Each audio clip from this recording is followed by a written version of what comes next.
Daamid ja härrad, on rõõm avada 5. Fermi Energia konverents, mis tänavu kannab pealkirja Tark rahvas, tark energia.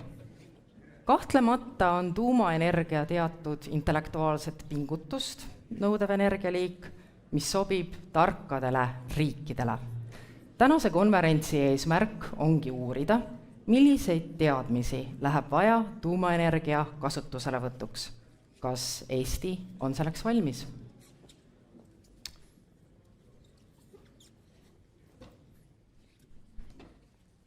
Estonia is known around the world for a few things.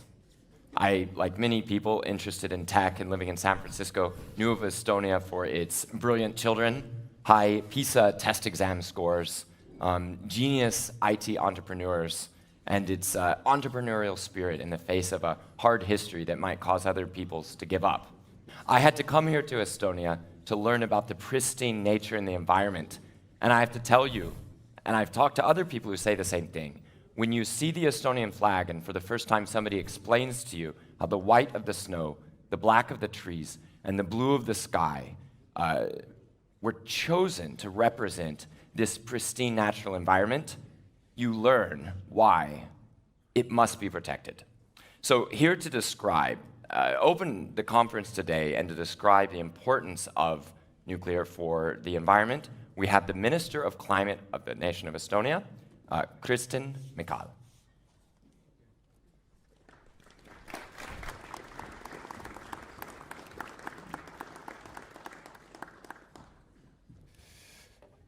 Tervist! Kõik Eestist, kõik väljamaalt, päris võimas.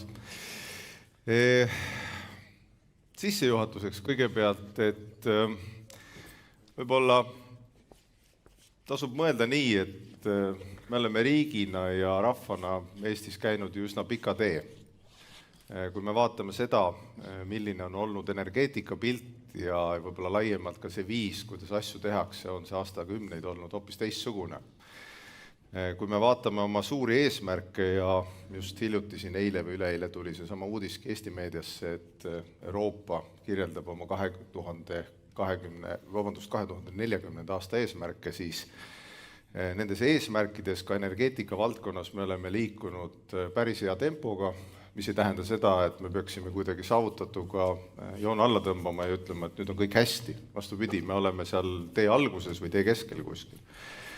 Ja minu sõnum tegelikult on see, et kui varem on olnud energeetika midagi sellist, mis on olnud selline paratamatu probleem mõneti või vähemalt piirkonniti, et me oleme justkui aksepteerinud seda, et Ida-Virumaal on sündiva lapse oodatav eluiga 5 aastat lühem kui Tallinnas ja Tartus. See on Terviseameti sellised kokkuvõtted.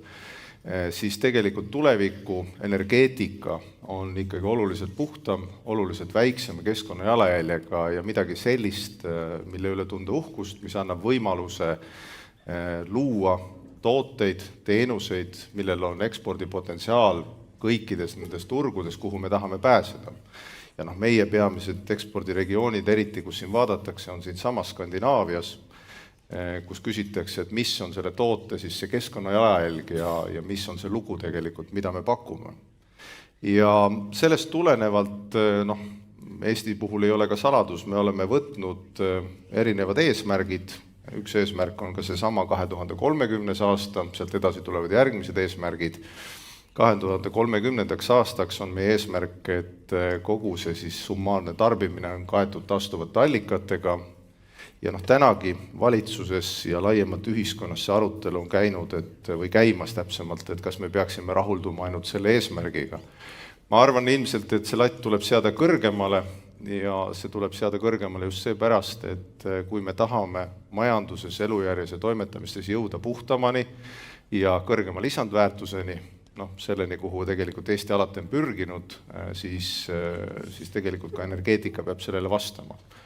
Ja ma arvan, et seesama tuumaraport, mida siin ilmselt täna käsitletakse korduvalt, saab olla selline teadmiste põhine nurgakivi sellele arutelule. Võib-olla sellise paari sõnaga, kuidas see protsess edasi läheb, sest ma tean, et siin on palju inimesi ka kliimavaldkonnast igalt poolt mujalt, kes seda kirjeldavad, kuidas see raport täpselt detailselt kirjeldab. Oluline on võtta see sama positsioon, et parlamentaarses vabariigis on oluline otsustaja. Isegi kui aeg-ajalt tundub, et parlamendi debatt kellelegi ei meeldi või mõned seisukohad ei meeldi või mõni parlamendi liige ei meeldi, siis siiski parlamentaarses demokraatias on kõige olulisem otsustuskogu. Ja ta teeb ka otsuse, mis puudutab tuleviku energeetikat ja puudutab tuumavalikuid. Tuumajaama otsusest elektri tootmiseni selles raportis on öeldud 9–11 aastat. Debattides on kõlanud ka pikemaid perioode, see kõik sõltub sellest, kui kiiresti me erinevate asjadega ise hakkama saame.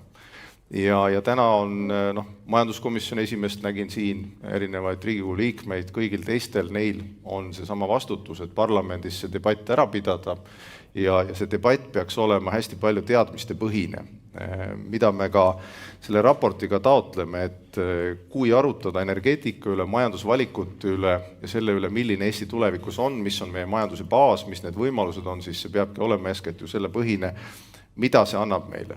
Tuumaenergeetika puhul, nagu välja toodud, on erinevaid plusse, heitmevabadus, kindlus, stabiilsus, tuleviku väljavaated, sellel on ka erinevad ülesanded. See tähendab seda, et me riigina peame investeerima inimestesse, mis ei ole ka halb, omandama teadmisi, võtma vastu otsused, kõik, mis puudutavad julgeolekut, valmisolekut, kõiki muid asju. Nii et ma ütleks nii, et mis tahes viis debatt, mis selle üle edaspidi peetakse, peaks välja viima selleni, et tehakse kvalifitseeritud otsus ja seejärel saame siis ka täitevvõimu tasandil neid ettevalmistusi jätkata. Nii et kui küsida, mis see ootus ja sissejuhatusena on, siis minu ootus tegelikult ka oma tööandjale, valitsuse tööandja tegelikult on ju parlament ja selle läbi Eesti rahvas on see, et me selle teaduspõhise debati ära peame, selle vastuse saame, jõuame positsioonini ja saame tegelikult tempot kaotamata edasi minna, kui me leiame, et tuumaenergeetikal on koht siis meie energiaportfellis, sellel on koht meie majanduse arendamisel ja isikliku arvamusena võin öelda, et ma arvan, kohta on nii taastuval tuulel kui tuumal kõigel tegelikult Eesti tulevikus, kui me tahame jõuda majanduses järgmise tasemeni, elatusjärjes järgmise tasemeni, puhtama ja selline kindlama baasil. Nii et siia ma paneks ühe sellise väikse pildi, mida ikkagi ka varem olen näidanud ja mida tegelikult tasub ka üldiselt hoida meeles, et hoolimata sellest, et Eestis praegu on aknast välja vaadates mõnusalt jahe ja üldiselt on ka veidi jahedam kui muidu, ei tähenda see seda, et maailm tegelikult veidi liigestest lahti ei oleks ja me ei peaks tegelema põhjustega, mis viivad kliimakriisini, et me ei peaks tegelema energiaga, mis on väiksema jalajäljega ja mis tegelikult suudab tagada siis uued ettevõtmised, mis on puhtamad, mis tegelikult hoiavad meie planeeti loodust rohkem. Nii et sellega ma selle päeva sisse juhataks, ma sooviks kõigile edu ja eeskätt rõhutaks taaskord, et mis tahes debatt ja mis tahes arutelu, mis tahes otsused tasuks hoida teadmiste põhised. Seesama raport, ma arvan, annab hea baasi. Kui on vaidlusi selle metoodika nüansside üle, see on enam kui teretulnud. Keegi ometi ei arva ja kliimaministeeriumis on ammu see hoiak võetud, et me ei ole nii uhked, et arvata, et meie ideed, lahendused, otsused või teadmised on alati parimad. Kui kellelgi on paremaid teadmisi ja argumente, me oleme nõus alati üle vaatama oma seisukohti. Aga veel kord ka ühiskonnas tegelikult, ma arvan, nii poliitilisel väljal, ettevõtjate väljal, eestvedajate vastutus on ühiselt, et see põhinekski just nendel teadmistel ja faktidel. Nii et veel kord, väga ilusad päeva teile ja sedasama teadmiste põhist debatti.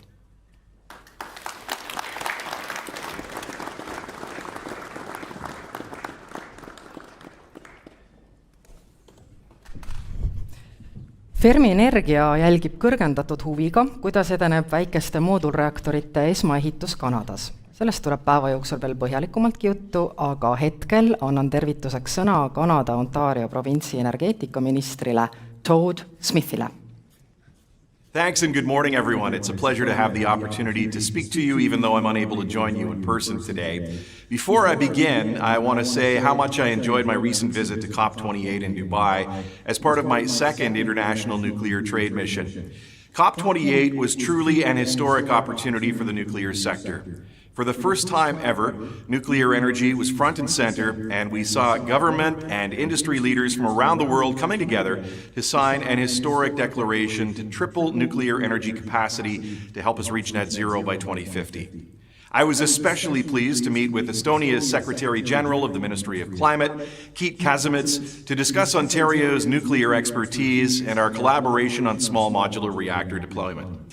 With Ontario's world-class nuclear supply chain and experienced nuclear operators, we are uniquely positioned to support SMR development and deployment. And we're proud to be leading the way on SMR development, including plans to deploy the G7's first grid-scale SMR project at Ontario Power Generation's Darlington new nuclear site. In addition, last summer, I announced that our government would be working with OPG to proceed with the planning and licensing for 3 additional SMRs for a total of 4 small modular reactors at Darlington. Once deployed, we expect the 4 SMR units to produce a total of 1,200 megawatts of electricity, equivalent to powering 1.2 million homes. And these advancements are necessary as Ontario's population is expected to grow by 2 million people over the coming decade, and as our economy expands, and this includes more than $27 billion in new global investments from automakers and manufacturers of electric vehicle batteries and battery materials. In addition to providing affordable, reliable, and clean energy for our province, we're also in a position to help Estonia and other countries around the world achieve energy independence and meet your climate goals. Just last week, I was in Alberta for an announcement with Capital Power and OPG to explore SMRs to serve Alberta's power grid on Canada's west coast. It's truly exciting to see other jurisdictions pursuing clean technology, and it's also a reminder of the great experience and expertise that Ontario can share with the world. That's why I was so pleased when Estonia's Fermi Energia chose GE Hitachi's SMR technology, the BWRX 300, for deployment in Estonia, and specifically cited the Darlington SMR project as a factor in their selection decision. Nuclear power has a vital role to play in the future of our planet. That's why, in addition to SMR development, Ontario's continuing the refurbishment of our existing CANDU nuclear reactors at the Darlington and Bruce nuclear generating stations, while also beginning pre-development work with Bruce Power to site the first large-scale new nuclear build in more than 30 years. With our decades of nuclear experience with CANDU reactors, our world-class nuclear supply chain, and our groundbreaking work on SMRs, Ontario is excited to share our nuclear expertise with you and the rest of the world. And as more jurisdictions recognize that nuclear power is essential to a clean energy future, we look forward to working with you and other leaders to further advance the growing international nuclear industry. Thank you.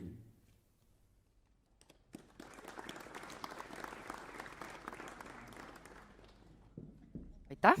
Nüüd on meil tervitustega ekraanil Justin Friedman, Ameerika Ühendriikide Välisministeeriumi Rahvusvahelise julgeoleku ja tuumarelvade leviku tõkestamise büroost.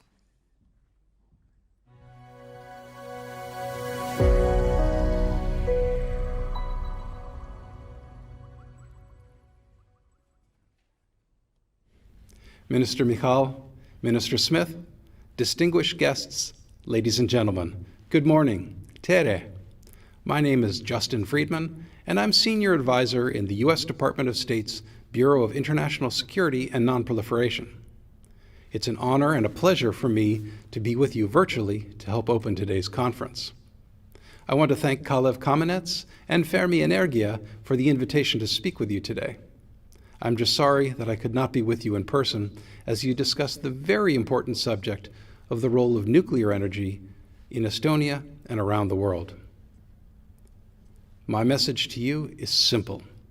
Energy security is national security. The United States believes that as NATO allies and strong partners, Estonia and the United States can work together with our like-minded partners to achieve energy security through a diversity of energy sources. we also believe that we must work together to address the climate challenge by rapidly developing carbon-free sources of energy. This is where civil nuclear energy can play an important role. Partnered with other clean, renewable energy sources, nuclear energy can provide clean, reliable baseload energy to stabilize the electric grid. Technologies on the market today, including small modular reactors or SMRs, using light water and fourth-generation technologies, have many additional uses, including providing high-temperature heat for industrial processes, water desalination, and carbon-free hydrogen generation. This gets me to why Kalev asked me to speak to you. Where do we get a lot of our heat today? From coal and other hydrocarbons. SMRs are being developed and deployed today to replace coal in all these roles. In the US, our Department of Energy has supported technology development and commercialization of these SMRs.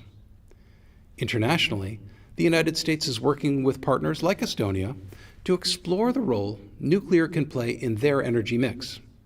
Through our program called the Foundational Infrastructure for the Responsible Use of SMR Technology, or FIRST, we are providing access to unbiased, technology-neutral, and vendor-neutral expertise. Under FIRST, we launched Project Phoenix, a competitively selected partnering program to provide focused support in countries that want to take the next step in exploring how to make the coal to nuclear transition.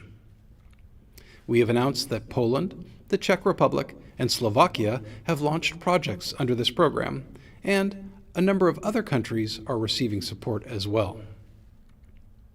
I want to go back and emphasize the word responsible in the FIRST program. Our goal with FIRST, as with all cooperation with the U.S. government, is to support the development of civil nuclear energy to the highest standards of safety, security, and non-proliferation. That's what responsible means. Estonia has been a wonderful, responsible partner in our FIRST program since 2021. We commend Estonia's Nuclear Energy Working Group for their dedication and hard work over the past 2 years. Their report delivers a thorough and informative assessment of the potential of nuclear energy in Estonia, and, importantly, the factors that should guide the debate. We support a healthy, informed, and inclusive debate on civil nuclear energy. Estonia's decision should be a well-considered one that evaluates multiple perspectives. I'm honored that the United States is working with Estonia as you consider what role you may want nuclear energy to play in your country. And I'm excited about the potential for us to deepen our partnership through clean, safe, reliable, carbon-free nuclear energy. Thank you. Aitäh.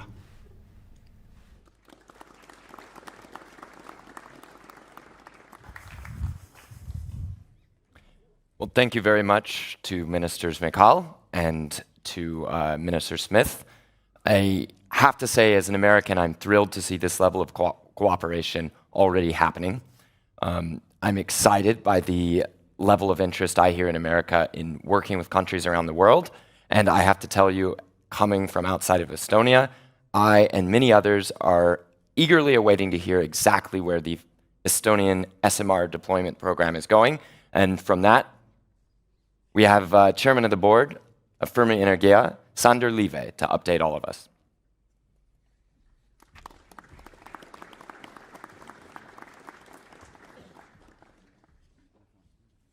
Tere hommikust, Kristen, Michal, aitäh nende heade sõnade eest, teadmiste põhiselt teha otsus Riigikogus siia sõites ja tegelikult hommikul juba enam-vähem peale õhtusööki suht hilja ärgates, ma panin kohe käima, märkasin, et 8:30 hakkas juba ülekanne siis Riigikogus, kus siis arutati Riigikontrolli raportit taastuvenergia üle ja ma kuulasin kuni siia, ma saabusin vahetult ennem, nii et see diskussioon juba Riigikogu vähemalt töögruppides käib ja kui räägitakse ka taastuvenergiast Riigikontrolli raportis, siis tuleb ikka ka üles tähendab tuumaenergia, et korduvalt seal, et oleme väga tänulikud selle eest. Ja loomulikult Todd Smithi täname, kes tegi meile suurepärase ülevaate. Ta on ka pikalt Eestis käinud see oli küll juba vist 2 aastat tagasi, eks ole, 1,5 aastat tagasi, ja ta on tõeline tuumaenergia eeskõneleja. Todd Smith ütles ka, et ta tegelikult ju algselt tahtis teha 1, nüüd ta juba rääkis 4 meil videos, ja mis tõesti on võib-olla oluline, et Kalev Kallemetsaga koos olime novembris eelmine aasta Darlingtonis ja esimest betooni veel valatud ei ole, aga vähemalt selle siis väikereaktori jaoks ehitusplatsi ettevalmistamine käis juba täie hooga. Sõna otseses mõttes kallurite voog oli pidev, pinnast veeti ära ja seda ettevalmistus väga jõudsalt käib.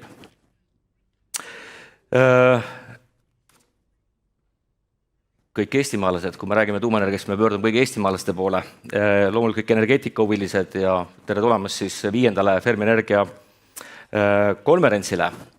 Eelmine aasta just siinsamas me avalikustasime oma tehnoloogia valiku, mis on General Electric Hitachi 300 megavatine keevavereaktor.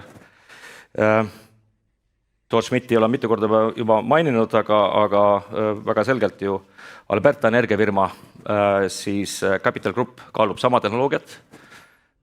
Kes Kanada nii hästi ei tea, siis Alberta on selles mõttes, provintsi on hästi sarnane natukene meie Eesti Ida-Virumaaga, kus nemad teevad õliliivadest, eks ole, tähendab, on väga suur tööstus seal, meil on see põlevkivi ja nemad kaaluvad siis ka väga tõsiselt moodulreaktori kasutusele võttu.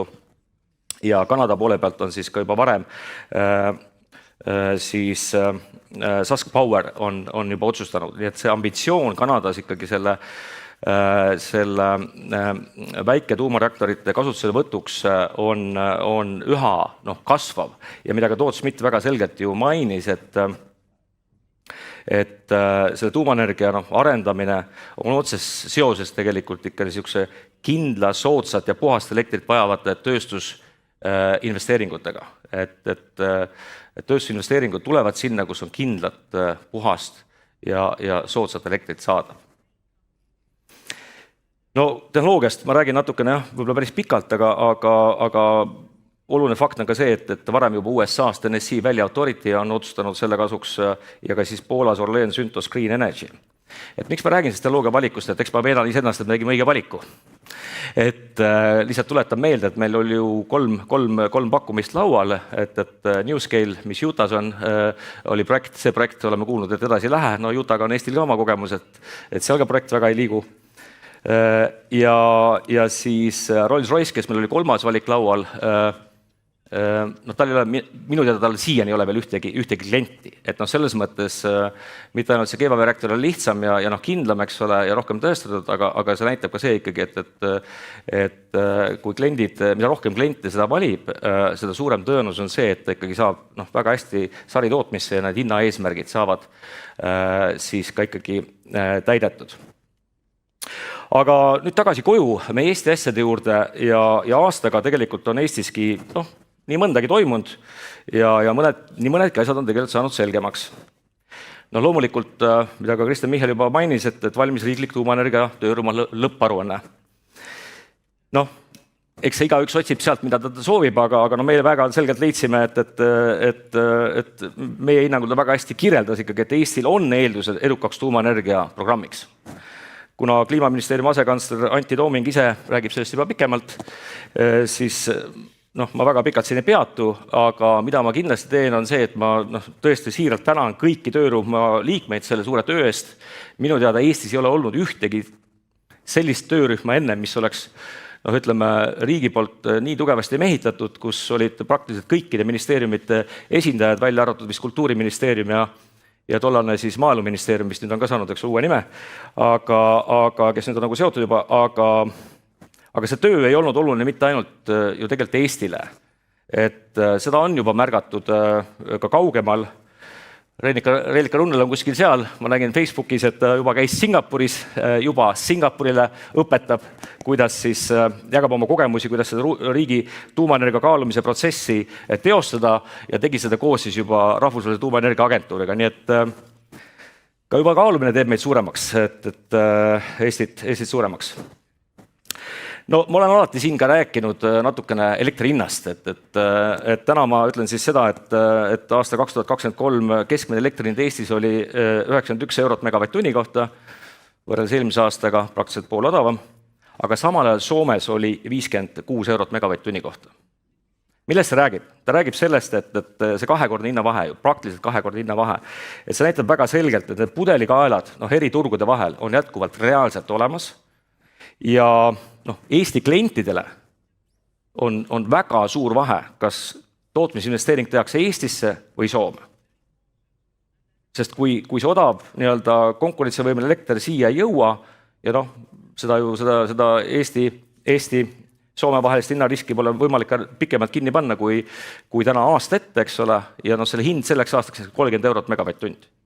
Ma tuletan meelde, et aasta 2020 keskmine elektri hind oli 32 eurot megavatt-tund. Nüüd on see riski hedžimine aastaks sama palju. See oli siis teiseks. Kolmandaks, tegelikult realiseerus ka risk, et merealused ühendused võivad katkeda pikaks ajaks. Eelmise aasta oktoobris tõmbas siis ju juhuslik ankur. Merepõhjas katki siis nii ühe telekommunikatsioonikaabli kui ka siis Eesti-Soome vahelise gaasitoru. Väheteatud fakt on see, et nende kahe ühenduse vahel asetseb Estlink 1. Miks see katki ei läinud? Sellepärast, et Estlink 1 on maetud 1 meetri sügavusele merepõhja. Ja siinkohal oleks meenutada, et Estlink 1 tollase rajava firma juht oli Indrek Aadna, kes tuli nõukogusse selle ettepanekuga, et investeerime 2 miljonit eurot juurde, kogu investeering on natuke üle 100, paneme 2 miljonit juurde ja me saame selle panna sügavale merepõhja. Tundus, et on hea investeering ja ma arvan, sellest on praegu päris palju kasu, arvestades seda, et Estlink 2 on rikkis. Põhjused vist ei ole veel teada. Ma kuulsin, et Kalle Kilk oli olnud eile stuudios. Kahjuks me ei saanud seda vaadata, meil oli siin üks väike õhtusöök. Aga mida me oleme kuulnud, vähemalt kui ma enne õhtusööki ette valmistasin need märkused, et vähemalt veebruarini on see rivist väljas ja elekter ei liigu. Nii et ühendused reaalselt lähevad vahel katki. Ja paraku päris pikaks ajaks. Neljandaks, mis me teada oleme saanud, et toetus tuumaenergia kasutuselevõtuks tõusis rekordkõrgusele, 69%. Ja esmakordselt siis tuumaenergia osutus kõige eelistatumaks energialiigiks, möödudes siis ka senisest liidrist tuuleenergiast 5% punktiga. Et need numbrid mul peas, 59 tuuma, 54 siis tuul, päike on seal natuke alla 50, päiksest me läksime varem juba ette. Kuid huvitav on see, et suure kasvu tegi ka tegelikult põlevkivi siis elekter õlitootmise kõrvalt. Et siin on ka toimunud teatav ülesminek, see number ikkagi on kuskil 30% juures, aga see on fakt, et tuumaenergia toetus tervikuna 69% ja kui küsida inimeste käest, mis liiki toetad, siis tuumaenergia saab täna kõige rohkem hääli. Ja eks see iga pool aasta tagant korraldatav küsitluse tulemused tegelikult sisendavad meile veendumust, et tark demokraatlik rahvas suudab valida targa energia. Ja meil on siin väga palju Riigikogu liikmeid, rahvaesindajaid, et oleks väga üllatav, kui rahvaesindajad ei arvestaks siis rahva eelistustega. Viiendaks ma tahaks kiita Eesti Energiat või moodsa nimega Enefit Green, eks ole, kus tütarfirma tegeleb sellega, aga et lõpuks algas siis ka Tootsi tuulepargi ehitus, mis on siis esimene suur uus investeering tootmisvõimsuse rajamiseks, et võib-olla väiksemaid purtseid ja nüksed ma siin ei hakka mängu tooma peale 10 aastast, isegi üle 10 aastast pausi. Ja Tootsi tuulepargi arenduse algatas 2010. aastal Ando Leppimann, kus oled, kuskil oli ka siin saalis, et liikus sinna, et see võttis aega, 13 aastat, et projektid võtavad aega ja ega tollalgi, kui Ando sellega lauale tuli, tähendab, et siis lauale pani, siis kõik need taastuvenergia toetused olid juba tegelikult nii palju projekte oli tehtud, et toetus polnud kuskilt näha ja paljud ütlesid, mis üldse jama me sellega tähendab, aga väike kulu, pikk aeg ja siin me oleme, et vähemalt nüüd see Tootsi Sopi 350 megavatti vist juba hakkab vist aasta lõpuks, järgmise aasta lõpuks valmis saama. Nii, 6. selgus ka reaalne tehingu alusel siis akusalvestuse hind Eestis. Et jälle täna Eesti Energiat tegi pressiteate, suur salvesti rajavad mahtuvusega 53 megavatt-tundi. Kui me räägime salvestusest, ilusti seal Riigikogu komisjonis öeldi ka, et ärme räägime megavattidest salvestuse puhul, et see hetkevõimsust räägime kauaks jätkub, eks ole, et see konkreetne on siis 25 megavatti, eks ole, tunnis ja 2 tundi, natuke rohkem 53 megavatt-tundi annab elektrit välja ja 20 miljonit eurot. Et ma tegin lihtsa arvutuse, eks ole, et talvepäeval meil on siin 32 000 megavatt-tundi päeva tarbimine, et kaua siis selleks jätkub, et ma tegin arvutuse ära 2 minutit ja 20 sekundit. Et kui me olime ühes fraktsioonis Kaleviga siin mõned nädalad tagasi, siis oli ka ikkagi, rääkisime tuumajuttu ja siis öeldakse, aga salvestus. Et võta, mis selle numbri tähendab, et 32 gigavatt-tundi päevas, nende samade eeldustega, palju tuleks investeerida. See on see investeeringu maksumus, kui tahaks akust saada 1 päeva talveelektri. 12 miljardit eurot. Jah, seda saad, akut saab pidevalt kasutada, aga probleem ei ole ainult ju salvestuse kallis hinnas, probleem on ka selles, et ega järgmine päev pole seda elektrit ka kuskilt võtta võib-olla.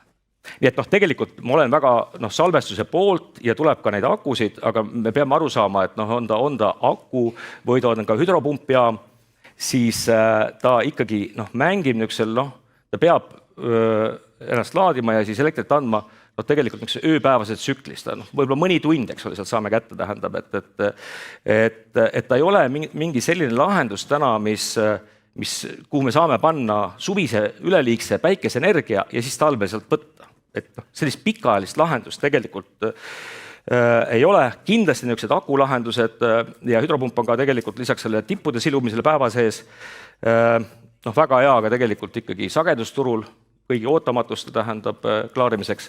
Nii et Fermi Energia poolt me väga toetame kõiki, et kes salvestust tahavad rajada, aga oleme realistid, et me ei pane suvist päike ega tuulise nii-öelda pika perioodi elektrit sinna salve ja siis võtame sealt 2-3 nädalat välja. Seda ei ole olemas pikaajalist salvestustehnoloogiat, mis oleks ka majanduslikult tasuv. Kahjuks täna veel ei ole. On ideid, aga ei ole. Ja palju ootusi on pandud loomulikult vesinikule kui pikaajalise salvestusele. Vesinik. Räägime vesinikust. Täna Euroopas kasutatakse 82 miljonit tonni vesiniku aastas. Peamiselt rafineerijad, ammoniaagitootjad, kõik sealt nii edasi, eks ole, et eeldaks, et vesiniku tarbimine kasvab. Aga teeme jälle väikse matemaatika, et väga selge on ju see, et kogu see dekarboniseerimise käigus on vaja ka see vesinik muuta roheliseks ja selleks tehakse veemolekulis lõhutakse keemiline side, milleks läheb vaja energiat. See energia hulk, selle keemilise side lõhkumiseks ei ole võimalik muuta. See on konstantne, et kuidas seda elektrit toodad, võib-olla siin on erinevad variante, aga hästi lihtsalt öeldes selleks, et asendada see 82 miljonit tänast tarbimist Euroopa Liidus vesiniku tarbimist rohelise vesinikuga, on vaja elektrist võimsust 52 gigavatti tunnis aasta läbi. Tuleta meelde, et see sisust tähendab 52 korda Eesti tarbimist. Euroopa Liidus kokku elektrilise võimsuse täna on kuskil 900 gigavatti, 950 gigavatti üldse. 52 gigavatti on vaja tänase vesiniku tarbimise katmiseks rohelise vesinikuga. See energia hulk on tohutu, mis tähendab seda, et kui kuskil tuulikuurde pannakse vesiniku tootmine, siis selle vesinikul on palju parem turg olemas, palju kasulikum turg, kui siis väikese efektiivsusega elektriks tagasi pööramine. Et see on nagu reaalsus ja kuhu ma jõuan, et ega selle meie pikaajalise elektriga varustuskindluse tagamiseks on ikka üks ja kindel nagu lahendus, et me peame elektri tootmisvõimsuse ehitama. Nii see lihtsalt on, et nii. Aga tuleme siis Fermi Energia juurde tagasi, et väiksed teadmised, mida oleme õppinud siin aasta jooksul on räägitud. Kindlasti on veel asju, aga mulle tundusid need vähemalt olulisemad sel hetkel, kui ma need asju kirja endale panin. Aga tõesti, meil Fermi Energias on nüüd olnud aega 5 aastat juba projekti arendada. teadmisi koguda ja uurida, oleme saanud tõesti targemaks. Aga jällegi Riigikogu liikmed, kes siin on ja kes meid kuulavad ja võib-olla tagantjärgi vaatavad, et nüüd on teie aeg arutada, otsustada, sest olete rahva poolt valitud ja saate ka Eesti rahva käest palka. Otse öeldes, me oleme jõudnud faasi, et sisuliselt edasi minna on vaja riigi otsust. Põhimõtteline otsus, et asuda tuumaenergia teele. Sest selle loogiline, peale selle poliitilise otsuse loogiline jätk on ju elektrijaama asukoha leidmine ja ka kinnitamine riigi selle eriplaneeringu protsessi kaudu, mille ajakuluks me täna hindame kuskil nagu 4 aastat. Et miks ma räägin ka ajast, alati küsitakse, millal see valmis saab, eks ole. Küsimus alati on see, et millal me alustame. Et praegult on nüüd see, et meie ise nagu erafirmana investorite rahaga edasi sõites, me ei saa teha riigist asju ära. Ja see eriplaneering, 4, võib-olla isegi mõni 4,5 aastat võib aega võtta, et kui leiame võimalusi aega kokku hoida, saame natuke kiiremini. Loomulikult selle eriplaneeringuga samal ajal toimuks siis riikliku tähendab see seadusloome, tuumaohutusameti moodustamine ja ka kõikide riiklike kompetentside loomine. Ja peale seda, kui asukoht on leitud ja kinnitatud, siis järgneb ohutus- ja ehitusloa taotlemine, mis jällegi omakorda võib võtta kuni paar aastat. Üldiselt nende projektidega on see, et tavaliselt planeerimine võtab kaua aega, aga ehitajad alati küsivad ka, et neil on ka aega vaja. Neid hinnanguid ehitusaja kohta on erinevaid. Meie oma konservatiivses kavas oleme arvestanud koos selle käivitamise kõige muude asjadega kuni 4 aastat. G-Touchi esindaja just eile rääkis, et kui Kanadas on juba valmis 36 kuud ja siis umbes teil juba 24, hea on, kui nii läheb, aga praegult me oleme ikkagi need numbrid kokku lüües, me oleme täpselt seal, kus Kristen Michal ka ütles juba, et 9–10 aastat, ütleme aastast 2035 lõpliku valmimisega, kui me vaatame realistlikult, kui ei tule mingisugusest dramaatilisi muudatusi, siis kogu selles eriplaneeringu protsessis, mis selle teeks kuidagi kiiremaks. Nii et tuumaja planeerimine paraku võtab aega, võtab raha, võtab ka energiat, aga ega ükski suur ja oluline muutus parema tuleviku nimel ei tule ju pingutuseta. Ja eesotav töö, aga ma arvan, ei ole kunagi olnud põhjuseks, miks mitte otsustada selle parema tuleviku suunas liikuma hakata. Ja tuumaenergia kohta öeldakse ju väga sageli, et see on keeruline, kallis, aeganõudev. Õnneks kunagi keegi ei ole öelnud, et see on võimatu. Ja keerulised asjad saavad kindlasti õppides meil selgemaks ja lihtsamaks. Ja teistelt õppides saame ka tuumajaama Eestis tehtud kiiremini ja soodsamalt, kui kanadlased oma esimese PBRX-i Darlingtonis. Samamoodi saavad ka tulevased regulaatoriametnikud õppida nii Soome, Rootsi, Kanada ja teiste riikide regulaatorite kogemustest. Igaüks, kes tahab, suudab endale selgeks teha ka tuumaenergia põhitõed ja eripärad, et teha siis esimene samm selles valdkonnas töötamiseks tulevikus. Ja mina küll usun, et tark Eesti on targaks tuumaenergiaks valmis. Ja Eesti suudab leida iseendale ja luua endale paremat tulevikku. Aitäh!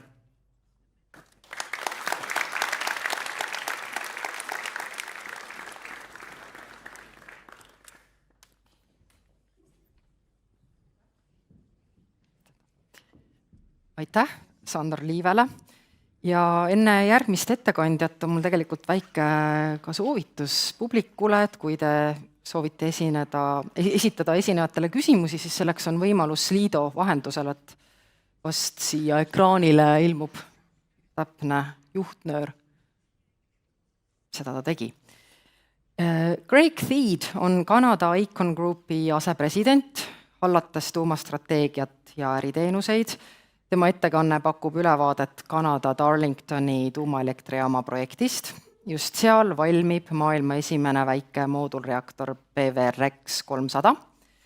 Kuna Fermi Energia on valinud sama tehnoloogia Eestis rakendamiseks, siis on loomulikult Darlingtoni arengud võtmetähendusega. welcome Greg Theed to the stage. Thank you.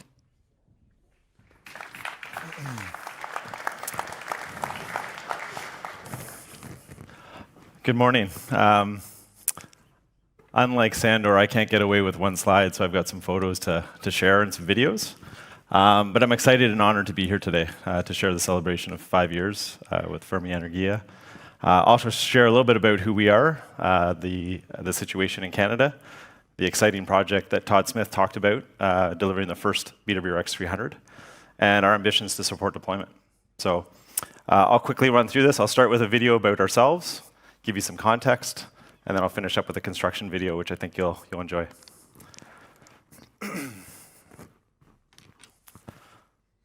Aecon is a North American construction and infrastructure development company with global expertise, transforming vision into reality. Today, we proudly deliver some of the most complex infrastructure projects in the world, harnessing the strengths of Aecon's capabilities across its diverse operating sectors. Aecon is strategically focused on delivering projects linked to the energy transition, decarbonization, and sustainability. Aecon is at the forefront of delivering infrastructure that will provide clean, reliable, and affordable energy for generations to come. Our nuclear experience spans more than 5 decades and over 400 nuclear projects, providing a full spectrum of nuclear services for refurbishment, maintenance, new build, decommissioning, modularization, and fabrication to power a sustainable future. From ongoing projects where we are executing life extension programs for the 2 largest refurbishment projects in North America, to delivering the first grid-scale SMR in the Western world, Aecon's people are at the heart of everything we do. Aecon is committed to building a diverse and talented workforce and provides an equitable and inclusive workplace that values the contributions of all employees. We are focused on safety, schedule, cost performance, and operational excellence, backed by a long-standing quality management program, in-depth project management experience, and exacting standards. At Aecon, we're building smarter. We're drawing on the latest technology to shape the future of construction and find innovative solutions to today's most formidable infrastructure challenges. Aecon has demonstrated success in delivering complex nuclear projects safely, on time, on schedule, and with excellent quality through continuously incorporating unit-over-unit lessons learned. Leveraging continuous improvement, this experience and success sets Aecon apart to play an important role in successfully deploying the next generation of nuclear plants using a similar fleet execution strategy. Moving forward, the successful delivery of SMRs and large-scale new nuclear builds are integral to Aecon's nuclear offering. Aligning with global net zero targets, SMRs and large-scale nuclear builds will play a critical role in advancing progress towards a net zero economy. With an agile One Aecon culture and a skilled workforce that is guided by our core values, safety first, integrity, accountability, and inclusion, Aecon is well positioned to harness the collective strengths of all of its operating sectors to advance the opportunities associated with the deployment of new nuclear technology. Through experience working under traditional and collaborative contracting models, such as integrated project delivery and alliances, Aecon has demonstrated capabilities in early-stage project development and pre-planning, development or validation phases, and construction execution using a project-first mindset. Aecon proudly extends this collaboration to provide benefits to local communities, including building capacity in local supply chains, creating jobs, and building meaningful, mutually beneficial relationships with Indigenous communities. Aecon is at the forefront of building nuclear infrastructure, continuing to extend the life of existing nuclear stations while harnessing the benefits of nuclear new builds to enable future generations to thrive.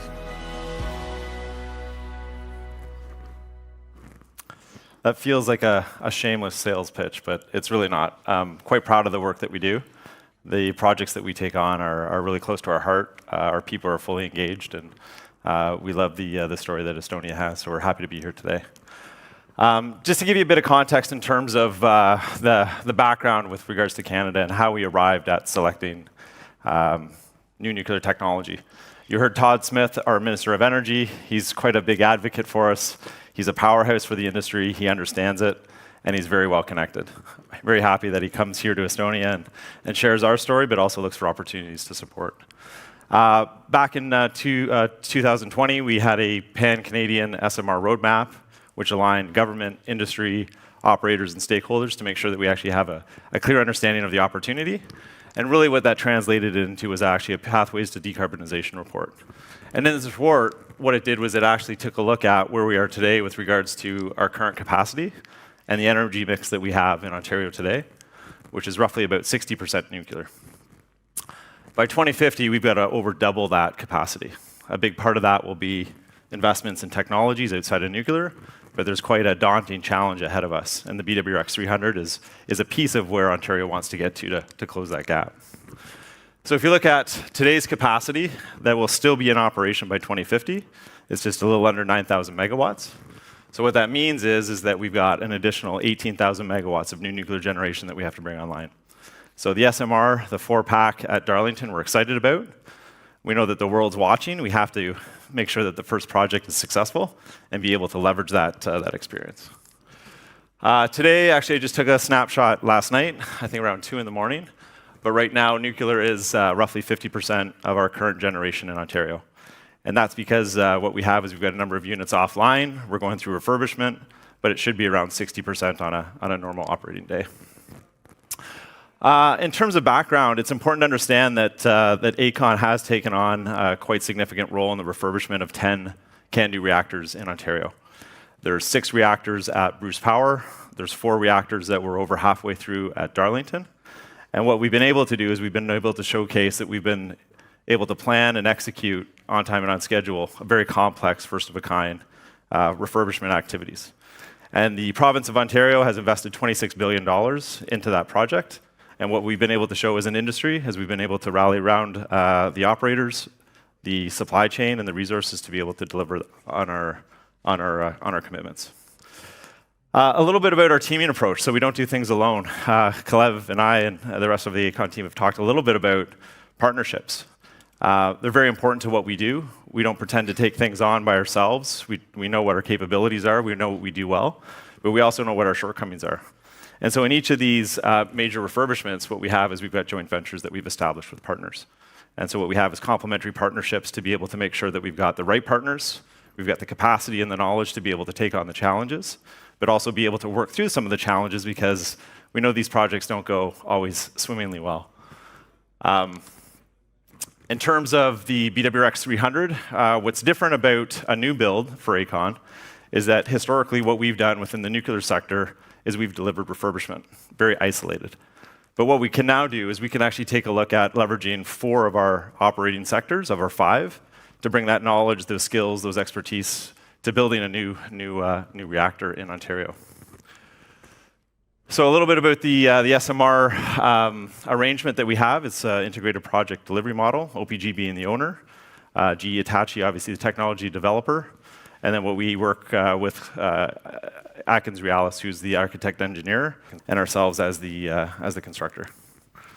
In terms of where the project is today, I think most importantly, we've done a lot of work over the last 2 years. We're working towards a Class 3 estimate by the end of 2024.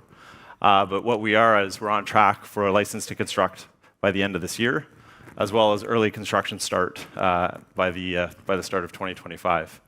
Now, what that does include is also quite a bit of site preparation. So if you were to come to the Ontario Power Generation site, you'd see that the earth has been flattened, that's being prepped, and even a portion of the shaft will start actually this year. So it's quite exciting times to actually see the progress that's happening, but we're still working through the regulatory approval process with GE Hitachi and OPG. In terms of the commitment that Todd Smith talked about, great news for us. It's not just 1 unit, it's 4. And I think as we all know, you don't just build 1 SMR, you want to build a fleet of them. So we're excited about the timeline here and the commitment that the province of Ontario has made. And it allows us to be able to take a look at how do we spin up our teams, the supply chain, and the capacity to be able to support a 4-unit build. When you're dealing with a 1-unit build, it's very narrow, it's very focused, and we know that that's mission critical for our success. But we also have opportunities when you take a look at a multi-unit site. You've got supply chain efficiencies, you've got investments that you can justify, you're not trying to burden all the cost in 1 unit. So there's quite a bit of work that's going on to take a look at what does a program look like versus a 1-unit project. This is a snapshot that I was shared earlier this week about our successes in 2023. I won't go through this in great detail, but you can see starting on the left that we've got early works that's been completed. We've got 165 new employees that are full-time on the project that was ramped up in the last year. We've got obviously the commitment of 4 reactors. We've got a number of interactions with community, up to 10,000. $236 million spent to progress our project. And so what you can see is a number of the milestones that have actually been accomplished last year. So quite excited and quite proud of the team in terms of being able to progress. The next couple slides I want to share with you, it's a little bit more of a technical detail, but I think that's part of the story that we tell. It's easy to throw slides up and talk about where we're going first. I can talk a little bit about it, but it's always better to show pictures. So I'll quickly go through some of this, but what we've been able to showcase as a constructor and be involved early in the project is be able to add value. So typically in these contracts or typically in these projects, we're involved later on after the engineering has been sufficiently developed and designed. But we've actually provided an opportunity to showcase value, which goes back to the actual reactor design itself with GE Hitachi. So I'll talk a little bit about these yellow segments here, and what they are is they're steel, Lego pieces, if you will, that will be fabricated off-site, and they'll be shipped to site for larger assembly, modularization, and fit up in the field. Our team has a research and development center. It's a welding center of excellence. We're quite knowledgeable on nuclear welding, very specialized alloys. And what we've been doing over the last 12 months is we've been actually running prototypes. We've had the opportunity to take a look at the initial design, the complexities of it, the challenges, and actually we've been able to provide feedback to GE Hitachi. We've been able to actually influence the design based on our learnings to be able to say these are quite challenging the way that they're designed. There's opportunities to reduce risk, reduce schedule, reduce cost, and really make sure that we've got a good quality product so that when it is designed, we can manufacture it, install it with high confidence. So you'll see here some of the photos of the mock-ups. These are actually quite large. The one on the left is about 4 feet tall. It's the actual bottom of the reactor. It's called the base mat. But what we have is we've got prototypes and application engineering that our teams are working through. You'll see here, this is a portion of the base mat. If you can think about this being kind of a circle, if you would array it around, but it's a 36 meter diameter piece that would be fit in on the bottom of the actual reactor itself. Talk to you a little bit about the design change. So what we had originally was a licensed application called Steel Bricks out of the UK, which was incorporated into the GE design of the reactor building. And it doesn't look so complex, but it actually is. There's quite a bit of extra work and welding that was factored into the design in terms of forming the plate, bending it, putting studs on, and putting those pieces together. And then what you have is you have quite a bit of complex welds. The red actually illustrates the welding lines. And so each one of these bricks is a component of the actual building. So it's quite significant when you take a look at a reactor pressure vessel and a reactor building that is constructed this way. The alternative was our team took a look at a similar approach, not a whole lot different, but a lot easier to manufacture. So instead of all those welds, what we've done is we've taken a look at a DPSC, which is a diaphragm plate, versus all of the welds that we have. So it's a lot simpler, it's easier to manufacture, and we're actually looking at some sophisticated automation. So we remove the actual barriers to access to resources, welder qualification, but really trying to build in the nuclear quality into the process on how we produce these parts and how we supply them to site. This is a mock-up right now that we're working on in terms of the weld cell that's going to be fully automated. So we're in the process of ordering that and establishing a partnership strategically with a customer. And these are the types of solutions that we could actually bring to Estonia to bring more confidence to the supply chain here, work with local partners, and really have a really good value proposition to support Fermi's ambitions to build a few reactors. It's another view of the mock-ups. So you'll see some of the robots. This particular cell has 4 robots. We don't need a lot of welders. These robots can run 24 hours a day if we want them to. The main idea is that we just feed it full of material. So this is the last slide, and then I think I've just got a construction video which I'd like to share with you. But really what we're looking at is being able to take this type of solution and actually make it local. We can change it, we can adjust it, we can have a facility that's on-site or off-site, we can partner with local companies, and we can bring a solution that not only assures the product's design for GE Hitachi, but also make sure that we've got reliable a reliable process that can feed the project. So in terms of our role and our vision, of course, our home market is Canada. Our capability and our capacity there is different than what it would be here in Estonia. But what we do is we have the opportunity to take those learnings from Canada for first of a kind, for 4 units, and be able to leverage that into different jurisdictions, whether it's in the US, whether it's in Poland, whether it's Estonia. And we're very mindful of our capacity and our ability to be able to support. But what we do pride ourselves on partnerships. So what I'll do is I'll just finish up with a short video. It's scaled back, so I'll give you a little bit of an idea in terms of the digital sequence of the construction of the first BWRX at the Darlington site.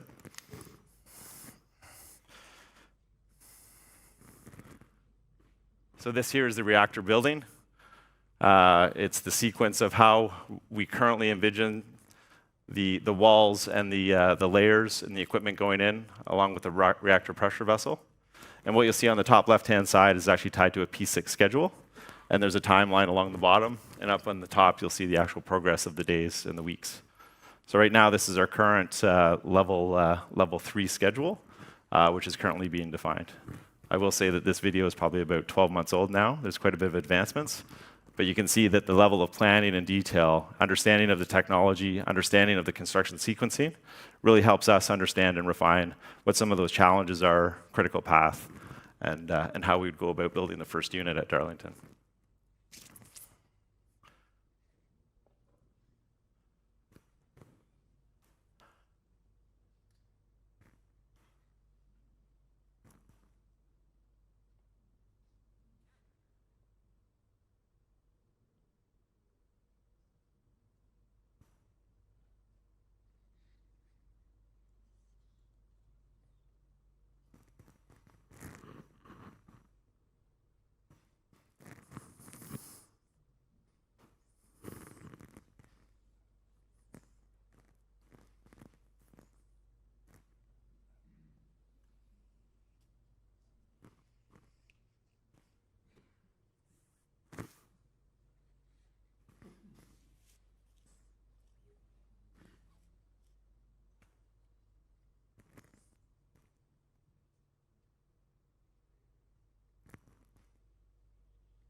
And that's it. Thank you for your time.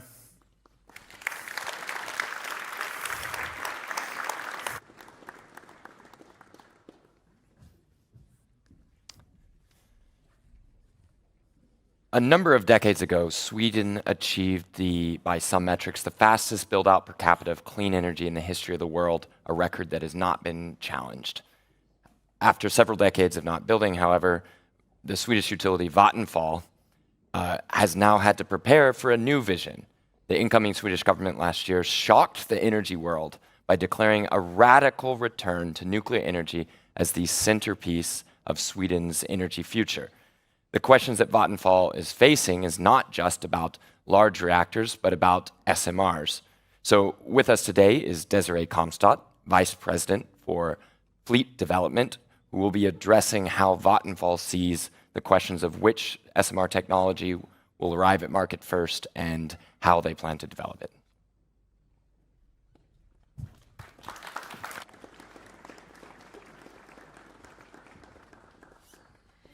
Thank you.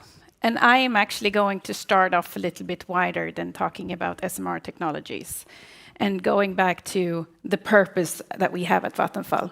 Because even though our government have a clear statement that we want to enable new nuclear, and we are very thankful for that, within our core, we have a purpose statement of enabling a fossil-free future within 1 generation. We want to help our customers and partners to decarbonize their production and their lives, basically. And we have realized in doing so that nuclear will be a very important part. But the transition that stands before us, we are going into this with eyes wide open. It will not be an easy transition. Sorry.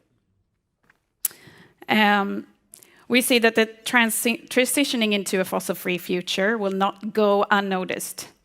So we have to be able to talk very closely to our stakeholders and to society that it's going to be in their backyard. We talked yesterday about the NIMBY statement that you can say that you don't want the transition of grid expansion or wind power or nuclear in your backyard. Well, we've actually heard that you move also away from the NIMBY into a statement called BANANA. And some of you might have heard that, but BANANA stands for build absolutely nothing anywhere near anyone. And that's very different to go through a transition to a fossil-free future with that in mind. So I think that's very important to keep in mind. My text is different on this slide than it is up here, so that's why I'm a little bit confused sometimes. I'm sorry for that. But this is where we're at. Sweden have a little bit of a different starting point than here in Estonia. Because of the oil crisis in the 70s, we phased out most of our fossil fuels from our electricity production already. Then it was not in with the climate in mind, it was prices was too high, basically. We couldn't afford oil and gas. So we initiated a nuclear build-out program. And we built a lot of new reactors in a very short amount of time. Something that we are thankful for today, of course, and very impressed on how you enable that. So today, we say that we have to decarbonize our industries, and we have to enable that. And in doing so, we can actually phase out 130 terawatt hours of oil, coal, and gas that we're still using within our industrial processes. And it's also a lot of money that we could stop importing. It's 278 billion kronor. So that's a lot to be saved. And then you realize that we have really a competitive edge right now. We have the possibility of reaching our climate goals. We have the possibility of enabling new industries establishing themselves in Sweden. We can offer cheap, reliable, and fossil-free electricity. So not only can we help our industries to decarbonize their existing production, we can also be the first ones to enable fossil-free steel.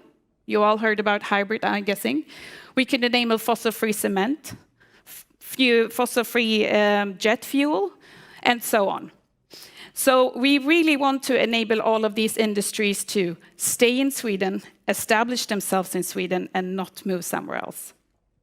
And I realize I am out on very deep water right now. But in doing so, we have to enable wind as well. In Sweden, we have tried very hard to move away from the either-or discussion. We realize that we are not risking building too much of something. We are risking building too little of everything. So we are working also very hard to enable a lot of wind power so that we show our industries that you can stay. We can enable this electricity for you in a short amount of time. We need efficient permitting process also for wind because they need to bridge nuclear. And we also realize that if we can't get wind up in the shorter perspective, the need for additional nuclear won't be as big as we want it to be. We heard earlier about the roadmap for new nuclear, something that we've looked a lot into. We are also looking at roadmaps at Vattenfall, where we realize that you will have to have a roadmap for the nation. You will have to have a roadmap showing what additional capacity will we need and when, from what electricity source, that will give the planning prerequisites for the industry. Where can they establish themselves? Where can they get the grid connections that they will need? Where will they be able to get enough electricity for their production? Also the planning prerequisites for us. How much nuclear will be needed? And where will it be needed? How much wind? So we know today we have about 50 ongoing offshore wind projects in Sweden, which means that all of the permitting authorities don't even know where to look. The resilience and safety perspective of that is a nightmare. So if you get the question of if you can build 50 offshore wind parks, the answer will be no. If you would get the question of 5, maybe the answer will be yes. And there is a lot of these questions that go into nuclear as well. So I think for us, it's very important to have always the bigger picture in mind and making sure that we enable large-scale production.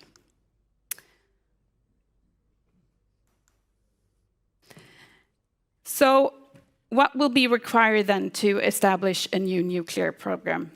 Well, you have to have the mobilization of a complete nation.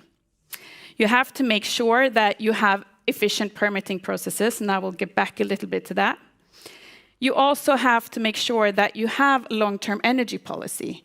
It cannot be dependent on who's in government at the moment. You have to commit to the climate goals that you want to achieve, and you have to commit to the way to get there.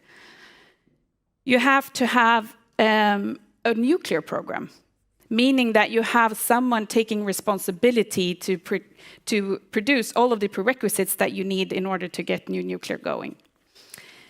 We also see that we will have to have some sort of risk sharing with the state in order to get new nuclear in place. And political stability then, what do we mean by that? Well, you have to have the clear national ambition. I talked a little bit about that, the roadmap for a clean electricity system. That goes also for nuclear. You have to have the ambition of what we want to achieve, about how much nuclear capacity do we want and where do we want it. You also have to have a clear and stable framework in place. International experiences show that it can become very expensive if you the nuclear program change the framework for nuclear or for the roadmap itself. It's also very important to show suppliers that your nation is a nation that they want to have a successful project in. Because if you cannot show them that there is a stable framework, there are a lot of other countries looking into nuclear at the moment. And I'm guessing that they would rather have a successful project where the frameworks are stable than establishing them in a country where it's volatile.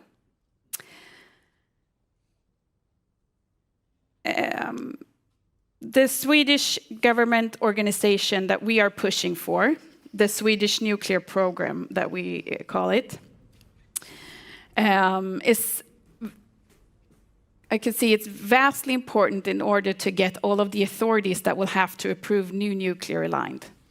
We have experiences from our back end and having the application for the final repository that it's vastly more complex today to get nuclear approved, even though it's back-end or new build, than it was when we built our existing program. And we have above 15 authorities that will all have to give the approval in order to enable a new nuclear program. And sometimes these authorities try the same questions. So we have to make sure that these are aligned in order to get the efficient permitting processes. Also, we have to have somebody helping us, a government organization helping us to get all of the supply chains in place. And this cannot be a national undertaking. It has to be a cooperation between all countries in Europe, I would say, who are interested in building new nuclear. Where can we cooperate in this? Because we are going to need a lot of supply chains that are not existing today. We also have to make sure that we have enough competences in place. We have to get all the vocational schools, the high schools and universities in place. We have not been educating nuclear students in the majority that we would have wanted to during the last couple of years. We have had some very important people who have kept the nuclear programs going. One is sitting right here. But other than that, it's been a little bit in the backwaters, nuclear. So now we need to sort of man up again and make sure that we are invited into to the universities again. So what have we been doing when it comes to SMRs? We initiated a feasibility study looking into SMR technologies about a year and a half ago. And we started to look at light water reactors because that's the value chain that we have in Sweden. We know how to source the fuel and we know how to calculate that. We also know how to operate light water reactors and we can take care of the waste. And that was very important for us that we know and we own the complete value chain of that. We are also very familiar with that technology. So during the year, we have looked at one of our existing nuclear sites in Sweden. Because we know that it's a very good site. We have the local stakeholder commitment there. We have competence in the area. We have the logistics chains. We have the grid connection and so on. So it's a good site for new nuclear, and we sort of realized that if we can't make it happen at Ringhals, it will be very difficult to build new nuclear anywhere else in Sweden. So we have looked at the timeline. What has to happen and when if we want new nuclear? And back to the roadmap again. When do we want it? When do we need it? And what has to happen if we backtrack from that? We have looked at a lot of suppliers. We have done a vendor selection, a down selection. It's still ongoing. Talking a lot to the offers, trying to understand the delivery models that are being offered, trying to understand the modularity, what will it mean, how the supply chains have to be built up, and so on. SMRs is, I'm very sure they will happen. Sometimes you meet that there aren't any production today. Well, that's just a matter of time. However, we need to cooperate a lot, all of the countries that are interested. We need to together also make sure that in European scale, we can make it happen.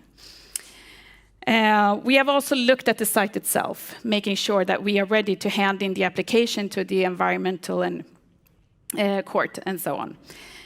We have also bought land and made sure that we are looking at the financing of this project. What sort of investments would we need?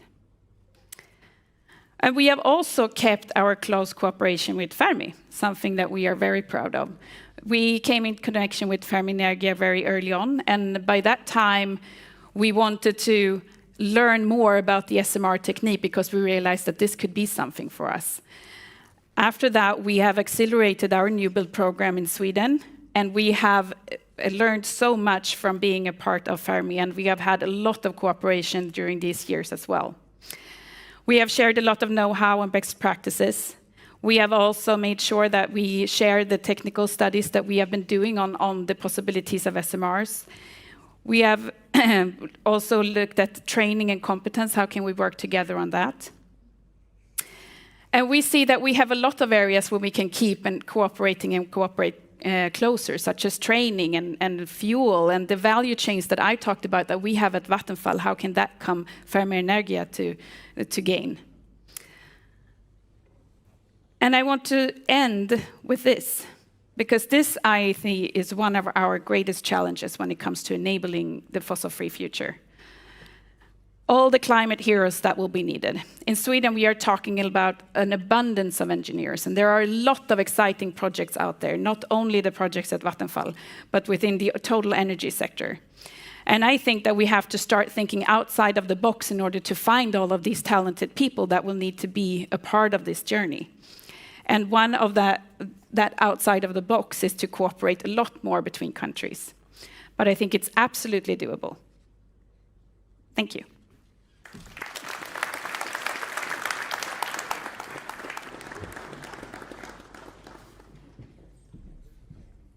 Thank you. Eesti Vabariigi valitsus lõi 2020. aastal tuumaenergia töörühma, mis uuris 3 aasta jooksul tuumaenergia kasutuselevõtuga seotud vajadusi ning riigi valmisolekut nõnda vastutusrikka otsuse langetamiseks. Töörühma tegevust kontrollis ka Rahvusvahelise Aatomienergia agentuur ja läinud aasta lõpuks sai avalikuks ka töörühma lõppraport. Kui lühidalt võiks selle kokku võtta sõnaga jaa, siis pikemalt kõneleb töörühma juht, kliimaministeeriumi asekantsler Antti Tooming.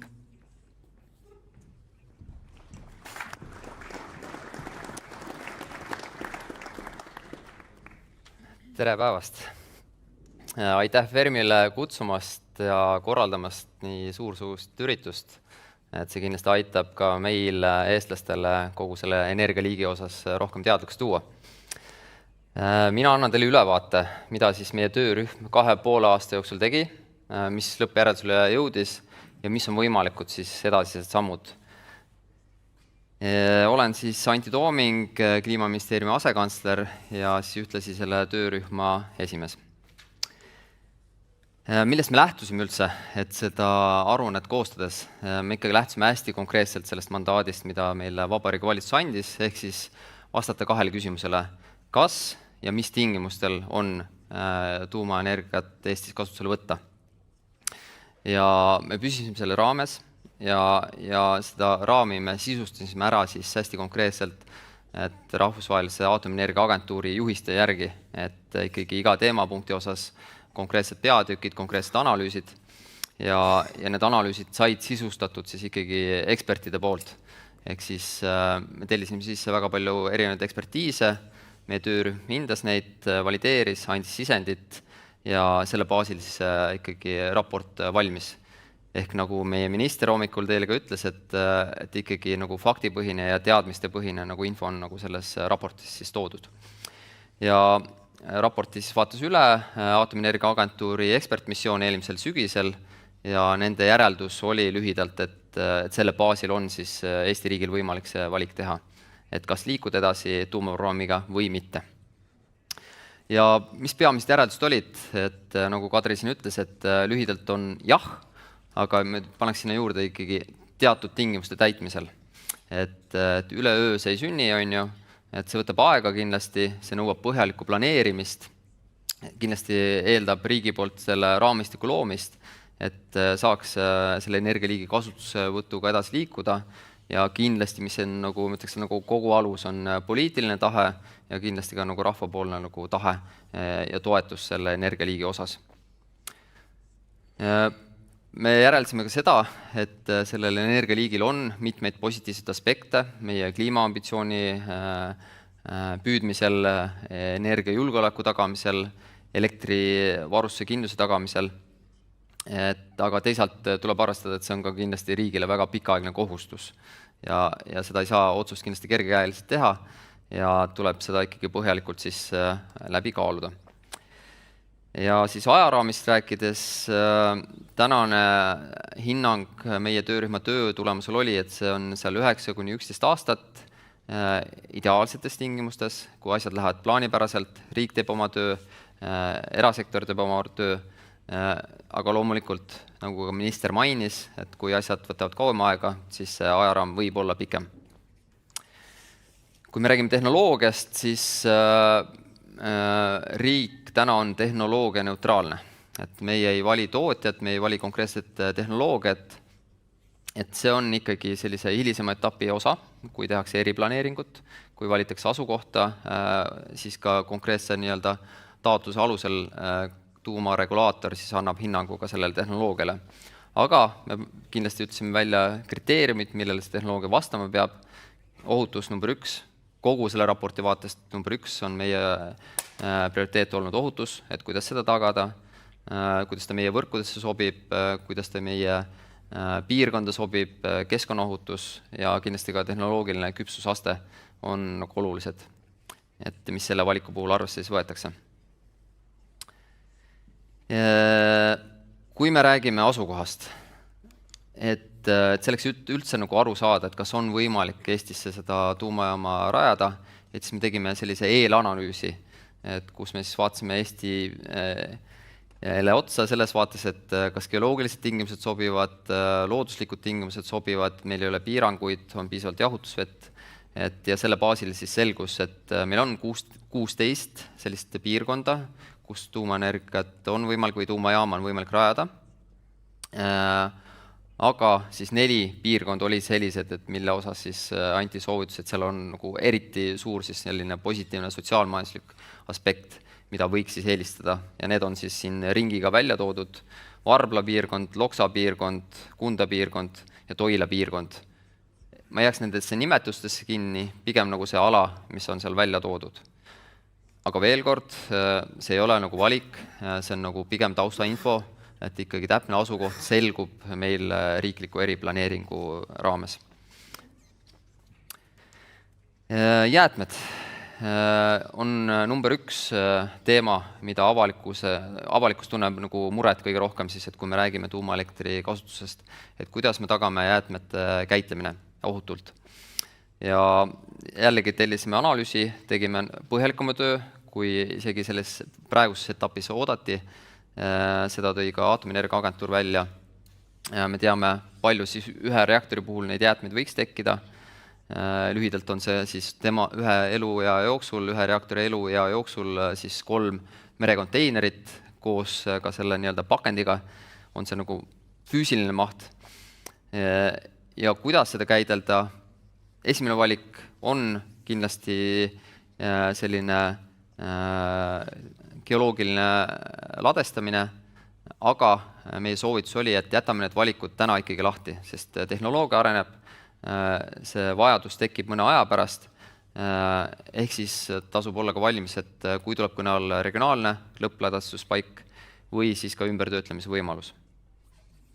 Ja rahastuse mõttes kindlasti on saastaja maksab printsiip, ehk siis ikkagi läbi selle elektrienergia müügi operaator kogub seda raha ja siis paneb selles riikliku fondi, mille alusel siis see lõppladustuspaik rajatakse.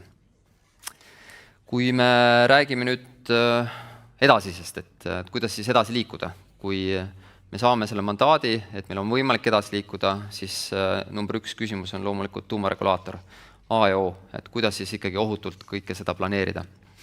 Ja analüüsisime, et mis see nagu meie jaoks tähendab riigile, kui palju inimesi siin on vaja, kuhu seda teha. Ütleme nii, et meil on eeldused olemas, siis Keskkonnaameti kiirgus osakonna baasil, kus on seda kompetentsi juba, aga kindlasti me peame ka võtma jõudu juurde väljaspoolt Eestit, sest meil ei ole täna neid eksperte ja samaaegselt siis tegeleme ka ekspertide koolitamisega. Ja kindlasti ka siis tuumaenergia kasutust reguleeriv seadus, et selle väljatöötamine on samuti kindlasti üks esimestest tegevustest, mida peab tegema. Kui me vaatame riigi vaatest, et mis see meile siis piltlikult öeldes maksma läheb, et kui me otsustame edasi liikuda. Kogu see ajaperiood, see 9–11 aastat, et kogu vajadus on siis meie hinnangul 73 miljonit sellise raamistiku loomiseks, regulaatori loomiseks, aga selle lisanduvad kindlasti ka päästevõimekuse tagamise kulud, mille osas veel täna on lahtine, et kui suur see summa täpselt on, sest me ei tea asukohta, me ei tea tehnoloogiat, et see on hetkel nagu tinglik summa, mis meil on. Suurusjärguna hea kaasa võtta 100 miljonit eurot kogu selle ajaraami peale. Mida tahaksin rõhutada, mis on ka olnud debati osa kindlasti, mida küsitakse, et kas ta siis on nii-öelda plussmärgiga projektiriigile või miinusmärgiga, et algusfaasis kindlasti riik peab raamistiku loomiseks raha sisse panema, piltlikult öeldes, et seda raamistikku luua, aga alates siis 6. aastast, kui hakkab ehitusfaas, me näeme, et siis riigi tulud juba ületavad neid kulusid, mis tegelikult tekivad. Ja kokkuvõttes, kui me vaatame seda 11 aasta perioodi, et siis tänaste hinnangute kohaselt, kui kõik lähevad plaanipäraselt asjad, on see pluss siis riigi jaoks ainuüksi siis maksutulude näol 90 miljonit eurot. Et siia kindlasti lisanduvad kaudsed hüved, aga neid me ei ole siia arvesse võtnud.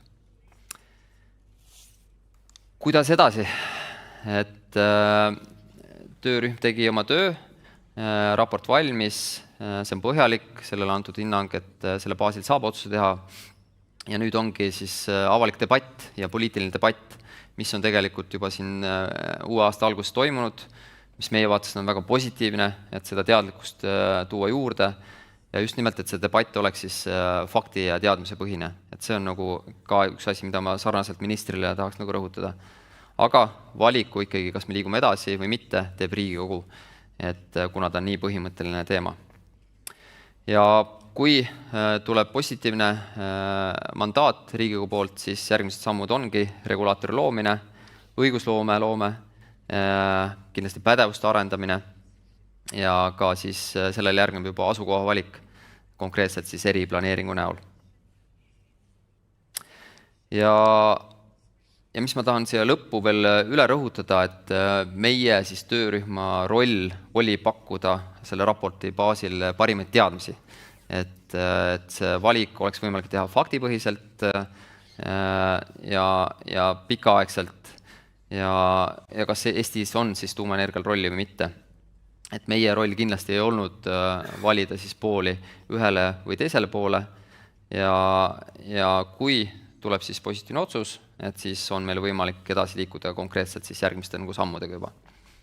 Ja tahaks ka rõhutada siin lõpus veel seda, et see raporti valmimine oli ikkagi korralik meeskonnatöö ja nõudis ikka päris palju siin pingutust ja öötunde meie poolt, et tahaks kindlasti tänada varasemat pikaaegset töörühma esimeest Meelis Münti, kindlasti meie töörühma koordinaatorit Reelika Runnelit samamoodi siis Maril Jaska, kes on meie kiirgusnõunik, Ilmar Puskar, kes on Keskkonnaametis, siis meil kiirgusosakonna juhataja ja kindlasti Timo Tatart ja tema meeskonda siis energeetikate poolelt. Ja eraldi kindlasti rõhutaks ka teiste ministeeriumite rolli, sest meil tegelikult ju selles töörühmas oli praktiliselt kõik ministeeriumid, kultuuriministeeriumit ei olnud, ehk siis seda fassaadivärvi me ei pidanud seal valima, aga ikkagi muud ministeeriumid olid kõik olemas seal ja ka mitmed ametid olid meil abis ja eriti tooks välja siin siseministeeriumi rolli ja kindlasti Rahandusministeeriumi siis regionaalpoole rolli, kes andsid väga suure osa siis sellesse päästevõimekuse hinnangusse ja kindlasti ka sellesse asukoha valikusse. Aitäh teile!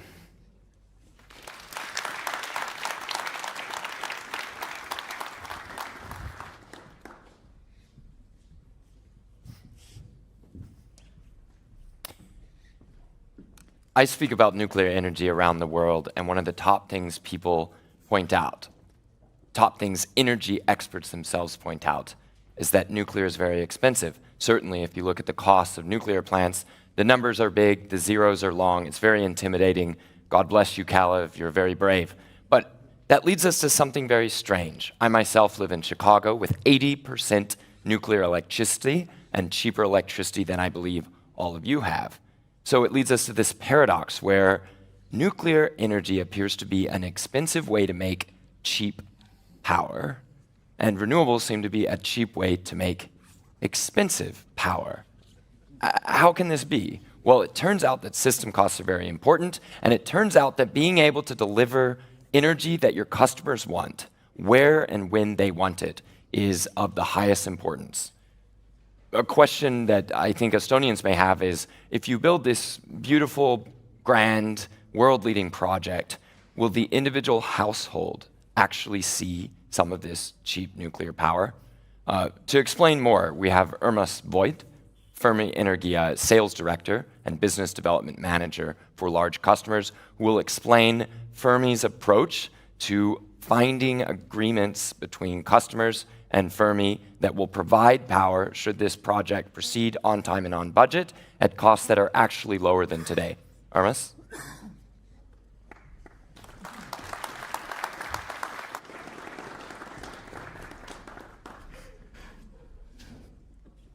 Tervist minu poolt ka. Minu taust on see, et ma olen üle 10 aasta, nüüd juba 15 aastat nõustanud suuri tööstusi elektrilepingute tehingute tegemisel ja ma räägin natukene tarbijavaatest, et miks see nende jaoks oluline on. Ja reedan ka ühe saladus, et ma olen paljudes kohtades kuulnud, kus räägitakse sellest, et mida ChatGPT ütleb teatud asjade kohta. Ma küsisin ühe spetsiifilise küsimuse, millele ma sealt vastust ei leidnud. Ma tulen selle juurde tagasi, et mida ChatGPT ei tea. Ja ka kõigepealt ma räägin loo ühest kliendist, ühest suurest Eesti tööstusettevõttest, kes on oma valdkonnas number 2 Eestis. Aasta oli 2020 ja ta otsustas teha elektrihinna kokkuleppe suure Põhjamaade elektritootjaga. Ja selle elektrihinna kokkuleppe hind oli 4 eurot ja 25 senti üheks kuuks. See oli juuli 2020. Ja kui see kuu läbi sai, siis selle kuu elektri hinnaks kujunes Põhjamaades 2 eurot ja 25 senti. Ja selleks on üks põhjus, miks ma sellest räägin, see on see, et kust tuleb konkurentsivõime. Et see oli tõesti ainult ühe kuu hind ja see oligi selle saladuse taga oli Põhjamaade hüdroenergia. Ja pärast seda, kui ma selle teada sain, ma helistasin oma sõbrale, kes töötab ühes energiaettevõtte kontoris Norras. Ma küsisin, et mis selle hüdroenergia võimekus tegelikult on, sest ilmselgelt kuu aega siukse hinnaga müüa tähendab, et see võimekus peab see olema kusagil natukene madalamal ja see saladus, mille tema ütles, mida ChatGPT ei teadnud, oli see 1 euro ja 30 senti. Ja selle tõestuseks selle kuu Norra lõunapiirkonna, 3 piirkonna keskmine oli 1 euro ja 40, kas 2 või 46 senti midagi niukest selles konkreetses piirkonnas terveks kuuks ajaks. Aga tarbijaks on 2 lihtsat küsimust, millele esimesele on vastus kogu aeg olnud jah siiamaani. Et kas elektrit on või ei ole. Ja teine küsimus on, mis see maksab. Ja loomulikult siis tuleb kohe kiirelt see tänaseks päevaks väga relevantne küsimus, et see peab olema jätkusuutlik ja keskkonnale nii-öelda soodne või keskkonda arvestav, et ta ei saa olla odav, aga must. Ja küsimus on see, et kes on see, kes ütleb meile selle elektri hinnad, kus elektri hind tuleb, mis see siis maksab. Ma tõin siia välja, kus kohast elekter päriselt tuleb. Meie teame, et meie elekter tuleb Soomest, aga kui me vaatame aasta kokkuvõtteid, siis me saame aru, et tegelikult ei tule Soomest, vaid tuleb hoopis Rootsist ja Norrast. Soome lihtsalt laseb need kogused läbi endalt, võtab sealt oma puudujäägi ja siis annab edasi Baltimaadesse. Ja meil on ka üks kaabel, mis tuleb Leetu, kus on meil netoimport aastas 6,2 teravatti ja see tuleb otse Rootsist Leetu. Et see on see pilt, et kus kohast tegelikult elektri tuleb, kelle oma ta tegelikult on enne, kui me seda kasutama hakkame. Ja kuidas siis Põhjamaades seda hinda kujundatakse? No korra rääkisin teile, et kui madal see võib olla, aga ilmselgelt see ei ole jätkusuutlik, seda võivad teile kõik öelda. Ka need ettevõtted, kes selle elektri tookord tootsid, et võrku andsid, et see ei ole jätkusuutlik. See lihtsalt oli hetke konkurentsi olukord. Et Põhjamaades on niisugune kokkulepe, et nad selgitavad välja Põhjamaade tervikhinna ilma ühegi riikide vahelise hinnata ja siis võtavad arvesse kaableid, mille kaudu on võimalik seda elektrit välja müüa. Siin ma tõin välja, et kui Norra näiteks müüb Inglismaale, Hollandisse, Saksamaale, Rootsi müüb Leetu, Poola, Saksamaale, siis võetakse arvesse, et need tarbijad on ka seal kusagil olemas ja me nägime, et nemad on netotarbijad kogu sellele Põhjamaade süsteemile. Ja siis meie jaoks oluline ka, et see kaabel, mis siis Soomest tuleb, et mis siis Eestisse elektri edasi toob. Ja ma panin siia 4 lõppenud aasta elektrihinnad seesamas Põhjamaade turul. Te näete, et seesama aasta, millest ühe kuuma näitena välja tõin, oli Põhjamaades hind 10 eurot ja 90 senti. Ja pärast seda siis selgitatakse välja, et kui palju ühes või teises riigis peaks elekter erinema sellest Põhjamaade hulgihinnast. Ja siin te näete ilusti, et kes on need siis netoeksportijad, kellel endal on elekter odavam kui Põhjamaade keskmine hind.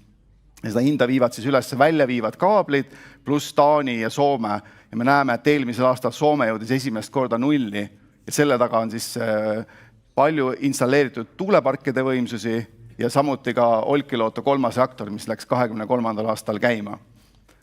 Ja minu arust on see koht, kuhu me Eestina peaksime proovima lähemale nügida ennast. Ehk et me ei jääks sinna, kus on Taani ja teised Balti riigid. Kuigi me pean tunnistama, et lahendades enda probleemi, võtame me teised Balti riigid kaasa selle lahendusega. Ja selle põhjuseks on see, et meie vahel on piisavalt palju kaabliühendusi. Ja nüüd ma võtan natukene seda siis osadeks, et kuidas sinna nende teiste riikidega samasse seltskonda sattuda just energiahindade mõttes. Et vaatame, millest need elektrit toodavad.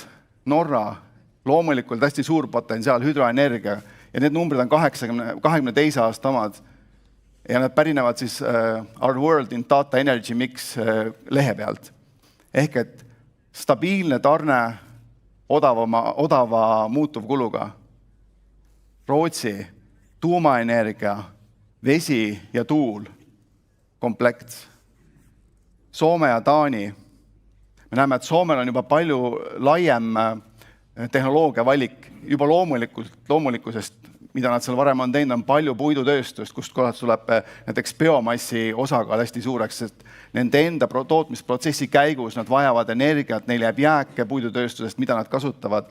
Me näeme, et seal on biomassi osakaal päris suur, aga me näeme, et tuumajaamade osakaal on suur ja hüdrojaamade osakaal on ka ikkagi märkimisväärne. Siis me jõuame Taani, kes on olnud alati teenäitajaks tuuleenergia arendamisel.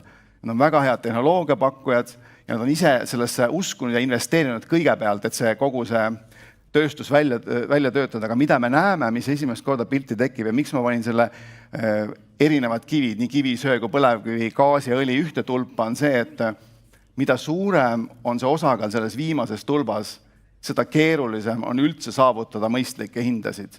Ja mida aeg edasi, siis isegi kui sa seda osakaalu vähendad, siis selle kulu kasvab läbi keskkonnatasude. Ja me näeme, et Taanis on see kõigest 11% kivisöe osakaal ja gaasi osakaal ka.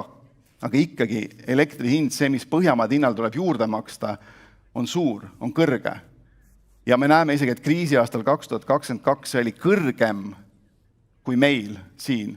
Ja see põhjus oli see, et nad jäid Põhjamaade ja kontinentaal-Euroopa vahele sinna ja kõik gaasihinnad, mis Euroopas kujunesid, nad said sellest väga palju mõjutatud, kuna nad olid otseühenduses Saksamaa ja Hollandiga.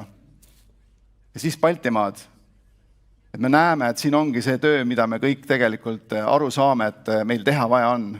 ehk et vähendada gaasist ja põlevkivist elektri tootmist ja kasvatada siis teisi tootmistehnoloogiaid. Aga õnneks on meil see teekond veel ees, ehk et me saame teha valikuid, et kus suunas me läheme. Ja me näeme siin Põhjamaadest, et Taani tegelikult oluliselt erineb teistest 3 Põhjamaade riigist. Ja varem oli ka Soome temaga koos käimas, aga mitte enam. Me teame, et Soomes on tuumaenergia osakaal pärast Olkiluoto käivitamist on tõusnud, et on juba üle 40%. Ja kui korraks vaadata, et miks siis Eestis näiteks ei paista isegi tuul välja, siis näiteks 22. aastal tuul oli veel 7% sellest portfellist. See tuli ka natukene sellest, et hinnad olid kõrged ja põlevkivi oli konkurentsivõimeline ja suutis ka turul päris suuri koguseid toota. Et täna me teame juba värsketest uudistest, et eelmisel aastal oli see juba alla poole oli fossiilse kütuse osakaal või fossiilse energia osakaal Eestis. Ja üks debati osa, mis on käinud tuumaenergiaga kaasas, on see, et meil tuleb ühendus sinna Soome, kes on suutnud oma väljakutse pigem hästi lahendada ja on veel lahendamas seda väljakutset, mis neil ees seisab. Et Estlink 3, et miks me ei võiks näiteks tuumajaama teha sinna, kus on kogemus suurem, Soome. Me Rootsist ei ole kunagi rääkinud, aga Soome. Et paneme kaabli ja teeme tuumajaama sinna ja osaleme seal mingisuguses projektis. Aga me näeme, et tegelikult ei ole üldse oluline, kas eestlased on osalised või mitte, kas see on tuum, tuul või mingi muu või päike, mida soomlased arendavad, siis kaabel saab lõpuks probleemiks. Ehk et pudelikaelaks, mitte probleemiks. Et meil on juba võetud plaani Estlink 3. Erinevatel andmetel, erineval ajal on välja öeldud, mis see valmimisaeg võiks olla. Eleringi viimases varustuskindluse aruandes oli see, et mitte enne 2035. aastat. Fingriidi aruandes on see 2033, et see on valmis paar aastat ennem. Vattenfall, kes on kõrvaltvaataja, on teinud ka oma aruande, seal oli see 2031, et nemad usuvad meisse ja soomlastesse rohkem, kui meie ise oleme seni plaaniks võtnud. Et loodame, et see aitab ka natukene nihutada seda eesmärki ettepoole, et eestlastel tekib soomlastele vaadates väike sport, et kui nemad saavad 33, siis ärme pane 35, toome ka ettepoole, aga lõpuks ta niikuinii saab valmis ühel hetkel. Ma võtsin Estlink 1 ja 2 koormusteguri eelmisel aastal ja see oli 79%. See tähendab seda, et mis on tema nominaalpotentsiaal ja kui palju sellest potentsiaalist siis siiapoole Eestisse ära toodi, tegelikult Baltikumi varustamiseks. Ja see 79% ja panin sinna koguse, et mis siis saab, kui Estlink 3, mis on planeeritud 700 megavatiseks, on sama koormusteguriga. Me näeme, et see on 4,8 teravatt-tundi, aga selleks ajaks on Baltikumi energiatarbimine kasvanud rohkem, kui see kaabel meid aitab. Me korra juba kuulsime, mis probleeme kaabliga on, et ta võib katki minna ja me isegi tegelikult ei tea, millal ta korda tehakse uuesti. Praegust on eelprognoos on see, et tõenäoliselt veebruarikuu jooksul me seda kaablit ei saa kasutada. Aga me ei tea, millal me tegelikult selle kaabli tagasi saame turukäsutusse. Ja me näeme, et sealt see meie energia tegelikult tuleb, sellest kaablist. Ja ma arvan, et me neid tegelikke kaabli mõjusid alles hakkame nägema, kui meil ei ole väljas enam -5 kraadi või -6 nagu täna, vaid kui tulevad need prognoosid, mis on nädala teiseks pooleks pandud, -15, võib-olla -20. Et kaabel on kindlasti vajalik, aga ta ei lahenda ära meie tänast olukorda, vaid ta lihtsalt toob meid sellesse olukorda tagasi, kus me täna oleme, kui me selle valmis saame.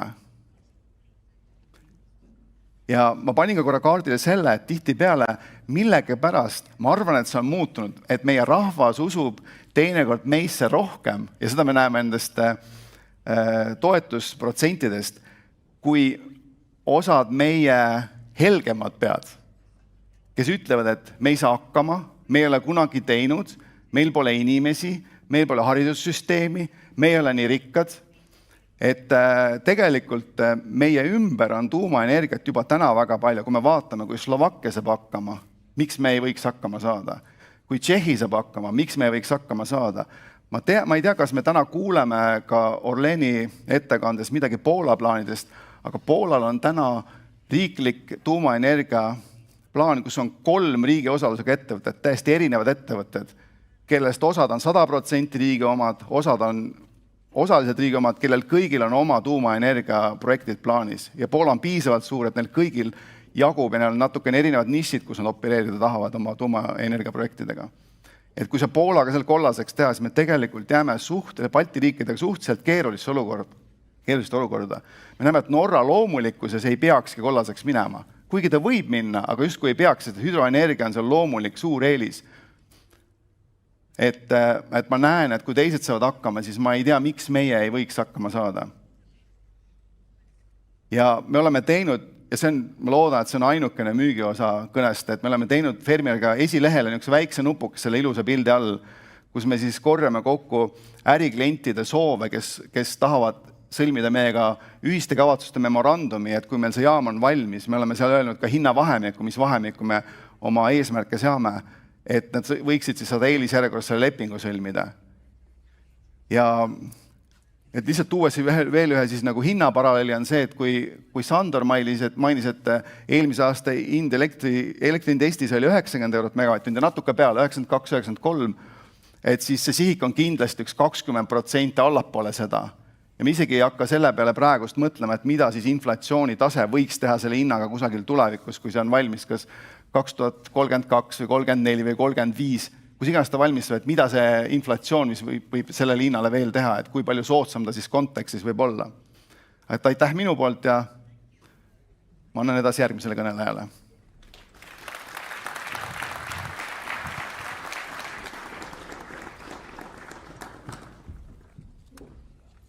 Nii Fermi Energia kui Eesti riik on teinud esialgsed uuringud selleks, et tuvastada sobivaimad asukohad tulevasele väikereaktoritega tuumajaamale. Lõplik asukoha valik selguks riikliku eriplaneeringu käigus ja loomulikult peab vastama rangetele reeglitele ja nõudmistele. Kuidas aga mõjutaks tuumajaam läheduses elavaid inimesi? Mis on nende mured, ootused ja samas ka võimalused?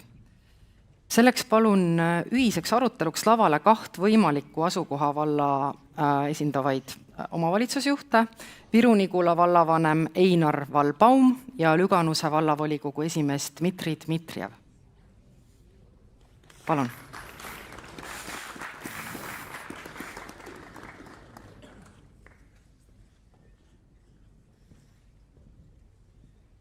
Ja küsin kohe alustuseks, mõtlemata sellele, kas tulevane tuumajaam satub Lüganuse või Viru-Nigula valda või üldse kuhugi mujale. Mida teie arvate, kas Riigikogu peaks hääletama tuumaenergia kasutuselevõtu poolt Eestis?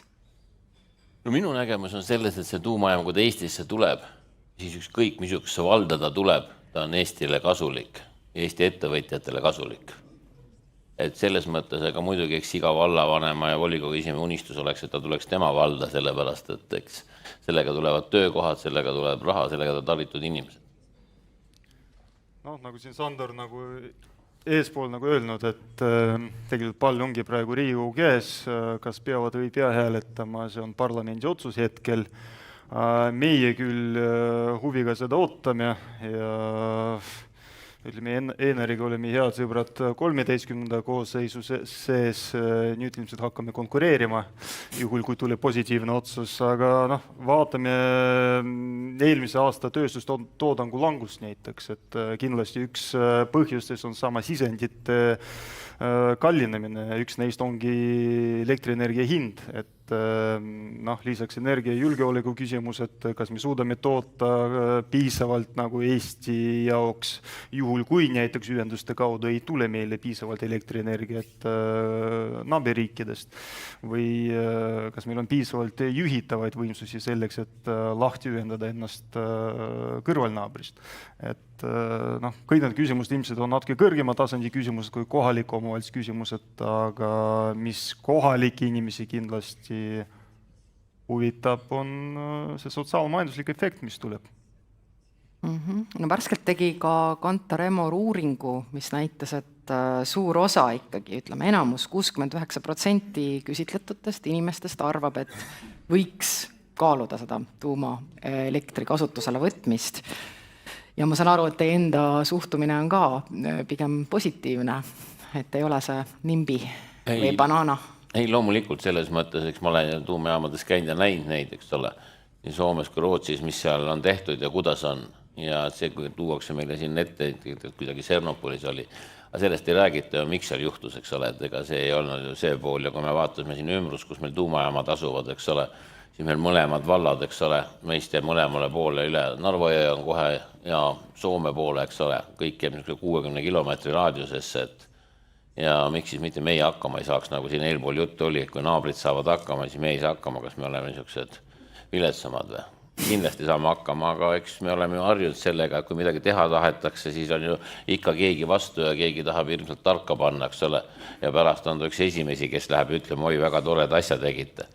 See oli ju näha, oli kui Kunda sadamat tegema hakati, siis hakati kohe rääkima, oi, kõik loomad kaovad ära, luiged kaovad ära, kõik asjad kaovad ära ja ma tean ka ühte inimest, kui sadam valmis see, kes läks sadamast raha küsima, et toetaks nüüd. Nii et Eesti inimesed on sellised, need. Aga kui me vaatame selles mõttes, et meil on ju siin seda tööstust, mis hakkab juba kinni minema sellepärast, et elektrihindadega ei suuda võida, eks ole. Ja ongi ju Kunda semenditehas on poole võimsusega töötab, Estonia Cell on seal kogu aeg ääre peale, eks ole, nii et kui me kõik need ära kaotame, siis küsimegi, kus raha tuleb. Ega raha ei tule ju seinast, eks ole.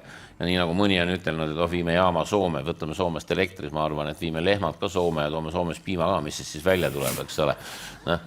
Lõpuks ta nii jääbki, et viime kõik naabritele ja siin lihtsalt ongi siis selline roheline maa ja käime siin ja vaatame ringi, et oi, me oleme toredad ja tõmbame mõne publika ja sööme selle kuskilt ära. No jääks siin raske midagi lisada, Einar on suuremas osas, kõik on ära rääkinud, aga minu jaoks on suurem küsimus konkurentsivõimi säilitamine nii regioonis Virumaal kui ka Eestis tervikuna.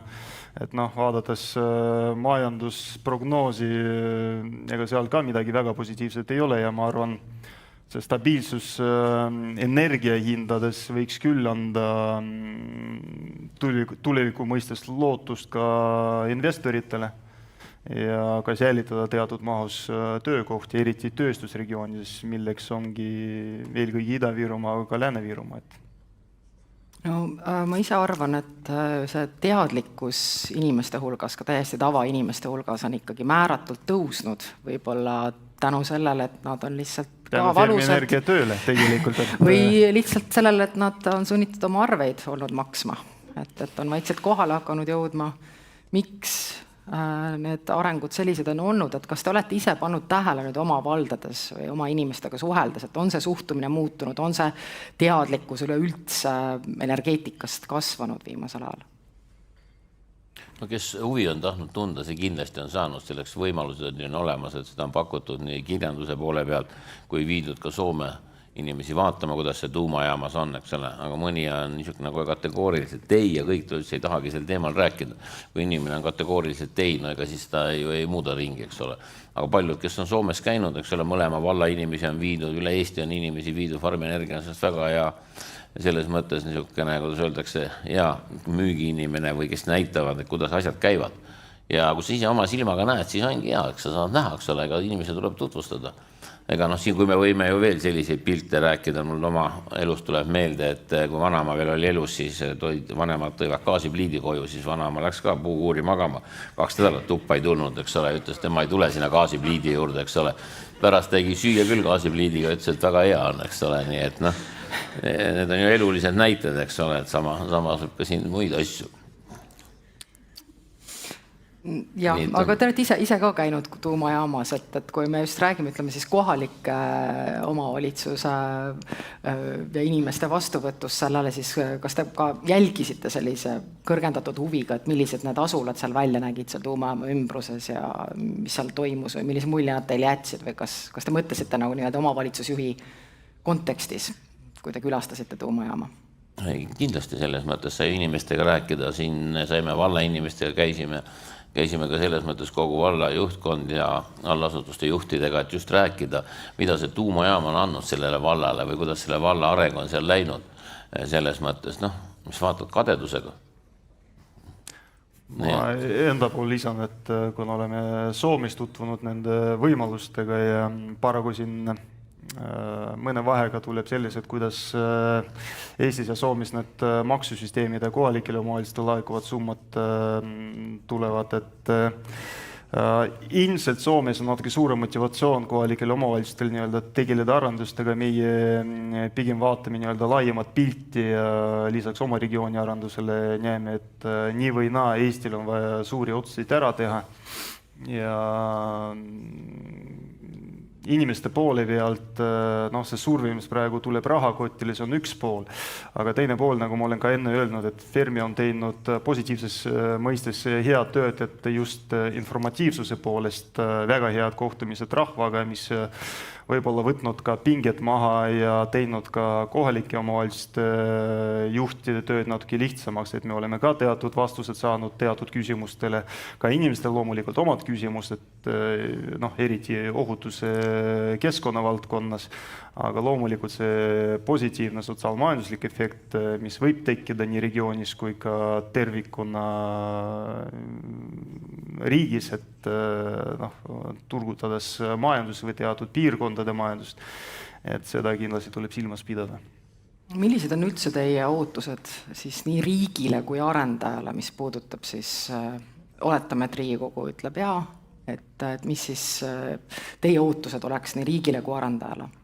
Kõigepealt ootame ära riigi otsuse, ma olen seda kogu aeg ütelnud, et me vallas enne ei saa ju midagi teha, ega me ei teegi, ega ei räägi sellest, kui riik otsustab ära, mis ilma esitada putru keedamisel, nagu öeldakse, kui pole riigi otsust, eks ole, aga eks nad käivad ja räägivad.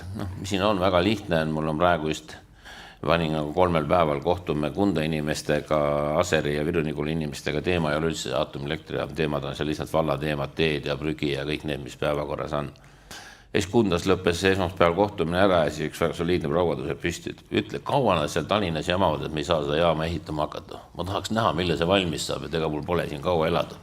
Nii et inimeste arvamused on hoopis teised, eks ole, nii et sellest see ongi, et eks kõik on meil, aga meie loodame, et kõik läheb kõige paremas korras ja meie sellepärast vallavanemadega riidu ei lähe, kui läheb naabritele või tuleb siia, mina olen siis õnnelik, et Eestimaale tuleb, et ettevõtlus saaks areneda, siis me saaksime ju tööstuse tagasi, mis meil hakkab ära minema. Kui meil ei ole tööstust, siis me ei suuda ka õpetajatele palka maksta, nad võivad ju streikida, seal aga riigil raha ei ole. Ja kui me lähme võtame pangast laenu selle jaoks, eks ole, et hakata palkasi maksma, siis me varsti lõpetame selle Eesti riigi tegevuse siin ära. Võikski minna Soome vasalliks, kõik kaut. Siis ongi, eks ole, liitu parem Soomega ja mis me ikka siin toimetame, elame rohelises ja nii see asi on, et selles mõttes mina loodan küll, et Riigikogu võtab selle mõistliku otsuse vastu, saab need asjadega edasi minna, mis annab meile tööjõudu ja kõik haritud inimesi ja ma arvan, et Dmitril on samad mõtted, et ega siin. Loomulikult kõik eeldavad head koostööd, aga lisan siia, et Ida-Virumaa esindajana ma vist ei väsi kordama, et riigi poolt tahaks näha natuke teistsugust suhtumist võib-olla, nagu see oli meil aastaid mäetööstusega, et ilmselt põlevkivi kaevendamisega meil just keskkonnatasude osas kõige paremad lood ei olnud, et riigile kogu aeg laekunud piisavalt suured summad, aga regiooni jäänud suht sellised jäägid, et tahaks, et just tuumaenergeetika osas kõik need aspektid oleksid juba arvesse võetud ja kui me tõesti lähme riigi eriplaneeringuga ja edasi ja teeme nii suurt asja ära, et võiks ka rohkem arvestada nende piirkondadega või maakondadega, võtame laiemalt, et kuhu see olulist tähtsusega objekt tuleb ja see tähendab, et ka kohalikel oleks see mõju tunduvalt suurem. Et ma arvan, seda võiks nii parlamendi kui valitsuse liikmetegi silmas pidada, sest nagu ma ütlen, põlevkivi kaevandamistega meil siiamaani läinud küll me Enneriga siin mõned kosmeetilised muudatused suutsime ka ellu viia tükk aega tagasi, aga suuremad muudatused siiamaani ei ole selles valdkonnas. Soomes ja Rootsis on isegi juhtunud, et vallad konkureerivad omavahel, kuna nii hirmsasti tahetakse just, et see tuumajaam tuleks nende valda, sest ta toob kaasa nii palju majanduslikke hüvesid, siis kuidas te näiteks oma valdadega näete koostööd, ütleme, et siis teie valda ei tule, et tuleb sinna teise valda, et kas te ikkagi kavatsete nii-öelda sõbraks edasi jääda? Loomulikult me jääme kohe sõbraks, meil see ei juhtu mitte midagi. Et ega ju ümbruskonnale ta annab ikka tööd, eks ole, kui me praegu ka vaatame, kus on, ütleme, toome siis Kundas näiteks, eks ole, Estonian Celliga puitu kogutakse üle Eesti, eks ole. Ta annab ju naabritele tööd, eks ole, kõik niikuinii siin ära ei mahu, midagi kukub meile ja mina olen alati ütelnud, et kui naaber on rikas, siis minul on ju kergem elu. sellepärast naaber teeb minu tee korda, eks ole. Aga kui mina olen rikas, pean mina naabri tee korda tegema, nii et selles mõttes on ju alati hea, kui seal on tugevad naabrid, nii et pole hullu midagi. No Liisa, nii palju, ega me ei räägi ju ühe valla nagu objektiga, see on ikkagi üle riigilise tähtsusega objekt, kindlasti ta annab rohkem mõju sinna regioonisse, kuhu ta on ehitatud, aga kokkuvõttes eelkõige suurem küsimus, mis on praegu riigi tasandil, kogu see energeetikaalane energiajulgeoleku küsimus, et kas me lähme seda teed ja kui me lähme, et mis on see asukoha eelvalik, on see Viru-Nigula, on see Ljuganuse või on see mingi kolmas asukoht. Ega meie ei saa seda reguleerida.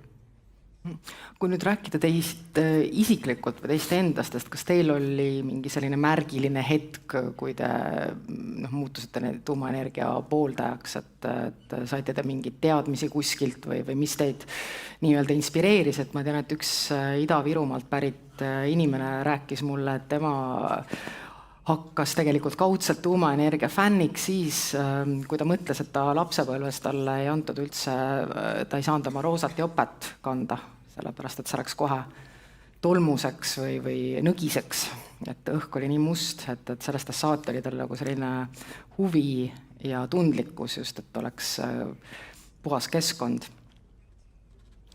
Ei üks keskkond me oleme mõlemad tunda saanud, kuna see Kunda on olnud tööstuslinn, eks ole, saime seda semendi tolmu kogu aeg sealt, mis tuli, et selles mõttes, ega siis see ei ole meid ära tapnud, see on meid tugevamaks teinud ainult, eks ole, et edasi minna ettevõtlusega.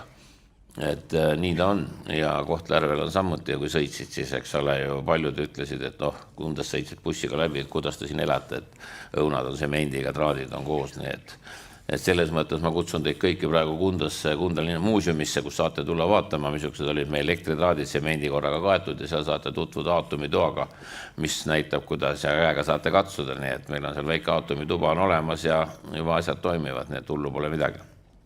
Ja mina olen kogu aeg olnud selle poolt, et Eestis peab ettevõtlus arenema. Kui meil ei ole tööstus, siis meil ei ole mitte midagi, see ei ole meil kultuuri, ei ole midagi, et tööstus on kultuuri alus, kus tuleb raha. Veel kord toonitan seda, et kui inimesed sellest aru ei saa, et meil tööstust on vaja, siis pole midagi teha. Me võime siin näpud püsti olla, öelda, me oleme väga rohelised ja teeme kõiksugu asju, aga ükskord läheb kõht tühjaks ja on see viimane leht ka ära surnud ja ongi asju ühel pool.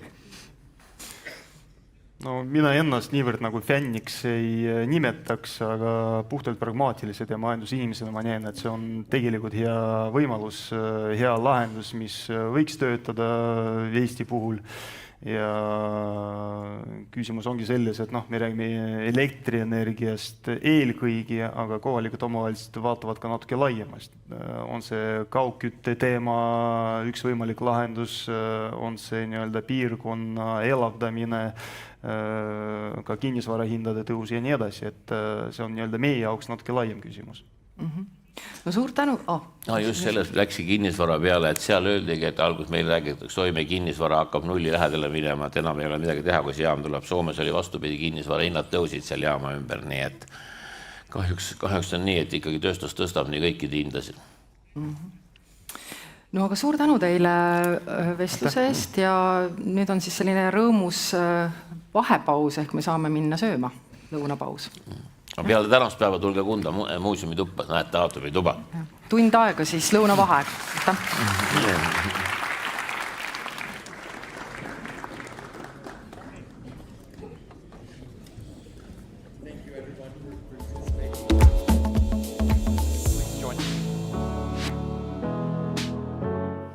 Jätkame siis konverentsiprogrammiga.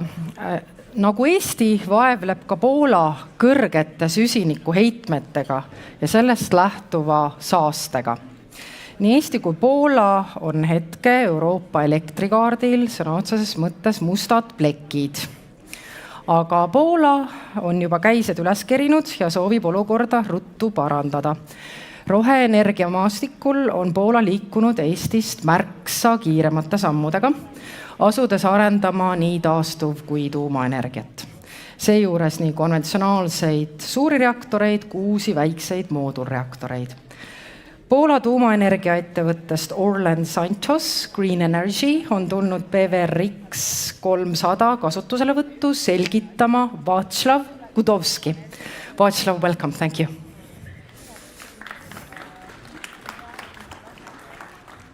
Thank you very much. Please come back because you will miss interesting presentation. Actually, this presentation should be given by our CEO, Rafał Kasprow, but I am the guy who is always backupping. If something happens, I'm always, on standby. Officially, I am advisor to the Orlen Synthos Green Energy, responsible for the nuclear strategy. So I'm very much a part of the BWRX development or deployment project. Moreover, I'm also a professor at the National Center of Nuclear Research when I'm working in research with the high-temperature gas-cooled reactor, but that's a different story. My main message, I heard that there will be a lot of parliament members. My main message of today is impossible is nothing. So if you want to do things, do it, because it's possible. On our road to the SMR fleet deployment, we were, in a way, a little bit together with the Fermi Energia, the wave breaker. The owner of Synthos, Mr. Solovov, was the first person in Europe who said, why nuclear must be a monopoly of the state? Let's sign an agreement with GE Hitachi and let's try to do it. And why SMR? The lower threshold for the investment, lower risks, but also, students ask me, Václav, which SMR is the best one? The answer is very simple. The one which fits to the requirements of the customer and has the sufficient technology development level. So the good thing which we never hear about SMR is that they can be tailored for the needs of the customer, in big difference to the big nuclear, which must be, you have to accept what is done already. Not talking that the main designer of the BWRX is my former student from Royal Institute of Technology, Kristen Dahlgren. It's always a pleasure also to be here because I see a lot of my former students, both from Sweden and Estonia, coming for these conferences. So in year 2019 and 2020, there was an agreement signed where the first Polish entity said, we would like to build on our condition the nuclear power in Poland.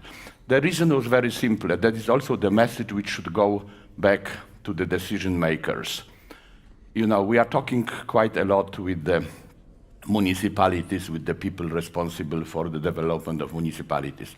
If any investor comes to invest for some industrial facilities, now, the first question is about taxes, the second is about the carbon footprint. If we will not have energy sources with the low carbon footprint, we will probably not be able in the future to compete with our products on the international market. And that was the main driver for the Synthos owner, which is actually mainly the chemical company. And people would like not only drive an electrical car, they would like to drive on the green tires and the green equipment inside. So the main driver is really not to rely on the slow development of big nuclear power, but try to get things in our own hands. So the first was agreement, as I said, with the GE Hitachi. Then actually 2022, Orlen joined the company. And we have, in a way, a dream situation. I was working a lot with DOE. DOE is ready, to fund 95% of some projects to reach in 10 years, maybe 50-50, private, public. Here at the very beginning, we got Orlen being under the state supervision. We had a dream solution, this public-private alliance to build a new nuclear. So we did a lot of due diligences on different technologies, and finally the choice was BWRX. I will tell you why. One of the very important events which happened 2023 is a technology collaboration agreement signed by GE Hitachi, Tennessee Valley Authority, OPG, and OSGE, actually to work on the standard design. We would like to have a dream with SMR, like the aviation has, one plane which can be flying, to every country. But I ask that question, senior people. I mean, too late, it's impossible. But you can do as much as possible because, the finally nuclear safety is a national responsibility, but there is a lot of things to do. You can do the standard design, the design of the reactor, which would fit most of the regulation, common regulation of the country, of the customer. And then we work quite a lot with the regulator to do the cooperation on the assessment. So we are very happy that Polish regulator signed the joint assessment agreement with Canadian regulator, with American regulator. Now they join also the activity on this European market, having this early joint assessment of the European SMR solution. So there is a lot of things which are going on. So nuclear must not be that expensive as it is. Few words about Synthos. As I told you, one of the biggest chemical company, having also very differentiated industrial profile, and Orlen is a petrochemical giant. The driver for the Orlen is the same. They have to think about the future beyond the fossil fuel. So they do it in a very broad way. They do renewables, but they decided actually to join efforts with Synthos Green Energy, create Orlen Synthos Green Energy, and to work solely on the nuclear deployment in Poland. Our goals is Poland is heavily dependent on the burning of the fossil fuels. The energy in Poland must be changed to replace, as I said, I'm saying that the time of the cheap products is over.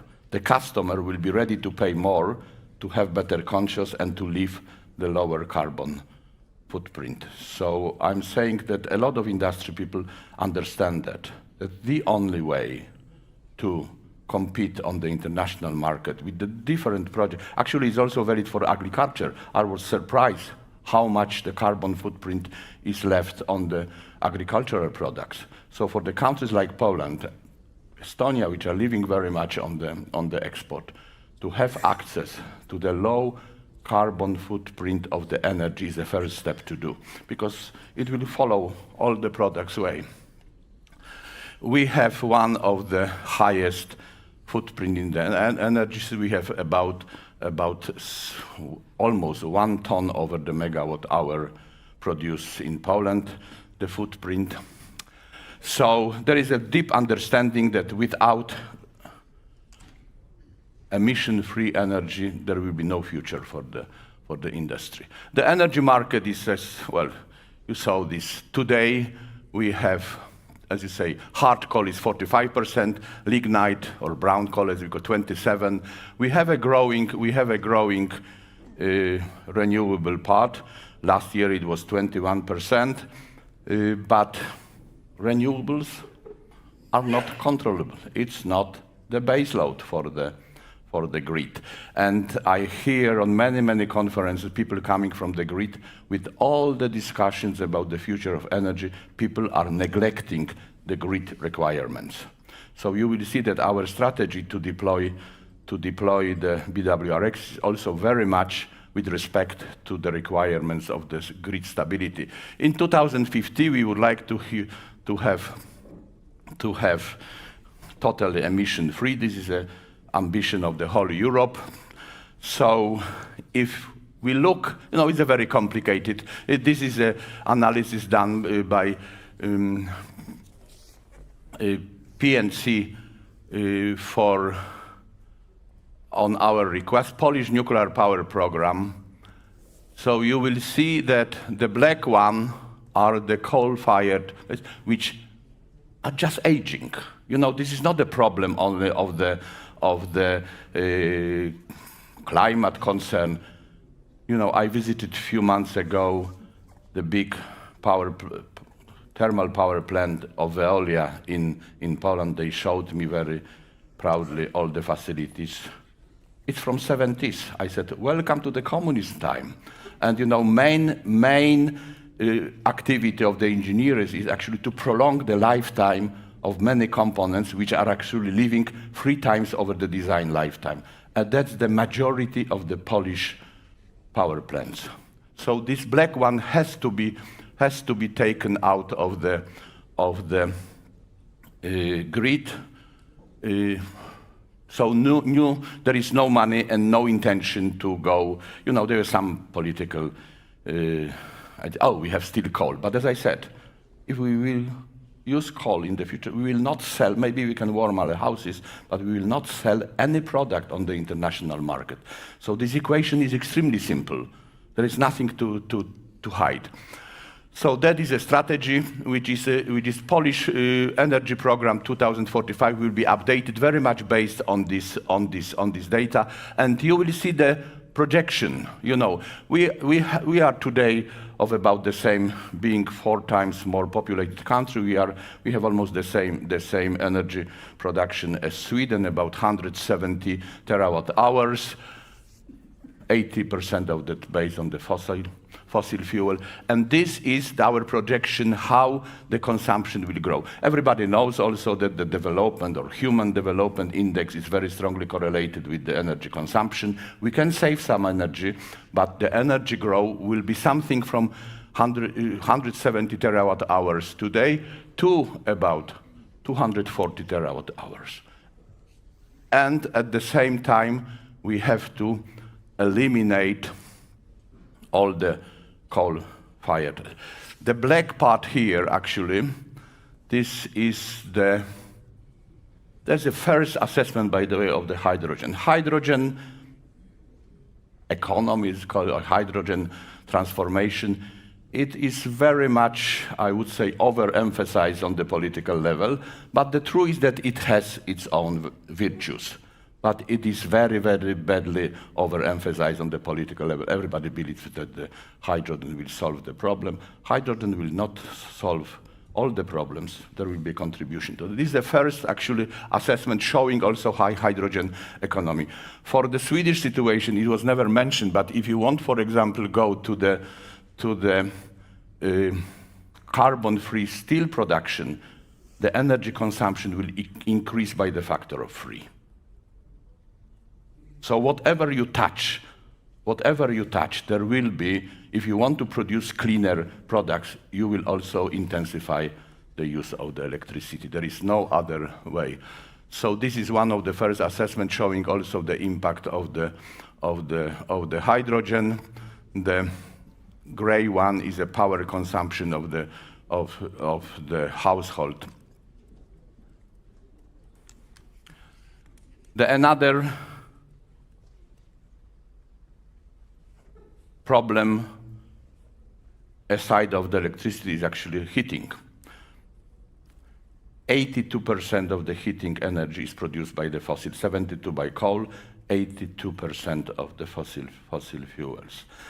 There is a bad message and a lot of bad air. Actually, we have about 40,000 to 50,000 lethal cases originated from the pollution of the air, mainly originated from the heating sector.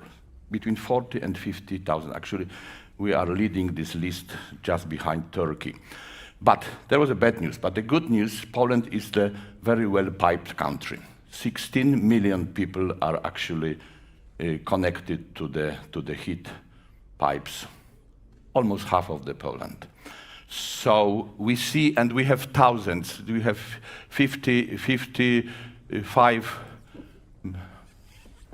55 terawatt hours actually installed capacity per year, and we have about 400 entities producing heat for the district heating. So it's a very, and again, we have to get rid of this coal and lignite sources. As you see, Poland is actually the best pipe. You have 16 million people, so it's actually a perfect situation for getting few reactors to come.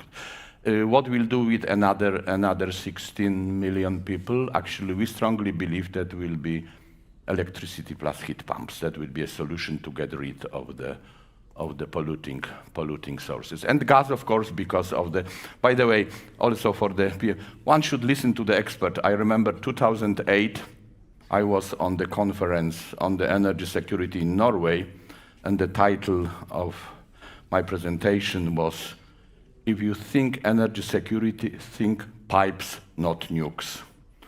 It turned out to be so true, by the way, and I was actually appealing that not to sign the Nord Stream 2 agreement. It was signed a few months later after that. But if we would be wiser, then we wouldn't do that. So we did actually nice assessment, which technology could answer the following question: possibility of obtaining financing.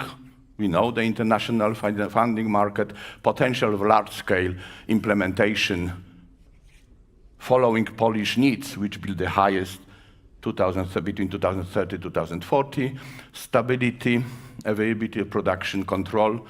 It means to be the base load, and the final assessment is showing actually that only gas and SMRs, BWRX, that also appeal to the political people. I mean, SMR is a name like a car. So unless you tell which SMR you mean, you don't know what you are talking about. There is about 82 projects now in the world which are called SMR. The most important next information after SMR is a power level and modularity. But the next information you have to deliver, talking about what technology you are using, what cooling technology. If you are talking light water-based SMR, or you are talking very advanced, heavy metal cooled, because there is a different maturity of the technology development. But you see, when you do that, we have gas is excluded of political reason, but also of the price reason. Don't forget that in all the analysis which we do, the cost of the fuel in the OPEX is about 10 or less percent. Actually, today, for existing, is less than 5%, by the way, of the OPEX. But for the future, is maximum 10% of the operational cost is actually fuel cost. So that's a very important thing. That's a forecast capacity gap in Polish energy system, just following this shutting down of the. So you see that by the year 2040, we will have a power gap of 14 gigawatt. So when you heard, kind of some of this, CEO of the big energy company, they had very big pressure on the media, saying about the fleet or 80, 70, whatever. But if you look at that number, and if you are serious, if you want to cover 14 gigawatt of the gap, unavoidable gap, and if you are looking at BWRX, so that's not a very big equation to say that you will need about 50 such a reactors. So we are talking about the fleet of covering the power gap of about 14 by year 2040. And this is independently, by the way, of the big nuclear. If the big nuclear will be ready really by year 2035-34, it will not change. So this is a gap aside of the big nuclear. So big nuclear will solve part of the problem, but will not solve all the problems. KPMG did a very nice analysis for that. This is benefits from the BWR in the 60 year. Don't forget the design time of this reactor today is 60 years, probably the exploitation time will be 80 years. Today's reactors in operation, they were planned, designed for 30 years. Most of them are actually reaching 50 years of the existing reactor deployed in the 70s and 80s. So you have a nice summary here. Compared to the coal-fired, we are actually saving 175 million tons with one BWRX in the. We are saving so many tons of the sulfur and nitrogen oxide and this particulate matter. 2.5 is actually the biggest killer in the 65 million of tons of coal. And by the way, counting the transportation of coal in Poland is about, yes. So the road to a fleet of the BWRX in Poland, we are already in 2 years, we actually grew from few people to above 70. Actually, today we are almost 80 people. Our headquarters is in Warsaw in the Q22, very high building in that.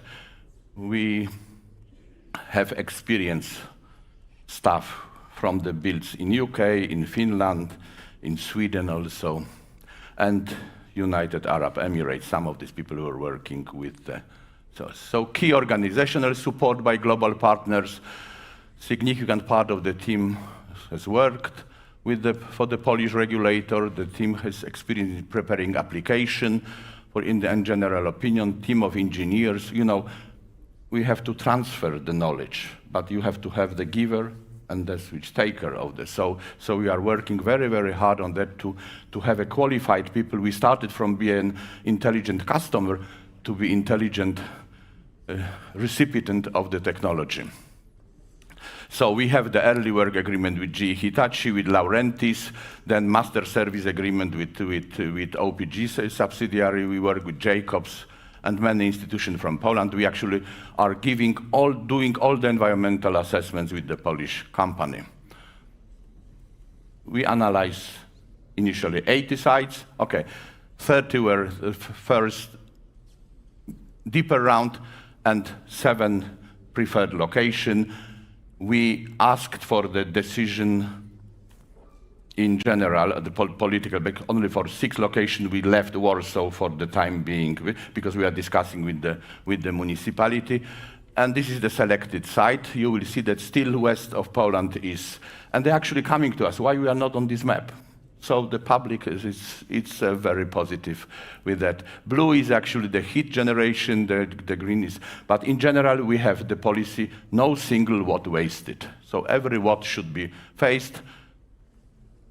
Kalev, you were right, it's about 60, 64, that's the same for Poland. If you are over 60% for yes, you are very well in this situation. But in general, you know, people are very, very, very, so we have positive for the nuclear, and also in my yard, by the way, because of these municipalities being aware of this carbon footprint, they are very much pushing for deployment actually at their yard. So this is a very unique situation. If we miss that, this window will never repeat. So current status, work of Poland, so we obtained this 6 decision in principle, which was with some political turmoil. Maybe we went a little bit too fast with 6 applications at the same time.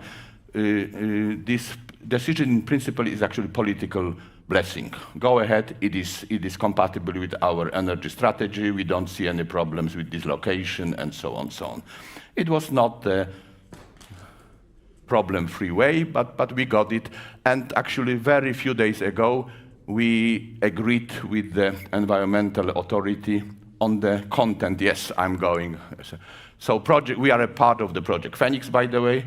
You heard today about Phoenix, coal to nuclear. We have also own Polish project, which is actually decarbonization of the Polishes, which is called Desire. So we are working together with them. Mainly, actually, the Phoenix project is based that US is offering its own expertise to help you to prepare the strategy for decarbonization. It's nothing less, nothing more than that. And then last week, I was also asked, you know, the people, oh, this OSG is everywhere. Suddenly it's also in the UK. So for the people who doesn't know that this is a program, British Energy Security Strategy, to realize the UK government strategy, 24 gigawatts by 2050. By the way, very similar to the Polish ambitions, by the way. So they opened this Future Nuclear Enabling Fund, and 2 companies got funding. It's not a huge money, but for the preparatory work for this, it's 33 million British pounds for GE Hitachi, and Holtec is the second. And the SG, Synthos Green Energy, as an investor and developer specializing in SMR, our company is eager to invest in the UK and lead the way in several BW RX 300 projects. Out of the record, this is also the signal for the Polish government. If you will make our life too difficult, we will go to UK with this program. But of course, we understand that we can make it very much cheaper if we do the huge European alliance. Thank you very much for your attention.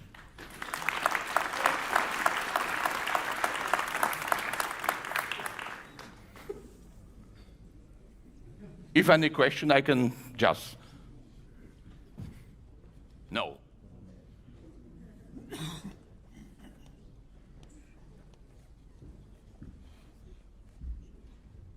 I live in Chicago now. It's a cold city. When weather about like this comes, I know I feel much better seeing it arrive surrounded by a fortress of nuclear plants. I lived in California before that, and when you saw nice weather coming, it might be blackout weather. So there's a difference between those two things. If you suddenly declared an emergency poll, a Democratic poll, and asked the citizens of Chicago, are you willing to live with a cluster of nuclear plants 80 kilometers from the center of the city? I don't know whether the answer would be yes, even as Chicago residents can barely remember blackouts, have some of the cheapest and cleanest power in the world. I don't know if they would suddenly say yes if a vote was put upon them. You have a vibrant democracy here in Estonia. You have issues here that I don't think we will ever face in America, and you have your own concerns that you'll need to deal with when you introduce the concept of a nuclear plant. It is only right and just that nuclear is a topic of democratic debate. It is one of the most important things you can do as a country. And here's my question. If you decide, yes, after a debate, we will have nuclear, what would come next? What would need to be done to prepare the nation? What would need to be done to prepare for the responsibility and the privilege of having nuclear energy? If the answer is no, what then? Where's your energy going to come from? And how will you proceed in an uncertain world where energy security and climate change obligations would seem to be in conflict here?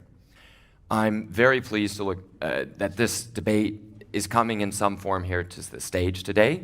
Members of the Parliament of the Republic of Estonia will be joining us to discuss these issues directly. We'll have Katrin Arma of Estonian Public Broadcasting to moderate and introduce our speakers.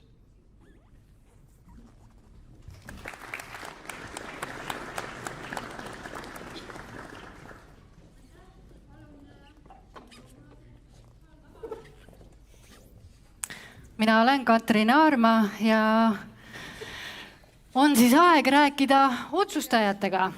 Palun siia kõik Riigikogu erakondade esindajad.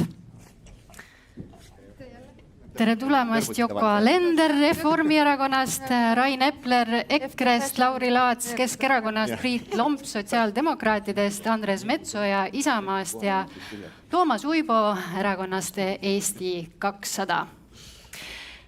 Teeme siis alguseks ikkagi meelsuse ringi. Nüüd, kui me oleme kõik tutvunud Tuumaenergia töörühma lõppraportiga, kas see on kuidagi teie meelsust muutnud ja milline on praegu teie isiklik ja erakonna suhtumine siis tuumavõimekuse lubamisse? Alustame sealt poolt, Priit Lomp, palun. Ja, aitäh. Ja kõigepealt aitäh arutelude eest ja tõepoolest ma olen seda meelt, et me peame siis rohkem kaasa arutlema, kaasa mõtlema ja tõsi on see, et mitte kõigile küsimustele, mis on aja jooksul küsitud, võib-olla pole näiteks küsitud õigesti, ei pruugi me alati saada kohe vastuseid, aga eks igaüks ju viib siis oma nägemust ka omal viisil ellu. Sotsiaaldemokraadid on tegelikult paar aastat tagasi juba võtnud vastu oma juhatuses siis seisukoha, et tollel ajahetkel me siis tuumaenergia rakendamist ja kasutusevõttu Eestis ei toeta. Ja tegelikult mitte sellepärast, et me oleksime olnud kordagi tehnoloogia vastu, vaid sellepärast, et meie meelest on lihtsalt vaja esmalt ära vastata paarile teistsugusele küsimusele. Et kõigepealt see, et kas sellel hetkel, kui siis see tuumaenergia on võimalik rakendada, kas meil on sellel oma energiaportfellis või energiamiksis üleüldse kohta ja rolli, on esimene küsimus, mida ma olen alati küsinud. Ja teine pool selle juurde kindlasti ka see, et meie arvates see ajaraam, milles opereeritakse, on selgelt liiga optimistlik, et mul on väga kahju, et minister seda täna hommikul sissejuhatuses ei maininud, aga kuna Riigikogu majanduskomisjoni protokollid on avalikud, et siis alles mõni nädal tagasi siis ka kliimaminister osales majanduskomisjoni istungil, kus ütles, et ka tema ei näe 10-11 aastaga oleks võimalik tuumaenergiat kasutusse võtta, et ta arvab, et optimistlikult see periood võiks olla 15-17 aastat. Et lihtsalt võtame sellesse arvutusse juurde need numbrid, mis on puudu, vastame nendele küsimustele ja minu meelest see energeetika ei peaks olema see lähenemine või see poliitika, kus me siis otsustame, et hakkame minema ja vaatame, kuhu me kohale jõuame, vaid me peaks vastama sellele, et kuhu me tahame jõuda ja siis üheskoos otsida vastust, kuidas me sinna jõuame. Et mulle tundub, et me teeme paljusid asju lihtsalt selles küsimuses, kuigi see ootus ja soov võib olla ju hea ja positiivne, et me teeme neid asju lihtsalt vales järjekorras. Ma korra täpsustan, Priit Lomp, miks on nii, et Kantor Emori jaanuarikuise uuringu järgi on sotsiaaldemokraatide seas 69% tuumajaama kaalumise pooldajaid? Jaa, ma kirjasin see küsimusega üles, see küsimus on seal ilusti olemas. Kas pooldad uue põlvkonna väikese tuumajaama kasutusse võtmise siis kaalumist Eestis? Et kindlasti on hästi lihtne meelsust kujundada taaskord selles olukorras, kus me oleme, et hästi kõrged energiahinnad, hästi lihtne on inimestel vastata, et jaa, et ma tahan ju soodsamat hinda. Ja teine pool on see, et kui seda arutelu pidama hakati, siis tegelikult räägitakse ju siis ühest väikesest moodulreaktorist, seejärel 2, nüüd räägib Fermi juba 4, et lihtsalt nagu, mulle tundub, et see ajas ka see informatsioon, millega me opereerime, lihtsalt nagu muutub, et kui sa ühel hetkel küsid inimeste käest, et kas ka muudad neid samu algküsimuste sõnu pisut, siis ei pruugi nii tulla. Aga veel kord, et see ei saa olla selline asi, kus kohas siis teha oma otsus pooliku informatsiooni pealt ja mulle tundub, et ka inimeste käest küsitakse pisut poolikult. Lähme edasi, Toomas Uibo erakonnast Eesti 200, palun. Ja aitäh, tänud kutsumast. Et mis puudutab Eesti 200 arvamust, siis nagu kõik erakonnad koosnevad ju inimestest ja eks neid arvamusi erakonna sees on erinevaid. Aga minu tunnetus on ikkagi pigem see, et selle jah poolele kaldub nagu rohkem inimesi. Et jah, see tuumaenergia küsimus on ju ühele riigile äärmiselt suur otsus, väga suure mõjuga otsus ja kui me vaatame nüüd seda välja tulnud raportit, millega 2 aastat tööd tehti, siis tegelikult see raport ju vastab sellele samale küsimusele, mida ka Priit siin tõstatas, et Eestis on tuumaenergiale koht olemas ja see on nagu kõige olulisem võib-olla, mis sellest nagu välja tuua. Nüüd küsimus, kas me siis peaksime seda võimalust kasutama, et see on nüüd jah, sellise poliitilise debati küsimus, see on ka see sama küsimus, ma olen Priiduga selles mõttes nõus, et see suur pilt nagu energeetikast meil täna natukene nagu puudub, et kuhu me siis nagu jõuda tahame. Et ka siin, kui me räägime taastuvenergiatest, siis mulle tundub, et käib nagu tohutu rapsimine ja jooksmine siia suunas ja sinna suunas, et me peaksime kujundama sellise suure pildi vaate ja panema ka siis sellised eesmärgid täpsemini kirja. Aga ma olen isiklikult, kui minu käest küsida siis seda kas ei või jaa, siis mina olen jah, pigem jaa.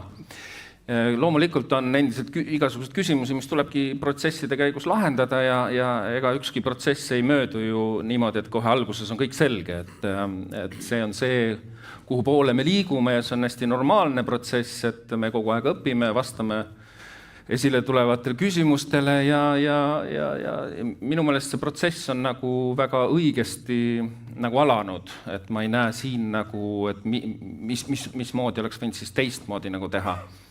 Et jah. Milliste seisukohtadega läheb debatile vastu Reformierakond? Joko Alender, palun. Jaa, no ma arvan, et meid vist kaasnaabriga juba pandi sinna koos selle jaamaga ühe pildi peale ilusti, et me juba seal lehvitsime lippe, eks ole. Et selles mõttes ma tegelikult siit eelnevast ja võib-olla eelkõige siis Priidu seisukohast natukene jäi kõlama selline nagu me lapsepõlvest mäletame, et anekdoot, et ootame, kuni kõik autod on läinud ja siis lähme üle tee. Et selles mõttes ma arvan küll, et Riigikogu tegelikult võiks, tähendab nii mina isiklikult kui ka erakonnas nii palju, kui need arutelusid on olnud peale selle raporti ilmumist, et see nii-öelda kindlus, et Riigikogu võiks võtta vastu otsuse, et me asume selle seadusandliku poolega tegelema, et me uurime need keskkonnaohud, kõik need küsimused, mida on vaja kogu selle pika protsessi jooksul lahendada, et me asume sellega tegelema. Jah, me arvame, et seda me võiksime teha. Ja nagu hommikul ka minister ütles, siis Riigikogu tõepoolest võiks olla see koht, kus see otsus tehakse. Et ma arvan, et ka täna siin paljudest ettekannetest on tulnud see läbi, et kui me vaatame ikkagi edasi tuleviku poole, siis puhas energia on see, mis on ka konkurentsi mõttes nagu määrav, et kuhu me edasi läheme, et meil on see nii-öelda loodusressursi väljamüümine, olgu see siis põlevkivi energeetika või siis väärindamata puidu kujul, eks ole, seda me ei taha enam. See lihtsalt sööb oksa, millel me ise istume, eurotoetused hakkavad otsa saama, et mis siis see järgmine samm on, et mida me riigina nii-öelda saavutame. Aga üks asi, mida ma pean siin juures ikkagi ka toonitama ja mis on meile ülioluline ja ka mulle isiklikult, ka see raport ütles selle selgelt välja, et tänu sellele või selle otsuse kõrval ei saa me tegemata jätta ühtegi investeeringut taastuvenergeetikasse, et see on A ja O. Edasi, Rain Epler, palun. Ja aitäh, ma püüan siis kõigepealt küsimusele vastata, mis oli, et kas raport muutis minu arvamust. Ei muutnud. Ma olin enne selle raporti ilmumist juba arvamusel, et meil on tegelikult vaja energiaallikat, mis ei ole juhuslik ja ilmastikust sõltuv. Ja kui tulla selle debati pealkirja juurde tagasi, kus esitatakse küsimus, mis saab siis, kui muuhulgas ka küsimus, et mis saab siis, kui Eesti ütleb ei, siis saab nii, et hakkame seda põlevkivi ohtralt ahjuhama ja see ei ole lihtsalt minu arvamus, vaid meil on ju võtta Saksamaa näide, kes on teinud 20-aastase harjutuse läbi ja nüüd siis kütab kivisütt ja hakkab ohtralt gaasijaamu ehitama, nimetades või püüdes teha nägu, et see ei ole fossiilse kütuse kasutamine. Et selles osas olen ma toetav, ma küll olen ka nii raporti koostajatele kui üldse tuumaenergeetika pooldajatele öelnud ka paar kriitilist mõtet selle raporti kohta. Et ühelt poolt ma saan aru, et poliitiline raamistik täna progressiivses läänes on selline, et sa pead ütlema igal pool lause, et tuult ja päikest on ka vaja. Seda öeldakse ka raportis Boldis, tegelikult Eesti võiks vaadata oma energeetika seisule otsa ja ka välja öelda, et tegelikult ei ole vaja, kui me selle tuuma suunas jõuliselt liikuma hakkame. Ma eile rääkisin olukorrast Rootsis Vattenfalli esindajaga, aga täna siin näidati Põhjamaade seisu, eks ole, kes on energia eksportijad, kes importijad, Rootsi muuhulgas on eksportija. Rootslased praegu panevad ka tuulele rõhku sellepärast, et nad arvavad, et võib-olla tuuleenergiaga saab energiat rutem juurde, et tööstust arendada. Ma esitasin küsimuse, et vaadates, kuidas täna erinevad planeeringuprotsessid Euroopas lähevad, siis ma ei ole kindel, et kas tuult või tuuma saaks kiiremini, aga see on eraldi teema, et rootslased tegelikult seda tuult kasutaksid nii-öelda sillana seniks, kuni uued tuumavõimsused tulevad. Eestis seda silla küsimust ei ole, Eestis on täna juhitavat võimsust puudu ja nii-öelda baseloadi on puudu, me võiksimegi hakata sellega tegelema. Ja veel, mis puudutab seda tuuleenergeetikat siin, oli ka üks ettekanne, kus näidati siis riikide kaupa erinevust Põhjamaade keskmisest hinnast. Muuhulgas oli seal väga kallis Taani. Aga jälle, tulenevalt ilmselt sellisest poliitilisest raamistikust, oleks ebaviisakas lavalt öelda, et see on sellepärast, et nad on tuulde nii palju raha pannud. Aga minul sellega probleemi ei ole see välja öelda, et tegelikult taanlased on saanud ka oma kõrge elektrihinna suuresti tänu sellele, et kas seal isegi mitte ei olnud peaaegu kriminaalselt karistatav, kui sa julgesid öelda, et võiks tuumaenergiaga ka tegeleda paarkümmend aastat tagasi. Et nüüd on seal ka hakkamas tekkima see, et vähemalt rääkida võib ja teadlased võivad arutada sellel teemal. Nii et see on see ja mis puudutab Priidu juttu sellest, et oleks vaja mõelda, arutada ja õppida, siis ma tahan kiita konverentsi korraldajaid. Täna on olnud väga head ettekanded. Tervitused olid ka head, aga seal oli võib-olla sellist üldisemat juttu, aga tegelikult on olnud häid sisu ettekandeid mis on kontsentreeritult 15 minuti sisse pandud ja kust on väga palju õppida. Ka sotsid võiks õppida. Nii, hästi, aga lähme edasi. Lauri Laats, palun. Aitäh, tõeline poliitdebatt läks käima. Milleks me siin oleme? Lahtise käega. Kui me räägime Keskerakonna seisukohtadest, siis meil debatid käivad, me ei ole oma lõplikku seisukohta kujundanud, mis puudutab minu arvamust, siis ma hetkel olemasoleva info põhjal pigem kaldun ütlema ei ja kohe ka põhjendan. Küsimus ei ole ainult selles, et tuumajaam, tuul, päike, teised alternatiivid on siis gaas. Meil tegelikult puudub selline tervikpilt ja see on nagu probleem. Ja sellest on erinevad spetsialistid ja just energeetikud ka sellele ka tähelepanu pööranud, sellest ka rääkinud ja minu arust nii kaua, kuni ei ole kogu tervikpilti, nii kaua, kuni ei ole meil majanduslik analüüsi, siis tegelikult selle baasil ongi väga raske mingisugust põhjapanevaid otsuseid teha. Et me oleme nagu mingis mõttes lasknud seda isevoolu veereda, siin on tekkinud väiksed võimsud nii tuule kui ka päikse osas, neid arendatakse edasi, nüüd me räägime võimalikest veel lisa siis võimsustest tuumajaama näol, just oli ka uudis Saksamaalt, et nemad on ka võtnud suuna gaasi peale, siin Eesti Energia tahab ju gaasi ka samuti ju võtta kasutusse. Ehk siis, ja vaadata seda rahavoogu, seda investeeringut, mis tegelikult ju planeeritakse siin lähiaastate jooksul sellesse sektorisse sisse panna. See on ju meelet suur raha. Me räägime summadest, kui kõik võtta kokku ja vaadates kogu meie vajadust võrku arendada, on see ülekande või jaotusvõrgud, me räägime 8-9 miljardist. 8-9 miljardist. Ja see on selline suur raha, mida tegelikult niisama tuulde ei tohi panna. Ehk siis selles mõttes on seal õigus. Ja seetõttu tulebki teha päris korralik analüüs riigi poolt ja tuua meie ette see analüüs. Ja lähtuvalt sellest tegelikult me peaksime kõige parema mudeli endale välja valima. Kas tuumajaam on selle osa või mitte, sellest nagu tulebki tegelikult põhitõde välja. Et praeguse materjali kohaselt me ei saa sellist otsuseid hetke informatsiooni põhjal võtta vastu ja mis on veel üks probleem on see, et täna me arutame siin tuumaküsimust, tuumaenergeetika küsimust, kuskil me arutame tuuleenergia, kuskil me arutame päikseenergia, minu arust võrkude debatti üldse ei ole veel käivitatud, ehk siis püütakse natukene jupp siit võtta, natuke jupp sealt võtta ja see on vale. Tegelikult tuleb seda asja väga kompleksselt arendada ja ka debateerida nende teemadel. Ja esimese ringi lõpetab Andres Metsoja. Ja, aitäh. Kõigepealt, kui oleks võimalik välja anda innovatsiooni auhinda, siis annaks Fermi Energiale, et Eesti hädasti vajab innovatsiooni ja innovatsioon just nimelt ei alga mitte meil siin lava peal arutades, vaid sellest, et keegi kuskile paneb raha, võtab riske ja püüab sellega luua uut väärtusruumi. Ehk sisendeid selleks, et makropildis meie riik areneks ja inimestel oleks parem, ettevõtted oleks konkurentsivõimelised. Ja paratamatult just nimelt see debatt, ma mäletan üks Eesti president ütles, et see, mis meid on siia toonud, ei vii meid enam kahjuks kuidagi edasi.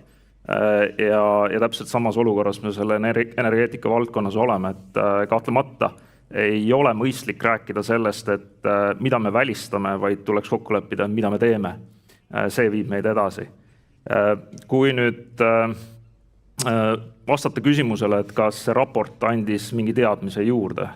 Jah, andis kindlasti. Andis teadmise, et Eesti riik peaks võtma 100 miljonilise kohustuse ja kui kohe saaks teha otsust, siis ma ütleks, et kui on valida personaalne riik 200 miljonit või 100 miljonit tuumaenergia valdkonna investeeringuteks, siis minul isiklikult ei ole küsimusi. Selge, et see loob alust konkurentsivõimele kohutavalt palju rohkem. Nüüd tuumaenergeetika kontekst on kindlasti ka ju Eesti-siseselt regionaalne. Et maainimene tihti mõtleb selles mõttemaailmas, et jah, tuumaenergia, kus see energia tuleb rohelisest, tuleb ta tuumast, tuleb ta põlevkivist. Ta eelkõige tahab näha, et tema kodus on energia olemas. Ja kui me ehitame sellist Eestit, et linnades peab 15 minutiga saama kõik asjad aetud, aga maal võib olla 42 tundi -20 kraadiga ilma elektrita, siis on kohutavalt keeruline talle viia seda nagu sõnumit kohale, et kuhu me läheme, millist Eestit me ehitame. Et see on kahtlemata üks lahutamatu probleem kogu sellest debatist. Ma olen selles mõttes kolleegidega nõus, et tuleb näha seda tervikut. Ja tuumaenergia arengu kontekst kuidagi siin jalga taha panna ühelgi erakonnal, ma arvan, tegelikult ei ole õigustus, sest see debatt tuleb ära pidada. Juba eos öelda, et meile see ei sobi, ma ei tea, siis kas soomlased, rootslased on poolearulised ja ma tänan tegelikult nende võimaluste eest. Ka keskkonnakomisjoni esimehena eelmises perioodis oli võimalik mul käia Rootsis kohal ja näha. See võtab väga palju tegelikult hirme maha, et seda on vaja teha. Aitäh. Ja enne kui me nüüd edasi lähme, siis ma annan teada, et kui saalis olijatel on küsimusi, siis andke endast märku, toome teile mikrofoni ja saate vahele küsida oma küsimust või siis edastage Sliido kaudu oma küsimused. Ja ajakirjanikuna ma ikkagi tahan ajaraamistikku ka teada, et millal ikkagi Riigikogusse nüüd see arutelu jõuab, miks on valitsusse jäänud lõpparuande kinnitamine toppama. Priit Lomp. No mina saan rääkida saadiku koha pealt, et kindlasti ja veel kord, et selles mõttes, et see meie seisukoht selles osas, mis puudutab siin, et me oleme selles osas kõhklevad ja meie kehtiv seisukoht täna on ei, on tegelikult natuke vastukaaluks sellele, et me ei näe nendelt, kes ütlevad jaa, et nendel oleks selles mõttes nagu seal kirjas jah, aga millistele asjadele peab veel vastama, et selles mõttes jällegi, et need teemasid, mida siia lauda tuua on ju rohkem, et see, mille taga ta täna valitsuses seisab, no ootame selles mõttes, et me Riigikogu menetleb neid otsuseid valitsuse poolt, mis valitsusest kohale jõuavad, otsitakse loodetavasti üksmeelt ja loodetavasti see ka leitakse. Aga ma ütlen, et see ei, aga on paljuski seotud sellega, et oleks ka jah, aga, et oleks rohkem neid küsimusi ja kuigi ma ka väga tunnustan selle eest, ja ma arvan, et ega keegi teine ei saagi olla selles mõttes nagu siis seda innovatsiooni luua, millest siin just Andres rääkis, et see saabki olla ettevõtluse suund, siis me tõdesime ka paar nädalat tagasi Riigikogus samasugusel siis tuumavaldkonna debatil, et jällegi kohalikud inimesed, kes seal ka esinesid, üks volikogu liige siis Virumaalt, ta ütles jällegi, et tema vaatest talle on tundunud, et pisut on läinud see aruteluga ja see lobiga siis erasektori poolt liiga agressiivseks. Et mis pisut jällegi, see ei ole sellest, et arendaja süü kuskilt poolt, aga see pisut seab ka selle Riigikogu sellesse koosseisu, et tegelikult ka inimeste jaoks, kelle jaoks me seda otsust ju teeme, lõpuks ikkagi jääb mulje, et tehakse juba valikut nagu kõikides küsimustes. Tehakse valikut mitte sellest, kas tuleb või ei tule, vaid tehakse valikut selles osas, kes ellu viib, kus kohta täpselt tuleb ja nii edasi. Aga see, miks ta valitsuses sõidab, et ma ei ole valitsuse liige. Rain Epler soovis kommenteerida, palun. Jaa, kahte aspekti, et nagu Priit ütles, et tema saab rääkida saadikuna, mina samamoodi, mul tänases ajahetkes ei ole erakonnaliini pidi kahjuks võimalik valitsuse liikmetega rääkida. Priidul on, aga temani see info ei ole jõudnud, aga minuni on jõudnud info, et sotsid on need, kes on valitsuse päevakorrast selle kategooriliselt maha võitnud, et siis sa tead, Priit, seda. Ja teine, et kui Priit ütleb, et oleks vaja, et jah, aga küsimusele vastust, siis mitte ainult tuumateemas, ma olen üldse märganud, et ega mahukate materjalide lugemisega ei taheta palju tegeleda. Ma ise võtsin selle tuumaraporti ja lugesin läbi. See koosnebki valdavalt nendest agadest, millele me peame vastama järgmistes etappides. Et ega jälle ei oska muud üles kutsuda, kui tuleb saada oleva infoga ennast kurssi viia ja läheb asi lihtsamaks. Lauri Laats soovis ka? Jaa, no esiteks ma ei arva, et see on nüüd halb, et see dokument ja valitsus ei ole seda Riigikokku toonud. See annabki meile võimalus ju rohkem sel teemal ja laiapindsemalt ka arutada. Ja see diskussioon ju tulebki viia ühiskonda ja siin on järjest neid erinevaid debatte tuleb ja selle üle on nagu hea meel. Ja teine pool, et kui me vaatame ka neid küsitlusi, mis vahepeal siia kuvati ette, siis tegelikult need ju küsitlused viidi ju sel perioodil läbi, kus tegelikult sellist aktiivseid nagu debatti ei ole veel algatatudki või alustatudki. Ehk siis kindlasti on vaja jälgida ühiskonna arvamust, kindlasti on vaja käivitada laiapõhjalised debatid väljaspool Riigikogu ja siis loomulikult tuua ta Riigikogu otsustamisele. Jah, palun. Ma arvan, et selles mõttes on valitsus käitunud õigesti, et tuua kuivalt see raport, teda on tegelikult meile juba komisjonis tutvustatud, antud ülevaade, aga tuua ilma valitsuse põhiseisukohtadeta ka meie siis energiakokteili tuleviku energia hinna kujunemise kontekstita, võrgutasude kontekstita laua peale, siis mille üle me arutame. Et põhimõtteliselt selles raportis annab väga paljude asjadega olla nõus. Me võime vaielda selle üle, et kas 50 kilomeetrit nagu idapiirist on nagu piisav põhjendus mitte ehitada või mis seal see kilometraaž oli, eks ole. Et ma ei tea, ei oska selle üle nagu midagi tarka öelda, aga tegelikult peaks vastama ju inimeste, ettevõtjate küsimustele, et nii nagu julgeolekus on meil olemas kokkulepe, et me panustame, sest meie situatsioon on selline, siis järgmine vastus peaks olema, et mis on siis meie majanduse edu nagu pant, et kui me ei suuda sisendindu alla viia, kui me ei suuda leppida kokku siin selles Eesti maalapil tuleviku energia hinna kontekstis, mis see võiks siin piirkonnas olla, siis sellest algab kõik. Me ei saa neid tuleviku investeeringuid lihtsalt endale planeerida, kui me need otsused ei tee. Joko Alender. Ja, no ma tooks võib-olla selle võrdluse, et hästi kaua olime me Eestis selles olukorras, kus igas energeetika debatis ja üleüldse ka suguvõsa kokkutulekutel ja igal pool sa kuulsid seda, et enne ei tohi vanasse kaevu sülitada, kui uus ei ole valmis, eks ole. Ja ma arvan, et see mõtlemine tegelikult hoidis meid tegutsemast päris kaua, me ei teinud seda konkreetset otsust, me ei vaadanud tõele näkku, et põlevkivienergeetika ei ole kestlik. Ja tegelikult väga paljud olulised otsused jäid tegemata ja venisid. Ja täna me selle tõttu nägime ka siin neid hinnatabeleid muu hulgas, eks ole, et kui nagu oodata seda, et nüüd Riigikogu hakkaks paika panema kas 50 kilomeetrit sealt või teisest kohast, see ei ole ju, ei vasta isegi mitte tõele ega ei ole reaalsusega eriti kooskõlas. Et meil Riigikogu saab otsustada seda, et põhimõtteliselt sellesama raporti alusel sellist tüüpi tuumaenergial oleks teatud tingimuste korral Eestis koht. Kõik, mis edasi saab, kõikide nende aastate vältel, see on juba väga paljude teiste otsuste nii-öelda teha, eks ole.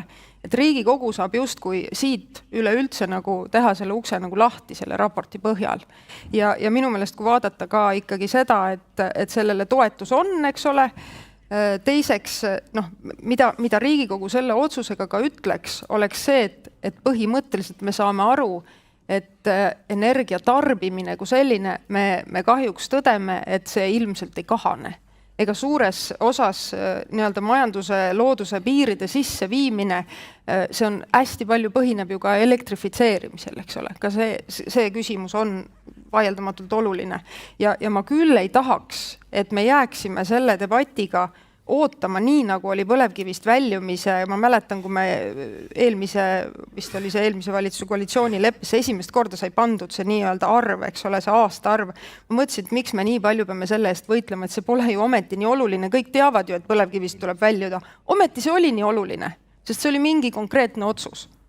Kiirelt veel, Toomas Uiva. Ma olen selle Joko näitega väga nõus, et me ei saa kogu maailma autosid enne ära oodata ja siis minna üle tee. Et see otsustamatus võib ühel hetkel ka kujuneda ikkagi väga suureks probleemiks. Mis puudutab kõiki neid hirme siin, et me ei tea todajaid ja seda, et loomulikult Riigikogu ei olegi see spetsialistide tuumaenergeetikute kamp, kes nendele küsimustele vastavad. Et kui veel hirmudest rääkida, mina olen näiteks piloodina töötanud päris mitu aastat inimestega, kes kardavad lennata. Ja seal on osa olnud ka selliseid, kes ei tule lennujaama lähedalegi. Nad kuulevad ainult seda müra ja neil läheb juba süda pahaks. Et seal on nagu see koht, mida mina selles debatis nagu tahaks näha, et see uudisimu, et et okei, et mul on mingi hirm, aga ma tahaks nagu teada saada rohkem. Et ma ei näe nagu, ma täna kohtun nagu nende inimestega, kes ütlevad, et nad ei tahagi teada, et see on üks nagu selline probleem, mida kuidagi moodi võiks lahendada, et inimesed selgitada veel kord, mis see tuumaenergia nagu tähendab. Ja veel lõpetuseks ütlen, et me täna ei tee ju seda otsust, et kas tuumajaam tuleb Eestisse või mitte, me räägime täna ikkagi seadusandliku raamistiku ehitamisest ja loomulikult tekib igasuguseid küsimusi, millele me peame veel vastused leidma selle protsessi käigus, aga jah, otsustamatus või ühel hetkel läheb meile väga kalliks maksma. Hakkamegi neid küsimusi nüüd järjest vaagima, sest aeg tiksub halastamatult. Lähme raha juurde, see on üks olulisemaid momente, kui me räägime majandusest ja energiasõltumatusest ja kõigest sellest. Mis siis tähendab see, kui me nõustume tuumavõimekuse loomisega? Mis see tähendab rahaliselt riigile, ettevõtjatele ja lõpuks siis tarbijani jõudvale lõpphinnale? Rain Epler, palun. Noh, eks elu näitab, mis ta lõpuks tähendab, aga kui nüüd uskuda kas või jällegi täna siin seinal näidatud numbreid, siis siin lähinaabritest ju hinnatase oli kõigi parem nendel, kui Norra nüüd kõrvale jätta looduslikest tingimustest tulenevalt, siis kus ütleme tuuma on tugevasti selles miksis sees. See on üks asi ka veel raportist, mis mind natuke nukraks tegi, et nii-öelda finantseerimise osas räägitakse ka tuumajaama puhul sellest nii-öelda contract for difference või ütleme siis garanteeritud mingisugusest hinnatasemest. Mul oleks hea meel, kui me suudaks jaama ilma selleta teha, aga mida rohkem me teeme taastuvat, seda rohkem tekib tuumajaamal vajadus või ükskõik millisel juhitaval energiavõimsusel vajadus ka mingit garanteeritud tulu saada. Ja piltlikult öeldes me ehitame ühe asja tegemiseks kahte võimsust ja loomulikult siis see asi ongi kallim. Ja nüüd, mis puudutab näiteks kas või nende võimsuste eluigasid, see tundub mulle üsna lihtne kalkulatsioon, et kui alginvesteeringu suurus võib olla tuumal õige pisut suurem, siis näiteks meretuule puhul elueast me räägime paarkümmend aastat, 25, eks ole, ja siis tuleb uuesti tegelikult analoogne investeering teha pluss utiliseerimine, millest keegi täna üldse ei räägi. Et mina näen, et kui meil on ikkagi ilmastikust sõltumatuid võimsusi selliselt, mis katavad meie enda vajaduse ära ja kogu regiooni ja seda kasvavat defitsiiti vaadates, mida me saame eksportida, siis ma eeldaks, et me oleme võidus. Ja võib-olla taustaks inimesed, kellel nüüd siin konverents tekitab suurema huvi, tasuks Google'isse lüüa näiteks Ontario Green Energy Act ja siis lugeda selle kohta käivaid materjale, et Ontarios mitte ainult ei juhtunud see, et kõik inimesed, kes õudselt kõvasti õhkasid tuule ja päikse poole, on nüüd suured tuumaenergeetika toetajad, aga seal ka mitte poliitiline süsteem, aga ütleme poliitiline tasakaal muutus täiesti vastupidiseks. Need, kes olid tuult ja päikest edendanud maksumaksja rahaga, mille tulemuseks olid suured kulud edendades ja hiljem nii-öelda ebastabiilne elektrivarustus pluss suured kulud. Nemad nüüd on, ütleme, seal valijate hulgas seal nii-öelda lävendi lähedal oma populaarsusega ja nüüd on asemel teised inimesed ja ka elanikkond sai aru, et ikkagi stabiilne tootmisvõimsus on parem kui ebastabiilne. Aga nüüd teistpidi, kui me ütleme tuumavõimekuse arendamisele ei, mis on rahalised tagajärjed, Joko Alender? Ja, ma arvan esiteks, et võib-olla peaks korra veel tulema selle lobi teema juurde ka tagasi, et ma arvan, see on tegelikult ikkagi päris oluline, et kindlasti erinevad tootjad ja erinevad energialiigid peavadki oma asju tutvustama ja lihtsalt võib-olla see risk on ikkagi see, et kui minna tundub, et ikkagi tuleb ainult väga ühekülgset infot, siis minu kogemus poliitikuna ütleb, et siis tekib ilmselgelt ka mingisugune vastasjõud, eks ole. Et ma arvan, et sellise suure projekti puhul tuleb kindlasti need nii-öelda probleemkohad ikkagi ka väga ausalt tuua esile ja näidata, mis on need nii-öelda erinevad analüüsid.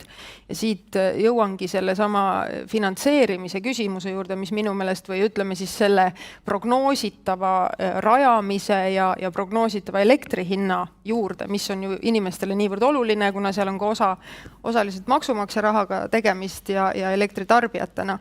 Et siin hiljuti tuli, ma jälgin päris palju ka Rootsi meediat ja hiljuti just tuli üks uus siis teadlaste raport, oli vist, kas oli Blekinge ülikool või mis see oli, kus siis ikkagi lükati need praegused tuuma nagu hinnaprognoosid ümber ja ikkagi öeldi, et need maksumused on oluliselt nagu kõrgemad, eks ole, et see probleem natuke nagu on, eks ole, et kui me vaatasime siin neid Fermi poolt tutvustatud nagu tagasivaatavaid andmed, siis need on reaalselt juba juhtunud asjade pealt toodud, eks ole. Aga see, mida me nüüd vaatame nii-öelda ette vaadates, need on ikkagi prognoosid, eks ole, et miks me kõik ootame nii huviga, eks ole, seda Kanada õnnestumist, et siis meil oleks millegi peale ikkagi nagu päriselt tugineda, eks.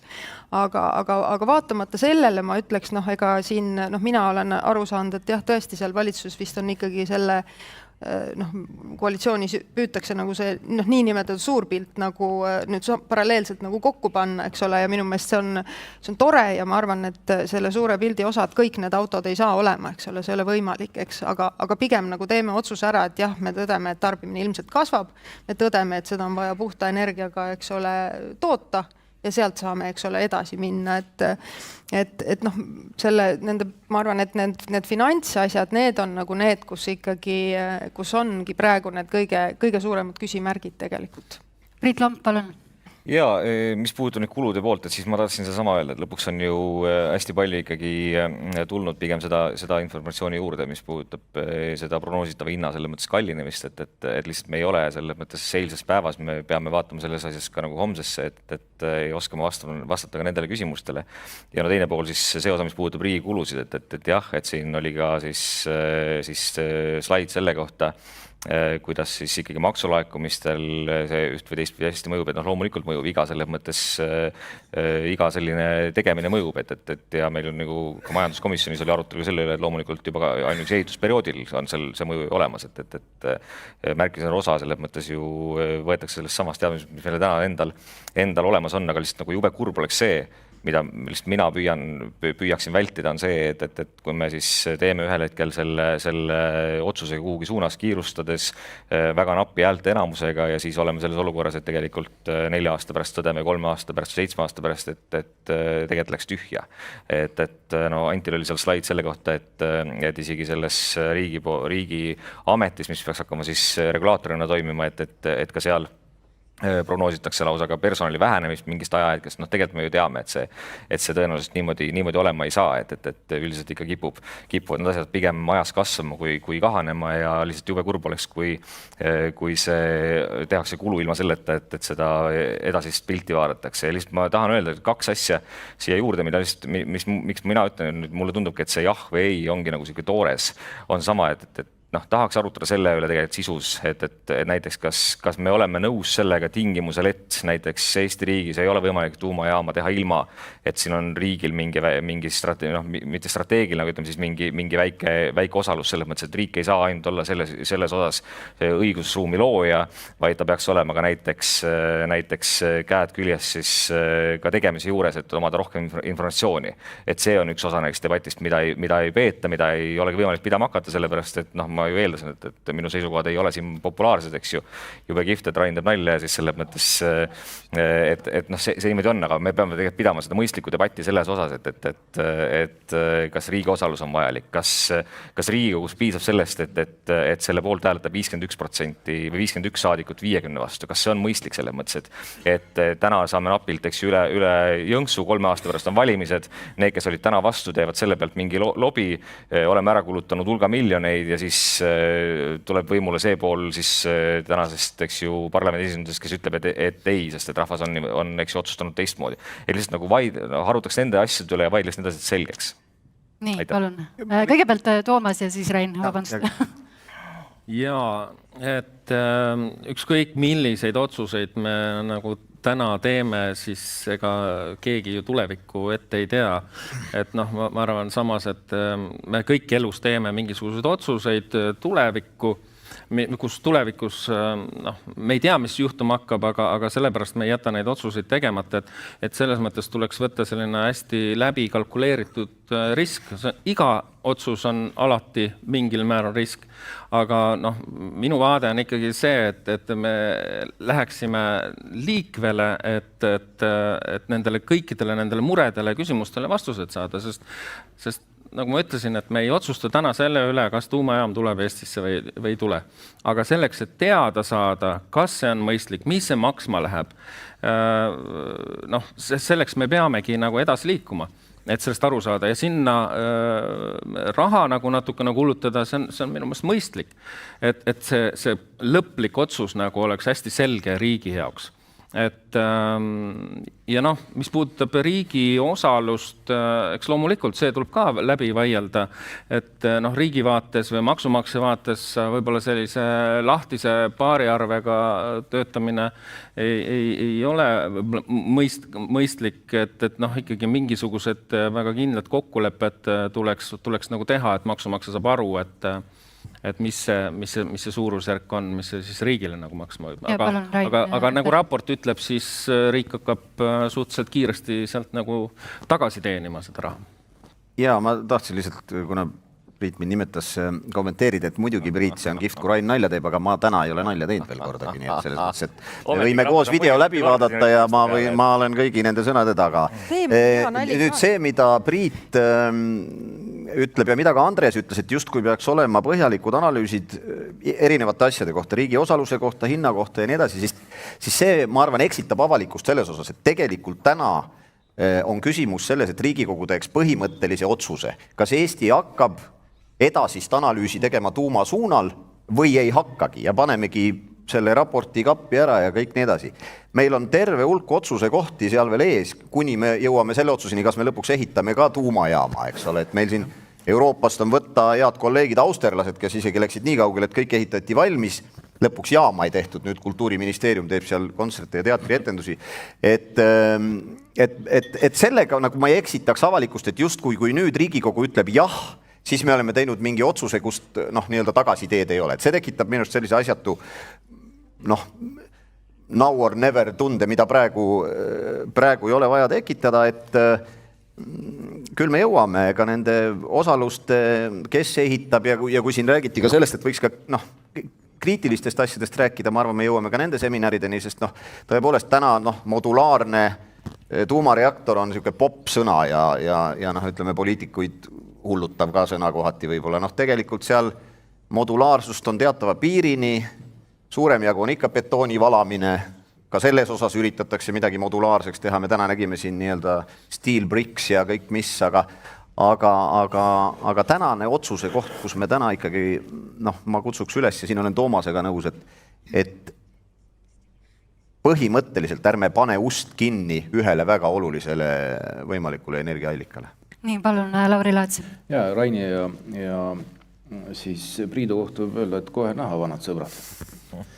Aga vaadake, te küsisite, et mis siis saab, kui me seda tuumajaama ei tee on ja kuidas see mõjuks hindadele. Ma arvan, ega sellisele küsimusele ei ole võimalik vastata, et arvestades need numbrid, mis on välja toodud raportis, need on praeguste sisendhindadega nii edasi, siis aeg näitab ja nii nagu ka minu kolleegid seda ka ütlesidki. Mida me kindlasti kogu selles debatis peaksime käsitlema lisaks selle suurele süsteemile on see, et mida me siis tahame saavutada. Me tahame saavutada sellist olukorda, kus inimene tarbiks elektrit sellises koguses, sellisel ajal, mis ta ise tahab. See on üks pool ja teine pool, et ta siis saaks seda elektri kätte võimalikult soodsa hinnaga. Ja minast sellel küsimusel ei ole keegi veel vastanud.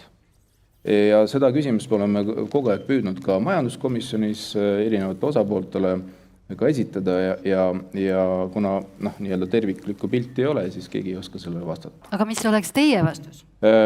Mis on nagu veel peaks nagu kindlasti ära märkima, on see, et Ma arvan iseenesest, et me ainult räägime selle elektri hinnast ja millest seda toodetakse. Ja see ei ole nagu väga õige tarbijate suhtes. Me peaksime rääkima kogu sellest hinnast, mida tarbija tegelikult kinni maksab, ehk siis kui tema saab oma postkasti selle arve. Seal on erinevad komponendid, kaasa arvatud võrkude tasud ja nii edasi. Ja kui vaadata just neid investeeringuid, siis tegelikult tulevikus on selgelt, me näeme, et see komponent, mis puudutab teisi tasusi, kaasa arvatud võrgutasu, on tunduvalt suurem arvel kui see elektrikomponent. Ehk siis need on, ja ma jõuan ikkagi tagasi sinna, et me ei saa nagu nii-öelda jupi kaupa mingisuguseid asju nagu arutada ja jupi kaupa mingisuguseid otsuseid vastu võtta. See on igal juhul tervik.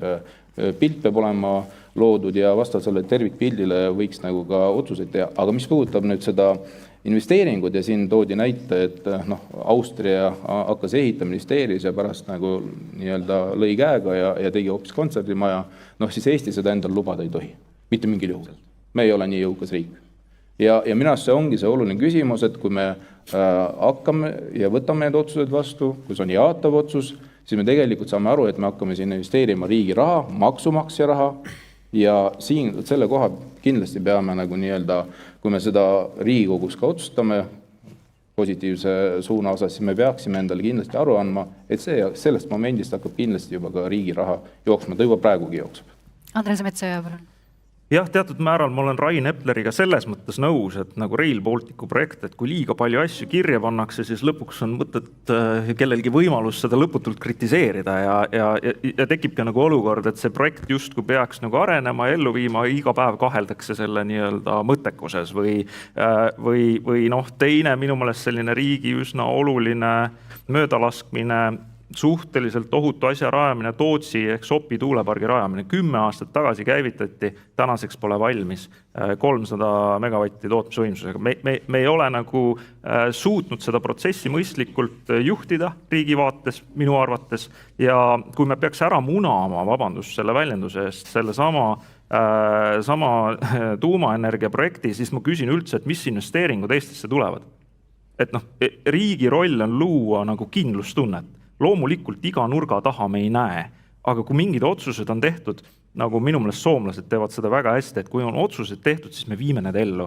Meil kuidagi kipub olema nii, aga äkki, et võiks olla tuumajaam, aga piisavalt nunnu, et viime ikka need jäätmed kuskile mujale. Kui me teeme tselluloosi tehase, jällegi, et ta võiks ju olla, eks ole, mis tast ikka, aga peaasi, et ta oleks jälle selline, et mitte kasumlik, aga teeme ära.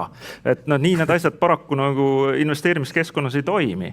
Ja siin peab minu meelest tegema riik põhimõtteliselt nagu paradigma muutuse. Need otsuseid võib etapiviisiliselt teha küll.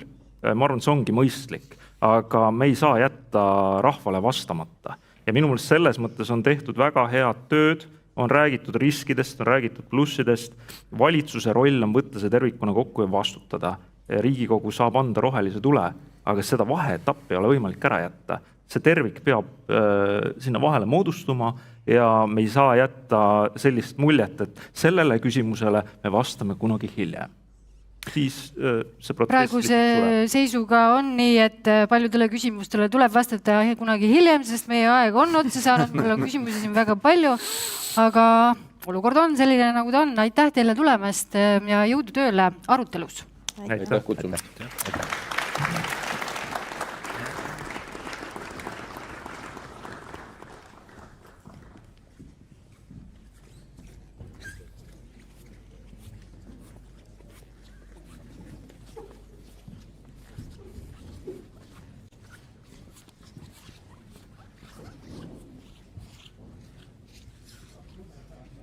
Letipea poolsaar on üks mitmest tuumajaamale sobivast asukohast. Seal on aga eriline geoloogia. Tegu on saviga täitunud ürgkoruga, kus põhjavee tase on üsna kõrge. Samas leidub tehnilisi lahendusi reaktorihoonele kindla vundamendi rajamiseks. Mida puuraukudest leiti ning mida sellises omalaadses geoloogilises olukorras arvesse võtta, tuleb meile kohe rääkima Hardi Aosaar inseneribüroost Steiger. Palun.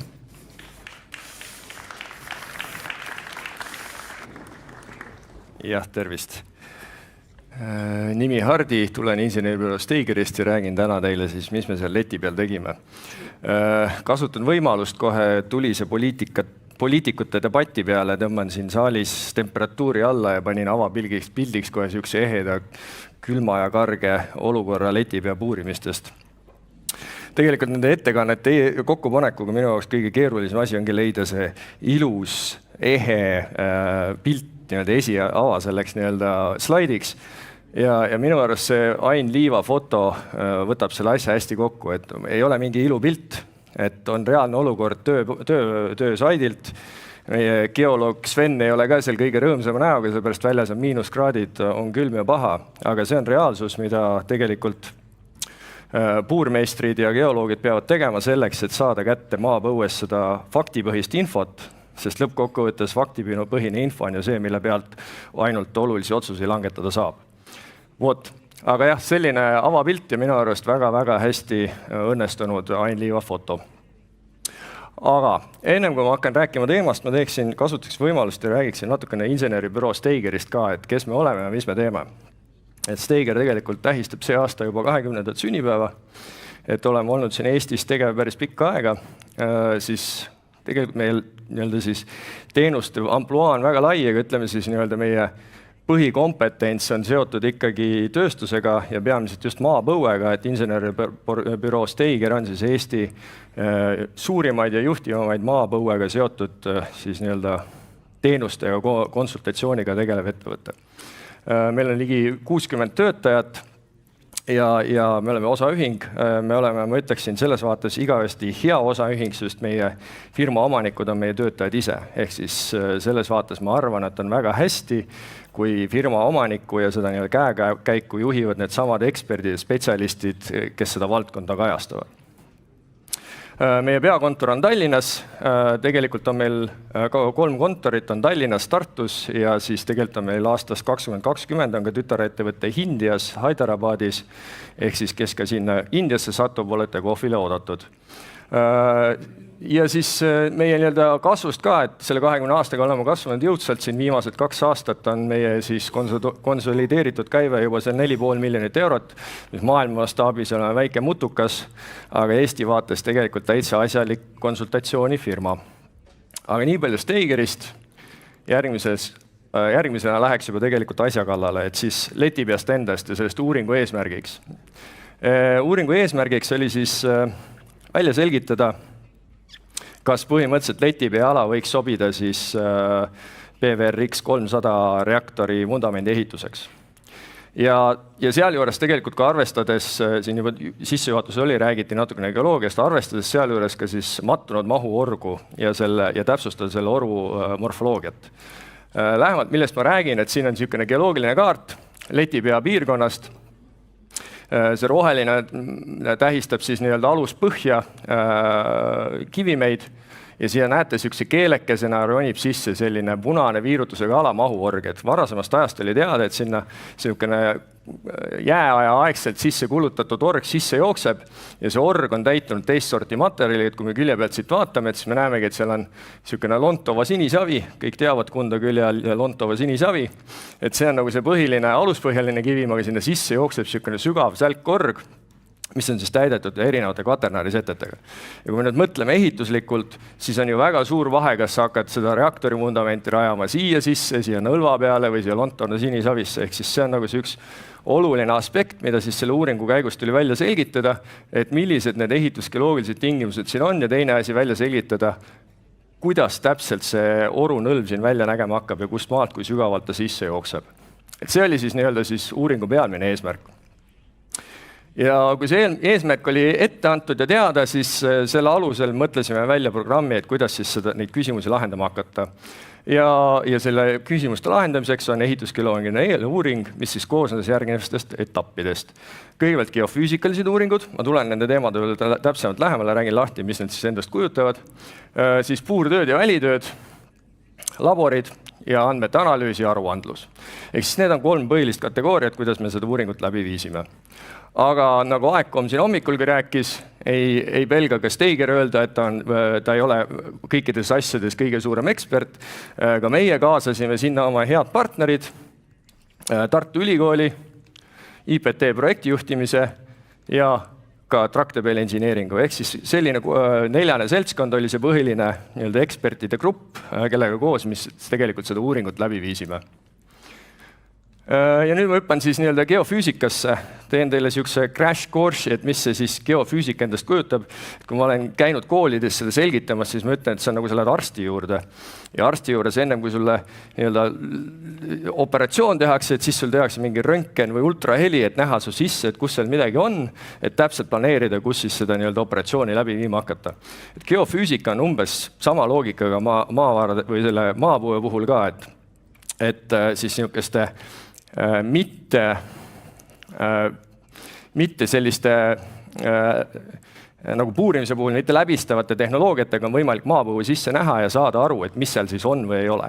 Ja siis geofüüsikas tehti Tartu Ülikooli poolt siis üks seismikaprofiil, nagu te slaidilt mäletasite, siis siia jooksis sisse see üürkorg, risti üle, sest siis oleks võimalik selle oru mõlemad nõlvad ära kaardistada ja see meetod, mida nad kasutasid, oli siis seismika, see tähendab, et nad tekitasid seismilisi laineid maapinna peal, need liikusid maapõue sisse ja peegeldusid kihipindadelt üles. Ja nüüd geofüüsik mõõdab seda peegeldumisaega, siis tal on võimalik välja arvutada, kui sügaval mingi kihipiir on.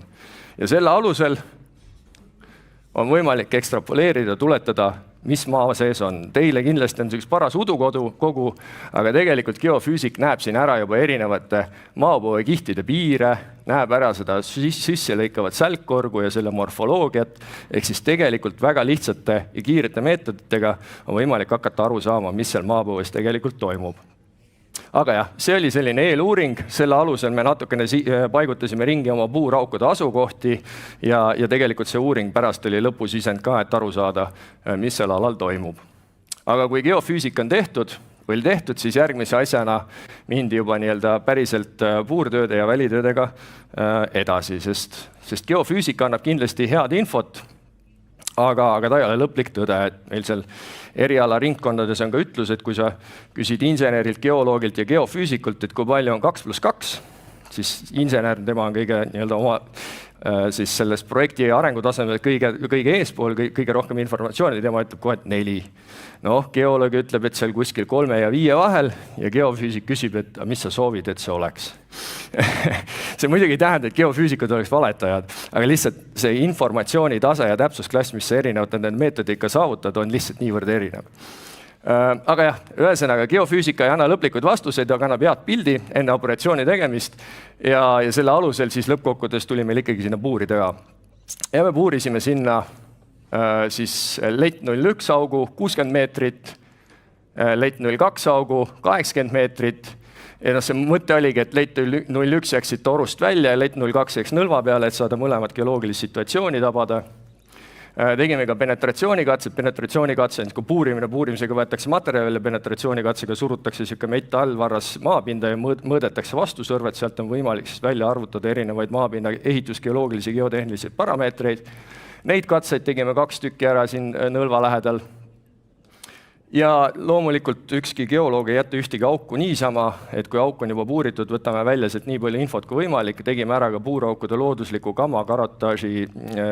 gammakiirguse karotaaži. Tundub võib-olla hirmus nimi, et kiirgus ja gamma, aga see on tegelikult täitsa tavapärane uuringumeetod, mis siis igal kivimil on oma looduslik gammakiirguse foon ja siis, kui sa selle karotaaži ära teed, on sul võimalik sealt tõlgendada, kus sul on savikamaid kihte, liivakamaid kihte ja nii edasi. Ja loomulikult käis läbi ka põhjavetase, et kuna need augud on puuritud, siis nendest puuraukudest teostasime ka pikaaegse põhjavetaseme seire. Aga see siis nii palju välitöödest ja puurtöödest, mis me selle ära tegime. Nüüd räägiks sellest, et mis me sealt siis edasi teada saime ja mis me edasi tegime. Kõigepealt siis võtsime need puursüdamekud ette, kirjeldasime ära ja geoloogid leidsid sealt 14 erinevat omanäolist kihti, mis ehitusgeoloogiliselt võiksid olla teistsuguste parameetritega. Siin on 14 kihti välja toodud, ma ei hakka siin detailidesse minema, aga oluline on see, et sellest 14 kihist korjati siis 34 proovi ja siis teostati kokku 114 erinevat katset ja eesmärgiga siis selleks, et aru saada, millised on need ehituslikud tugevusparameetrid nendel erinevatel erimitel, sest sellest hakkab sõltuma, kuidas rajada seda vundamenti. Ja siis iga sellele kihile arvutati siis laboritööde põhjal siis spetsiifilised geotehnilised nii-öelda näitajad. Ja kui siis kõik need andmed kokku kombineeriti, see tähendab see geofüüsika, uuringuandmed, südamiku kirjeldamine, laboritööd, siis koostati selline ülevaade selle nii-öelda oru läbilõikest uuendatud info põhjal. Ja see on nüüd koostatud siis Tractabelli poolt ja see võtabki arvesse siis juba seda geofüüsikalist infot, puurimisinfot ja siis seda kihtide infot ja see on juba nii-öelda projekteerimiseks ja arusaamiseks juba väga hea info, et sa saad aru, kus sügavusel sul mingisuguste geotehniliste omadustega kihid tulevad ja kuidas siis seda vundamenti siia rajada, kas siia või siia või siia, et mis need erinevad versioonid on ja mismoodi siis selle vundamendi ehitusele lähenema peaks. Vot. Aga ühesõnaga, selline oli see töö, selle töö tulemusel me ei leidnud ühtegi sellist, kuidas ma siis ütlen, aspekti, mille tõttu võiks öelda, et sinna siis seda reaktori vundamenti rajada ei saa, küll aga leiti sealt omajagu nii-öelda lisainformatsiooni, mida siis arvestada tuleviku nii-öelda planeerimiste ja projekteerimiste käigus. Ja seda andmestikku tegelikult siis juba järgmises etapis Tractabel kasutas juba selle vundamendi kontseptsiooni väljatöötamisel ja läbimõtlemisel. Aga ühesõnaga, see oli siis nii-öelda see uuringute pool, aga üks sükene, ja minu arust see uuringute pool tegelikult oli meie jaoks üpris standard asi, et võib-olla mõtleme tuumareaktor, et äkki, issand, mis seal teha täpselt peab. Aga tegelikult seal nagu lähenemine on väga standard. Aga üks asi, mis meie jaoks selle töö juures standard oli ja mis oli meie jaoks üpris esmakordne, oli kogu see nii-öelda siis huvi kogu selle nii-öelda tegevuse vastu. Et kuni letipea puurimiseni ma mõtlesin, et Eesti kuulsaim puurauk on ikka see 926 meetrine auk, mis me Paldiskisse 4 aastat tagasi puurisime, et ikka korralik ja sügav auk, et võiks olla Eesti kuulsaim. Aga ma eksisin. Ja oi, kuidas ma eksisin. Sellepärast, et nii kui me sinna leti peal puurima hakkasime, ajakirjanikud kohe, kus te puurite, mis te teete, et siis tuli neid nii-öelda artikleid seal nagu varres ja siis isegi ülepäevaselt ajakirjanik helistas ja küsis mult, et kui sügaval te olete, et siin ongi üks näide, et puurimustööd Letiväe külas on jõudnud 44 meetri sügavale. Aga me räägime seal 60 meetrise augu puurimisest, kui me oleme puurinud peaaegu kilomeetri, eks. Et meie jaoks oli see väga-väga naljakas kuidagi, et kuidas niisugune huvi saab olla. Et me saime seal päris palju kajastust ja siin tuli ka lõpuks, et lõpetasime puuraugu rajamise, et see 60 meetrine auk valmis. Et meie jaoks oli see lihtsalt nii naljakas, et lihtsalt 60 meetrit, et see on ju väike auk. Aga see oli niisugune nagu päris huvitav aspekt, millega me nagu varem kokku puutunud, et oleme teinud erinevaid uuringuid ja puurimistöid väga laia amploaga ehitistele ja tegevustele, aga see oli niisugune huvitav kaasnev boonus meile. Aga saime hakkama, ajakirjanikega suhelda oli tore ja käisid meil seal koha peal vaatamas, pildistamas, filmimas ja jäid rahule. Vot, aga lõpetamiseks näitasin alguses siin natukene niisugust reaalpilti, aga lihtsalt teile lohutuseks siis, et meie puurijad ja geoloogid vahest satuvad ka objektidele, kus saab ka merevaadet ja päikest nautida ja ilm on parem, et alati nii kole, külm ja märg ei ole. Aga aitäh teile!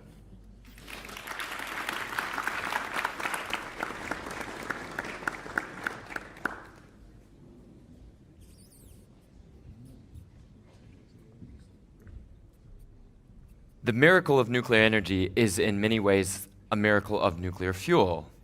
You can have a very small amount of fuel, can get a very large amount of power.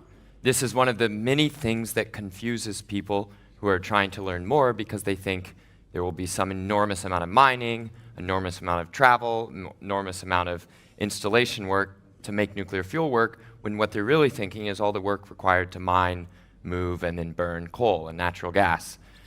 But the nuclear fuel is still very important, as we saw when war broke out, and suddenly I heard all up and down Germany, we can't turn on our nuclear plants, all nuclear fuel comes from Russia. Of course, that's false, but that's the level of confusion around nuclear fuel. I'm very pleased to introduce to you Ove Nilsson of Vattenfall Nuclear Fuel to explain to you how exactly nuclear fuel procurement really works.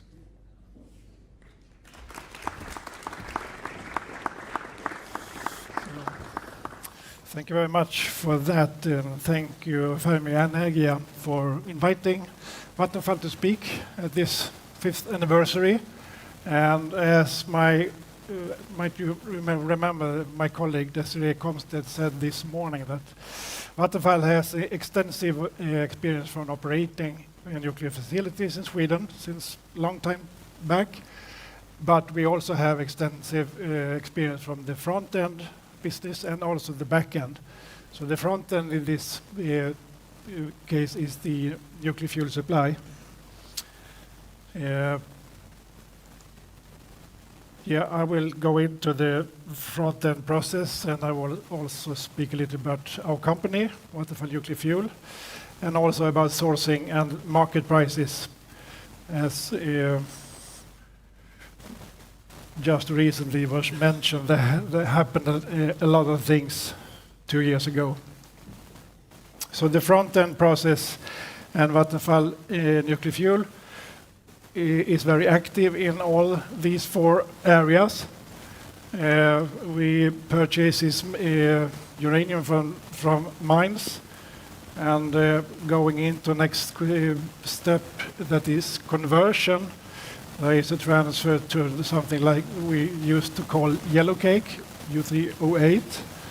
And after the conversion, you have it in either gas form or in solid form, a really practical form to transport, and also to make the next important step, the enrichment, to enrich the amount of uranium up to maximum 5%. And the last step that we heard a lot about so far is the fabrication of the actual fuel. So this is a quite long and extensive process, of course. And takes some time from mining to having nuclear fuel. It's not working. So I will take it from the beginning. Oh, no? You haven't? You have heard? Okay. Yeah. Yes. So that's more or less the front-end process, and we are working with that. We have been doing this for several years, way back when the nuclear fleets in Vattenfall were established in the 70s in Sweden. So this is the company, fully owned by Vattenfall Group, about 65 employees. We have something called integrated fuel supply, and that's more or less the whole process from the beginning. From that you have a demand somewhere, and we will purchase this uranium, and the whole way up to that we would deliver a fuel bundle to the nuclear power plant. We are also responsible for software, providing software to the nuclear power plants, mostly related to nuclear design and fuel applications. And we also have engineering services, of course, safety analysis and nuclear design and so on. So that's more or less our company. Something about mission and vision.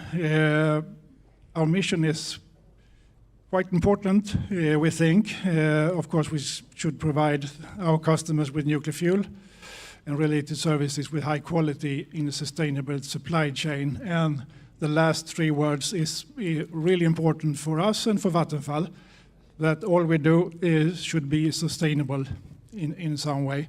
And we put a lot of effort into this and a lot of requirements for every purchasing we do and every supplier that we approve working with us in Vattenfall.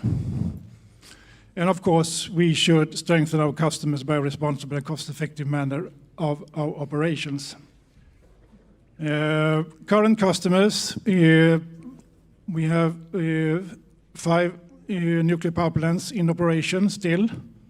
We have closed down 6 for political reasons a couple of years ago. So we have in Vattenfall 5 nuclear power plants, 2 PWRs and 3 BWRs. And Vattenfall also owns 2 nuclear power plants in Brunsbüttel and Krimbel in Germany, and they are under decommissioning right now. And the red one, I think, is the most interesting thing.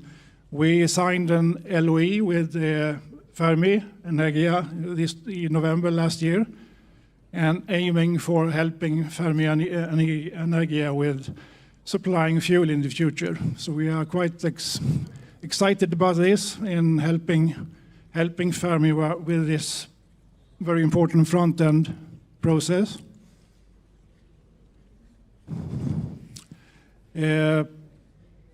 Being a little more detailed and maybe complicated some things, but this is what we call integrated fuel supply. The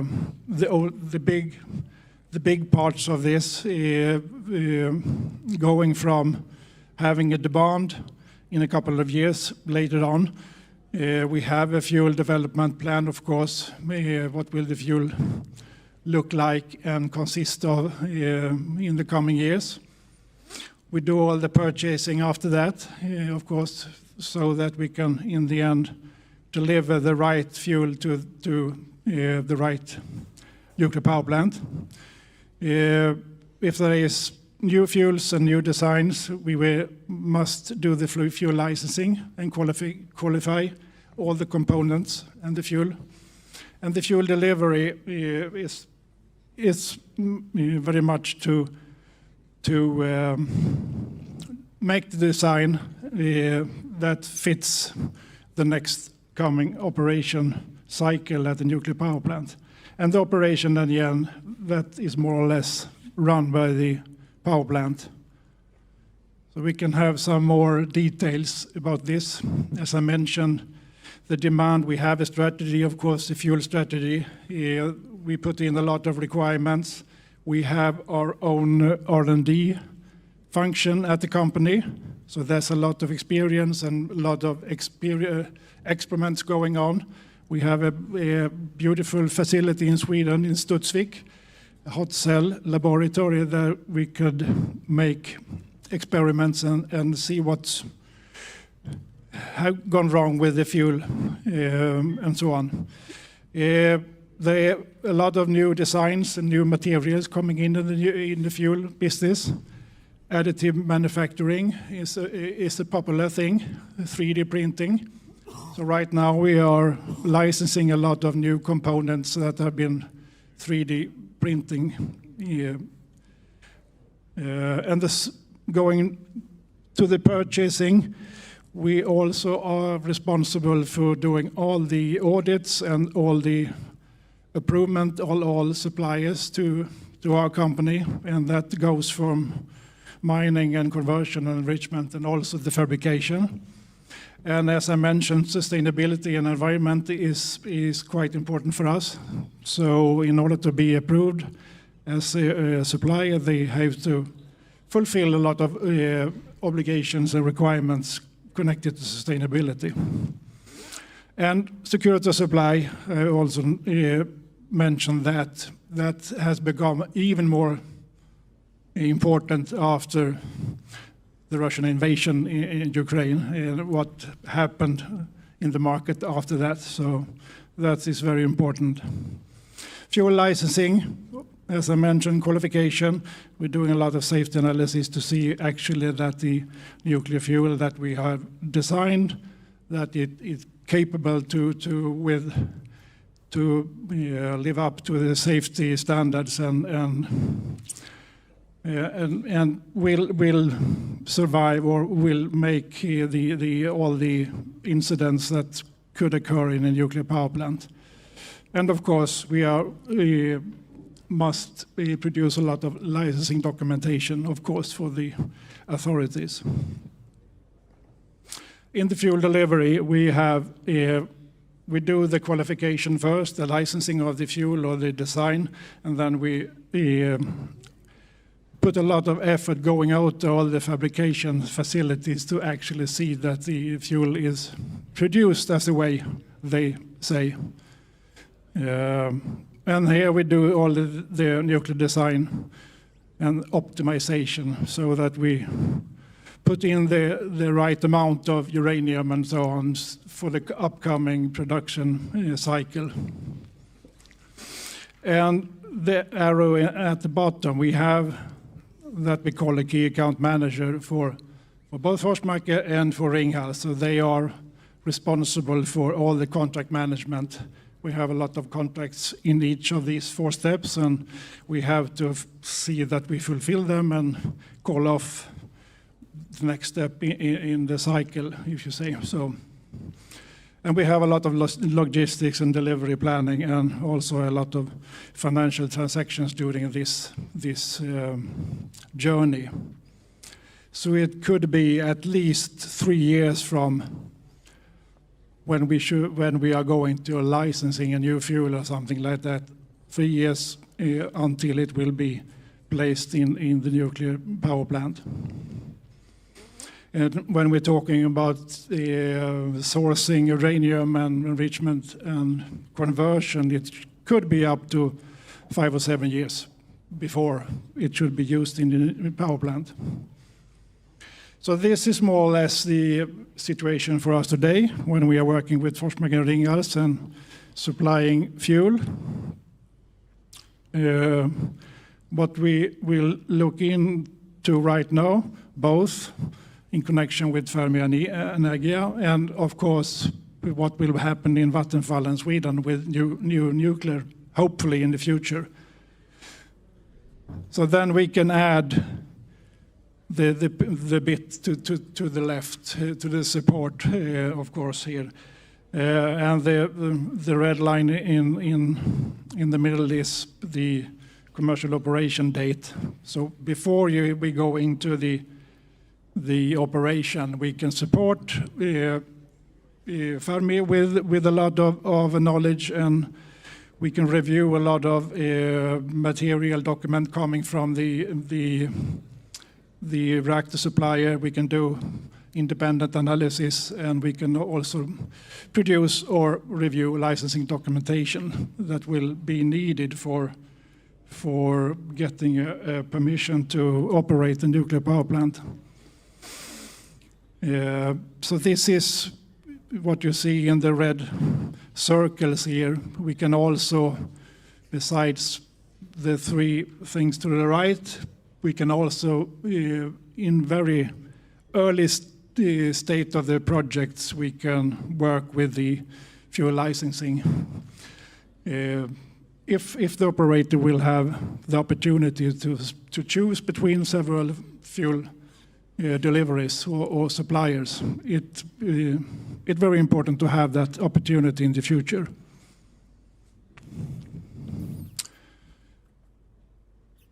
Yes, a little bit about contract structure, not going into detail. As I mentioned, we are working with contracts with both mines, conversions, enrichments, and fabricators. And as you see, we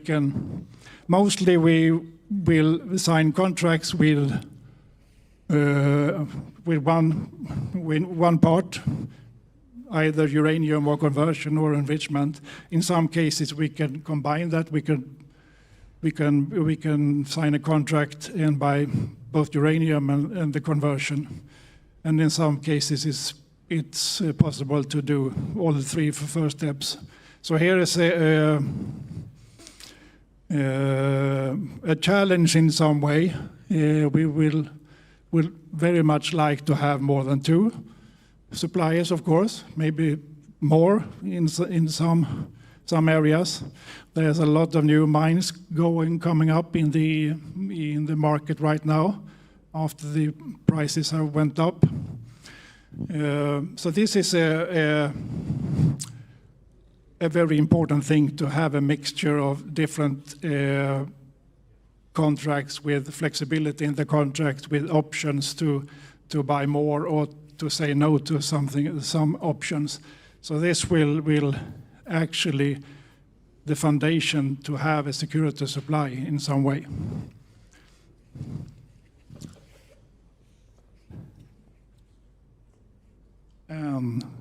The last slide, and maybe the most interesting, I don't know. I don't have any answers, but that's the price, market prices after the Russian invasion. And I think it's maybe 1 or 2 weeks old, because the uranium price have broken the magical limit or roof of $100 per pound recently. So if you see the uranium and then conversion, the blue and yellow, they are more than double the price in 2 years, and enrichment almost three times more than 2 years ago. So that's the situation right now, and of course, what will happen in the future? Will there be sanctions? There have been a lot of discussions with sanctions against Russia connected to the uranium supply. So far, no sanctions. There's a lot of discussions going on in US. 2026 they're talking about, we will see. We have an investment fund, Sprott fund in the US. I think they have been active for 4, 5, 6 years. So they are actively investing in uranium.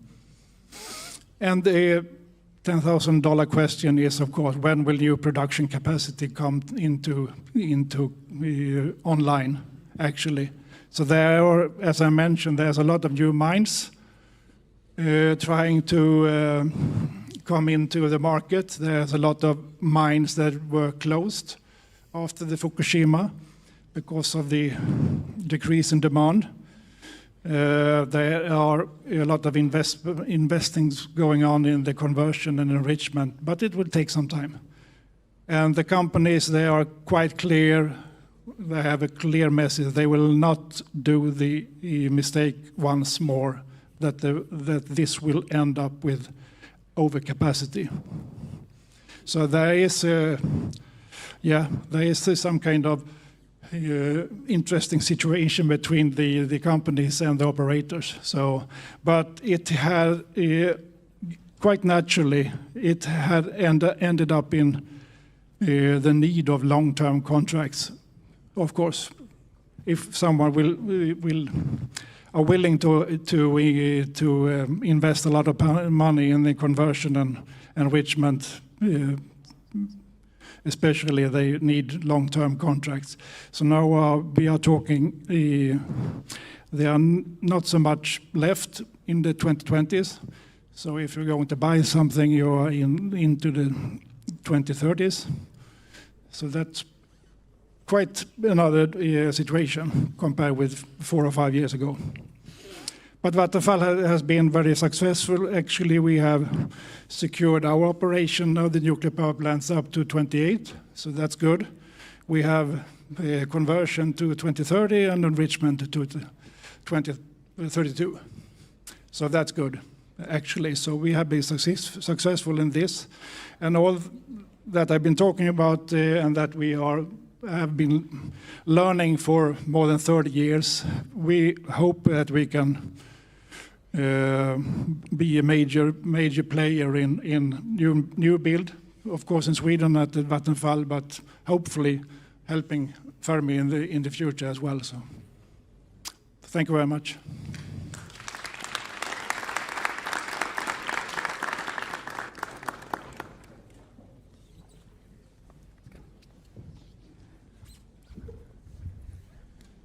We have one quick thing standing in between all of you and a short coffee break.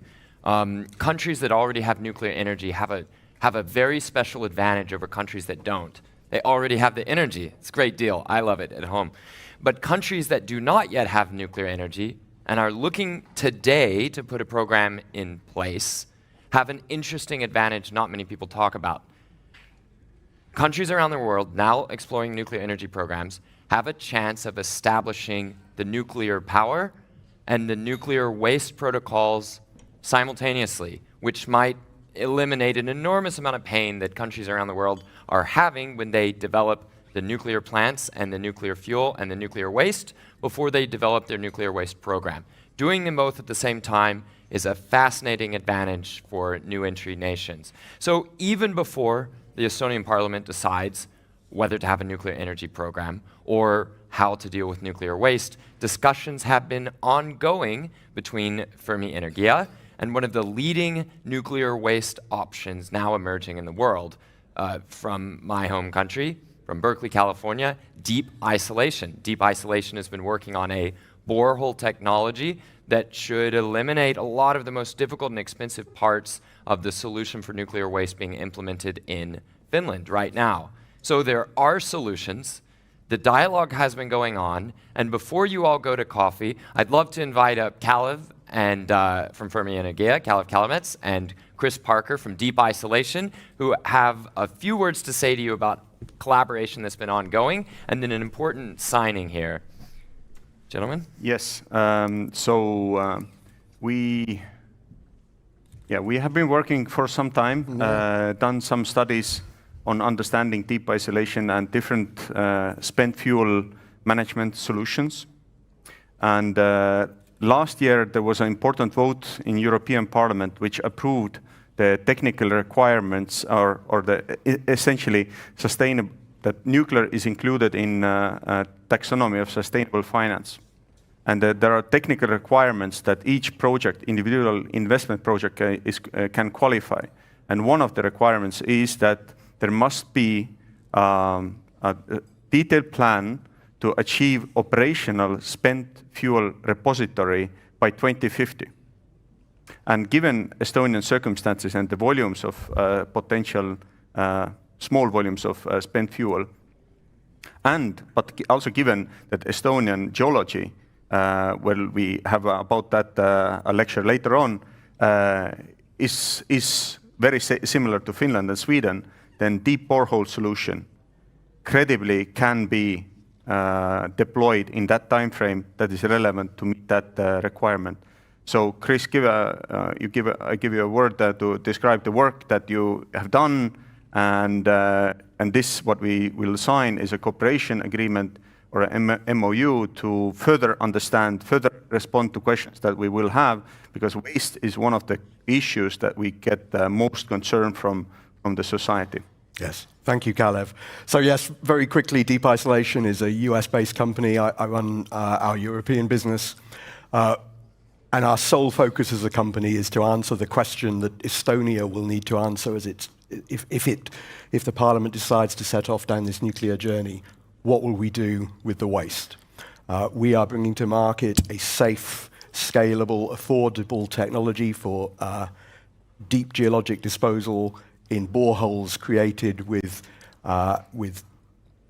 drilling technologies that are used on a daily basis in the oil and gas sector. So we're putting together proven technologies from the oil and gas sector with the radioactive waste management sector, and really delighted that the partnership that we've been developing with Fermi Energia, as right at the outset of this process in Estonia, you and the nuclear working group have been focused on that essential question about the waste. I think Estonia is really showing a lead here, and we are delighted to carry on. The existing work we've done with you as a company has shown that Estonia as a whole, many communities, many regions in Estonia could safely host a deep borehole disposal. Some of the regions in the north of Estonia and the coastal region are perhaps particularly suitable or easier to drill, lower cost for us, but the whole country is potentially able to participate. We've also looked at the economics of this, either direct disposal of the spent fuel or a closed fuel cycle in which the spent fuel is reprocessed and then the residual waste is disposed of. And it's clear that this is a technology which is ideally suited to the volumes and types of waste which will be produced by the BWRX 300. So today's signature is important for us. It builds on the relationship we've taken forward already and gives us a framework for really working together to help Estonia solve this problem in a cost-effective and timely way. So, what date is it? It's the 7th? Yeah, I think so. Yeah.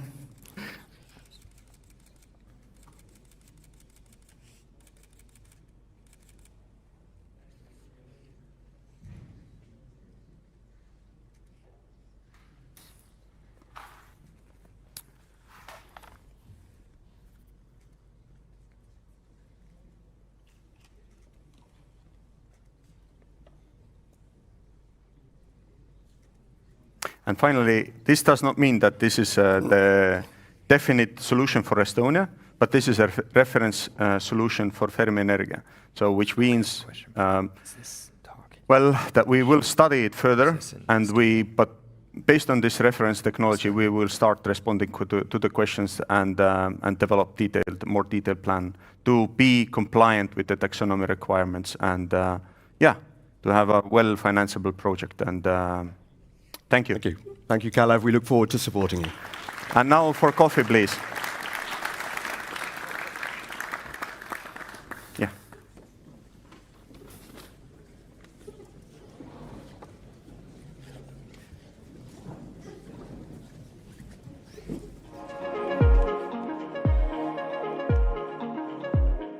Jätkame siis programmiga. Järgnevalt tuleb juttu Eesti aluskorra sobivusest kasutatud tuumakütuse lõppladustamiseks. Ja seda kõike hakkab selgitama Tallinna Tehnikaülikooli Geoloogia Instituudi maavarade ja rakendusgeoloogia osakonna juht Rutt Hints. Palun.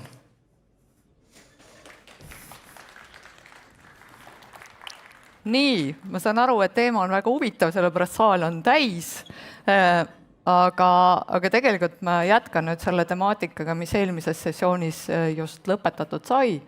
Ehk siis, nagu te kuulsite ise, siis tegelikult tuumajäätmete ladustamine on üks kriitiline koht selleks, et tuuma jaoks Eestisse tulla saaks. Aga see ülevaate uuring, millest ma rääkima hakkan, siis käsitleb Eesti aluskorra tegelikult sobivust kasutatud tuumakütuste lõppladustamiseks ja lisaks minule selles ülevaate uuringu kokkupanemisel siis osales rida kolleege Tehnikaülikoolist, üks neist siin ka saalis, Rein Vaikmäe. Aga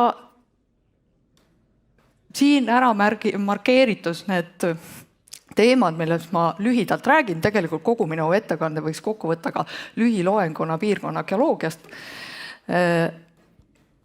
Ja mida me selle uuringuga siis tegelikult vaatasime, ehk siis me selgitasime tegelikult neid, kas Eesti aluskorras nüüd leidub tegelikult selliseid stabiilseid kivimikomplekse, mis oleksid sarnased või võrreldavad siis naaberaladel Rootsis ja Soomes rajatavate lõppladestuspaikade geoloogiaga. Ja teisena vaatasime tegelikult, kas Eesti alal siis leidub selliseid geoloogilisi kriteeriumeid, mis välistaksid tegelikult geoloogilise lõppladestuse paiga rajamise Eestisse. Ning kolmas eesmärk oli siis tegelikult anda omapoolne hinnang varasemalt valminud uuringule deep isolation tehnoloogia rakendamisest Eestis, millest te siin täna ka juba kuulnud olete, millest siin tegelikult on ka videoekraanide tutvustused olemas. Ja tehnoloogia siis põhineb 1,5 kilomeetri sügavusel Eesti aluskorda selliste süvapuuraukudes ladestuskoha rajamiseks. Mis on nüüd tegelikult see geoloogilise ladestamise olemus on see, et need kõrge radioaktiivsed tuumajäätmed on vaja siis biosfäärist, hüdrosfäärist isoleerida väga pikaks ajaraamiks ja me räägime ajast siis rohkem kui 10 000 aastat. See tähendab, see kaitsemehhanism, mis tegelikult isoleerituse taga peab olema passiivne, mitte inimeste kontrollitud. Ja rajaneb see geoloogise ladustamise kontseptsioon siis tegelikult kahel suurel vaalal. Üks nendest on siis barjäärsüsteemid.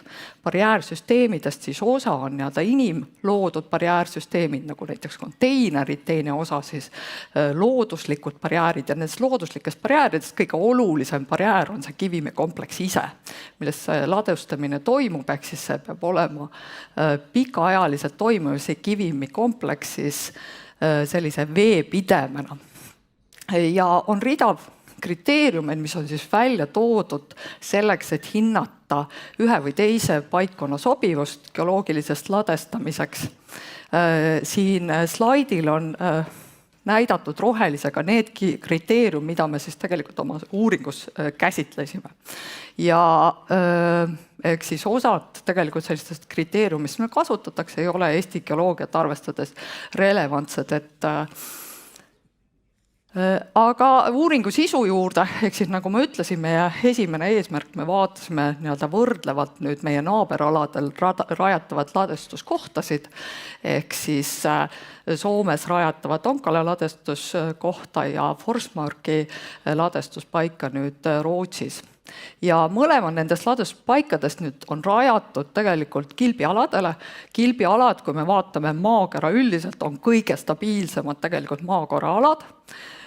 Ja Onkala ladestuspaik siis on rajatud 500 meetri sügavusele, paikneb ta moondekivimites, ehk siis see tüüpkivi, mis neid ladustuskohta ümbritseb, on migmatiseerunud vilgukneisid.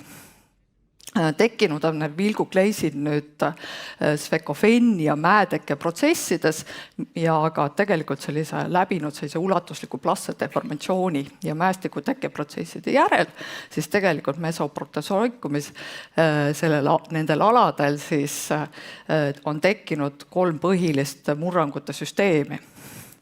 Mis on oluline, et väljaspool neid murrangute süsteeme, tegelikult need kivimiplokkides, see vee juhtivus ja lõhelisus on väga madal.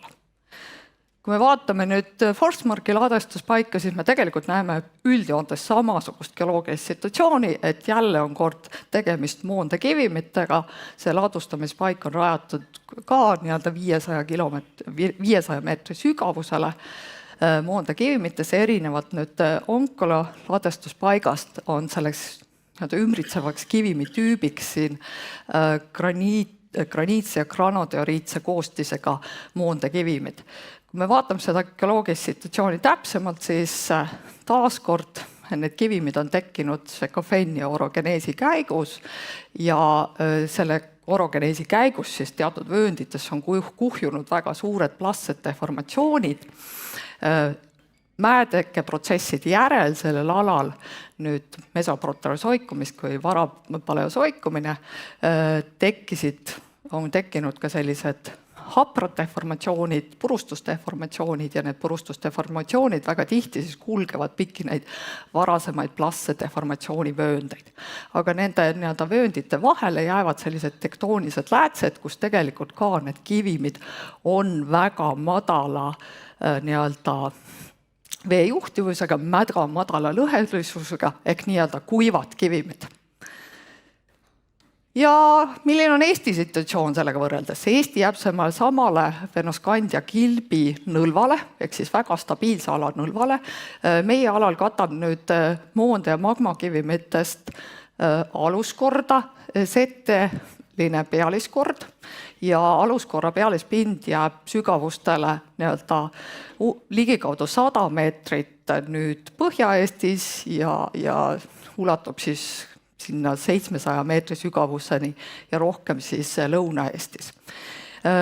Kuidas me seda teame, eks siis need kivimid, tegelikult aluskorra kivimid nüüd Eestis ei avane maapinnal ja kogu see informatsioon, mida me teame, tuleb siis ligikaudu 500 aluskorda ulatuvast puuraugust ja kaudsetest geofüüsikalistest uuringutest.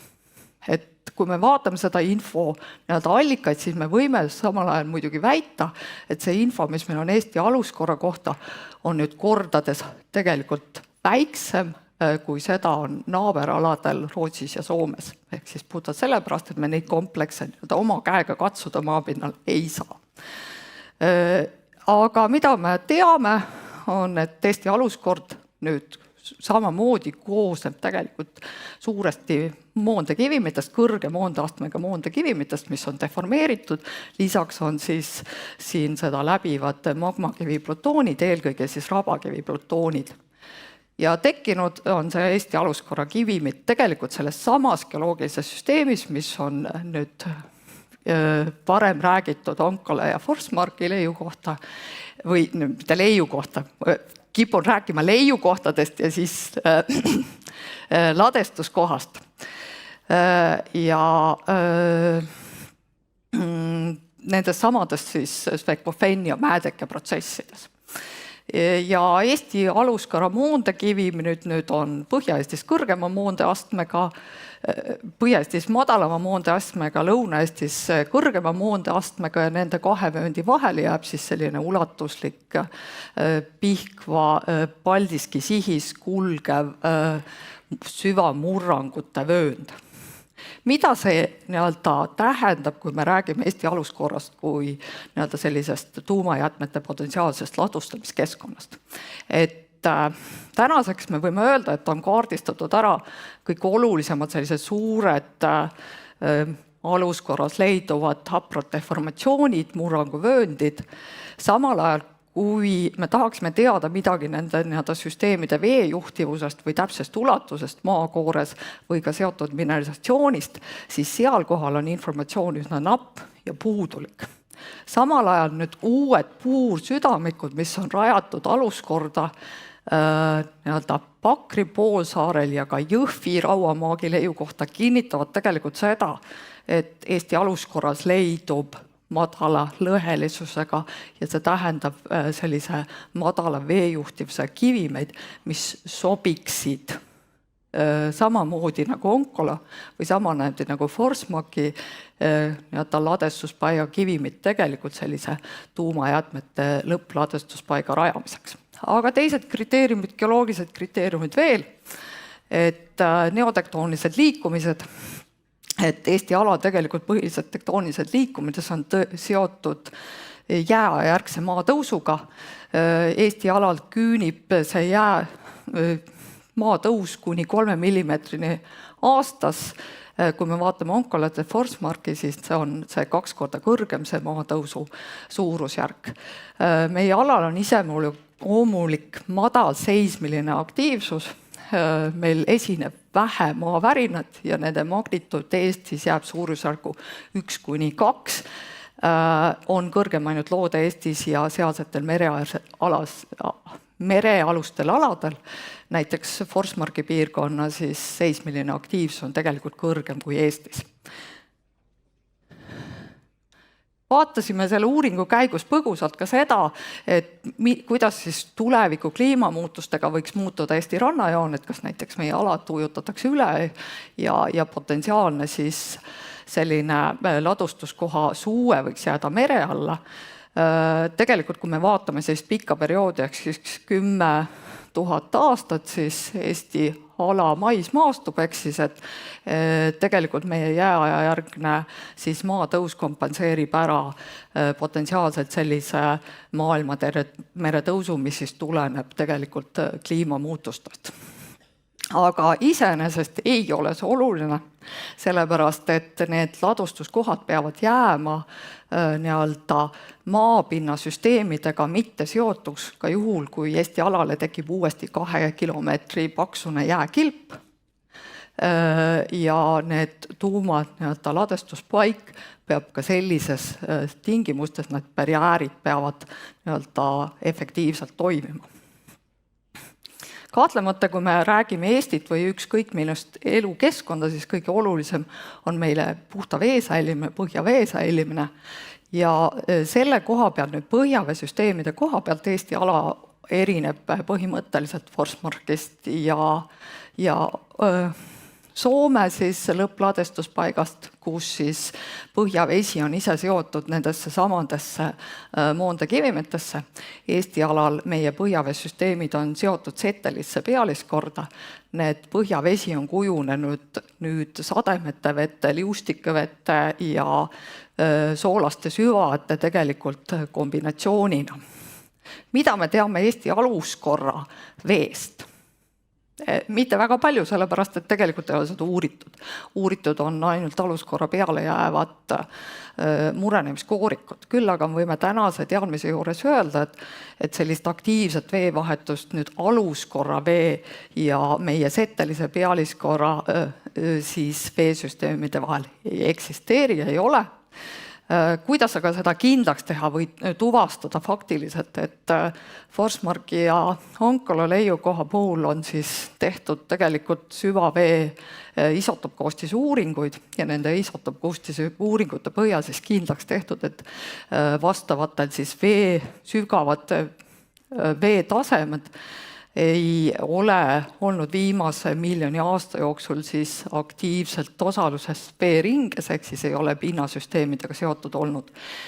Kui me räägime nüüd Eesti aluskorras, siis taolisi uuringuid ei ole ja kui me räägime sügavast 1,5 kilomeetrit, siis selliseid konventsionaalseid isotoopuuringuid teha ei saa, sellepärast et need nõuavad vett, aga me eeldame, et sellisel sügavusel tegelikult me räägime ka sellistest väga kuivadest kivimetest. Aga nüüd on nii-öelda välja pakutud selline uudne tegelikult väärisgaasidel põhinev lahendus, kus siis see informatsioon võiks tulla fluidisuletestest, mis siis nõuavad tegelikult väga väikeseid veekoguseid. Et Rein Vaikne, kes on ka siin saalis, tegelikult kindlasti oskab teile sellest metoodikast rohkem rääkida.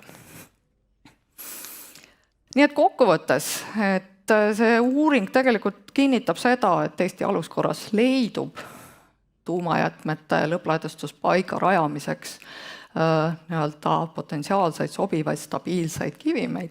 Selle uuringuga ei tuvastatud kriteeriumeid, mis välistaksid sellise lõppladustuspaiga rajamise. Samal ajal muidugi tuleb aru anda, et meil on sellised rida väljakutseid selles süsteemides ja esimene väljakutse on, et Eesti aluskorda pole kunagi rajatud ühtki süvapuurauku, mis nii sügavale ulatuks kui 1,5 kilomeetrit. Ehk siis meil tegelikult ei ole nendest sügavustelt informatsiooni ja teiseks siis nii-öelda selle geoloogilise uurituse tasetme tõstmine sellistes olulistes kriteeriumites, mis on seotud nüüd kivimite lõhelisusega, mis on seotud tegelikult selle süvave tekkega, on loomulikult nii-öelda vajalikud selleks, et nende plaanidega edasi minna. Aga lõpetuseks tahaks öelda seda, et tegelikult ei eksisteeri ideaalset kohta geoloogilist situatsiooni lõppladestuspaikade rajamiseks, et iga lõppladestuspaik on ikkagi insener-tehnoloogiline rätsepatöö sellesse konkreetsesse geoloogilisse situatsiooni ja mida paremini mõlemad on tehtud, mida parem on geoloogiline informatsioon, mida parem on see rätsepatöö, seda parem on tulemus.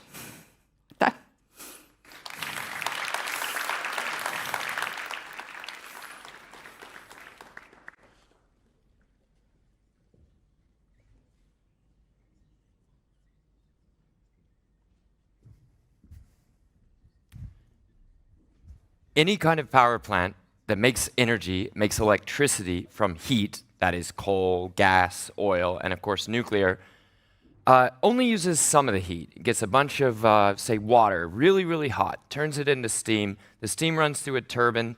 A useful part turns the turbine, and then you dump a bunch of waste heat out to make the area around the nuclear plant the best fishing hole in the country. But anyway, I like to say nowadays, it's only waste heat if you waste it.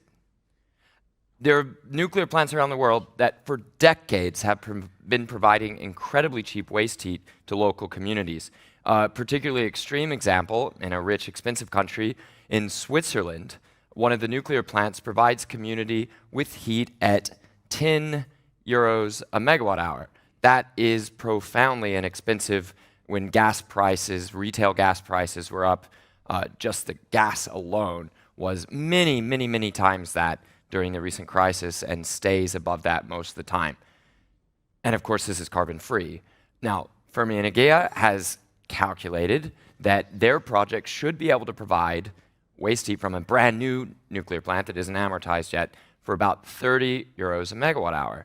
That is about half of the legally mandated regulated rate for the communities that would stand to benefit from this. I'm pleased to say that Igor Krupinski will be here to tell us more about how, in the Estonian context, nuclear waste heat can power communities. Thank you.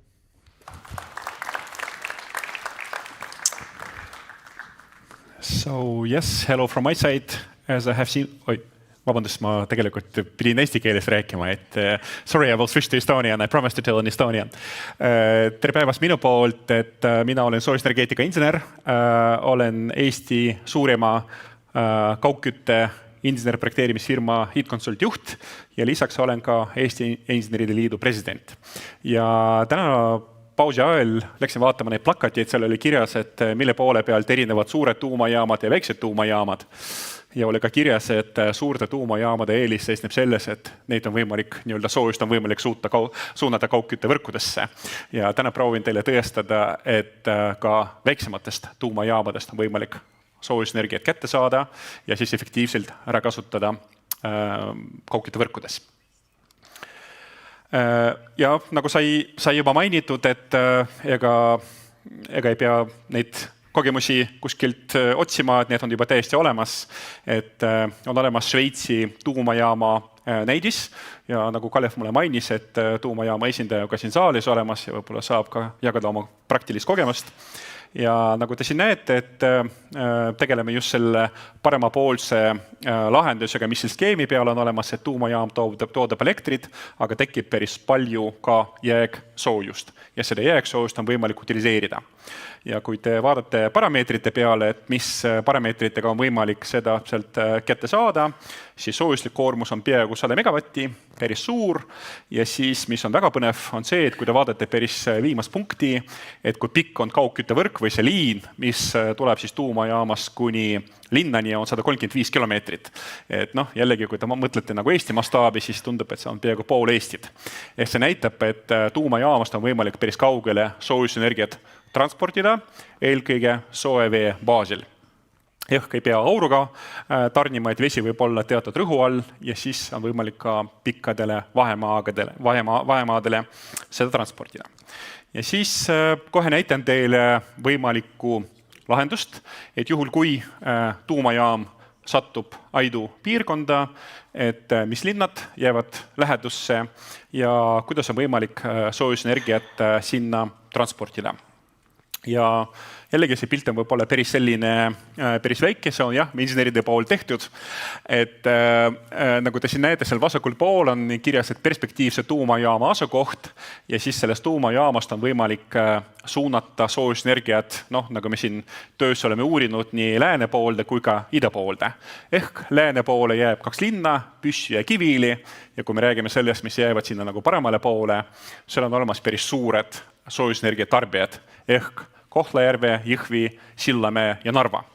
Ehk me oleme siin selles töös uurinud programmi maksimum ja programmi miinimum, et selles mõttes, et mida potentsiaalselt saaks võib-olla majanduslikult nagu liita, aga mida võib-olla saab liita ka teatud tingimustel.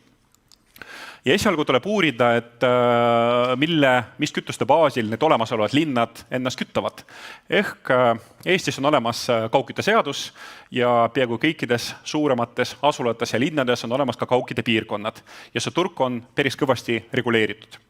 Ja nagu te näete, kui me vaatame neid linnu, mida ma olen eelnevalt juba maininud, peamiselt on seal kasutatud fossiilsed kütused, ehk on kasutatud põlevkivi, on kasutatud põlevkiviõli ja on kasutatud ka maagaas.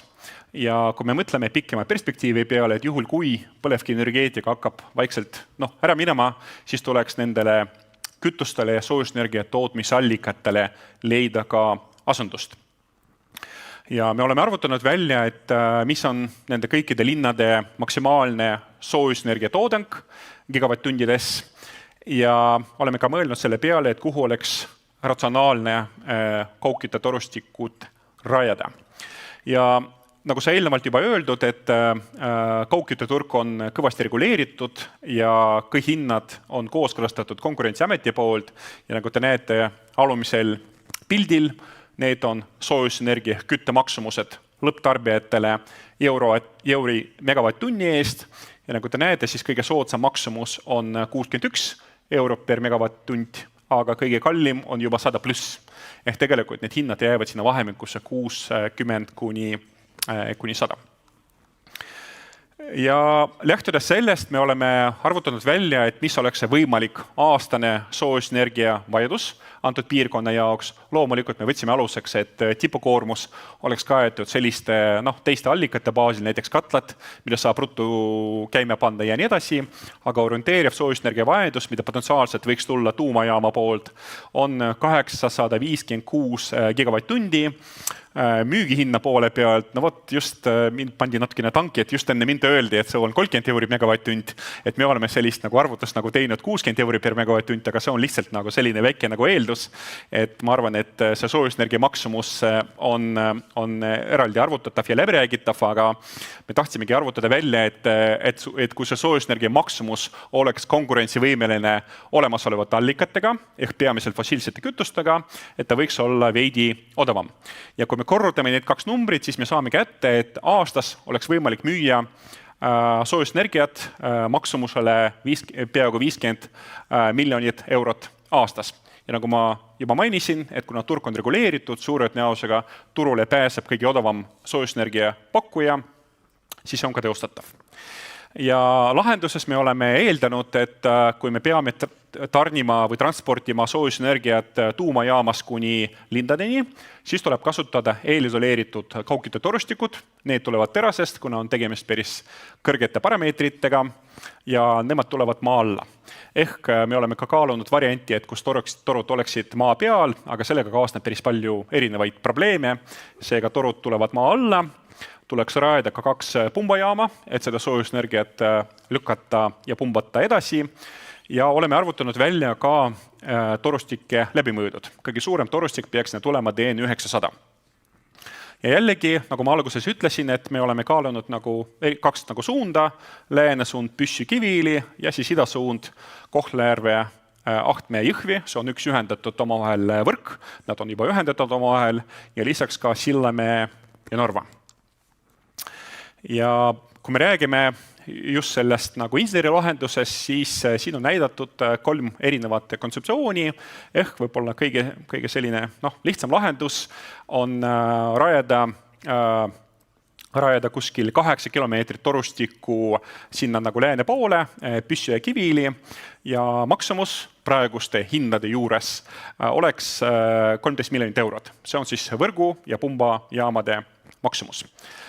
Kui me vaatame idasuunda, kus tarbimine on natuke suurem, vaatan see Ahtme kukkus sinna alla poole ja ka teised linnad kukkusid alla poole, et kui me räägime sellest nagu idasuunast, siis Kohtla-Järvet ja Jõhvid ja Ahtmed oleks liita suhteliselt lihtne, aga selle taga on ka päris hea koormus. Sinna tuleb rajada torustik pikkusega 11 kilomeetrit ja see maksaks 27 miljonit eurot. Ja võib-olla programm maksimum, et kui see torustik läheks ikkagi sinna päris pikalt ida poole, ehk võtta veel kampa ka Sillamäe ja Narva, siis torustiku pikkuks oleks juba palju suurem.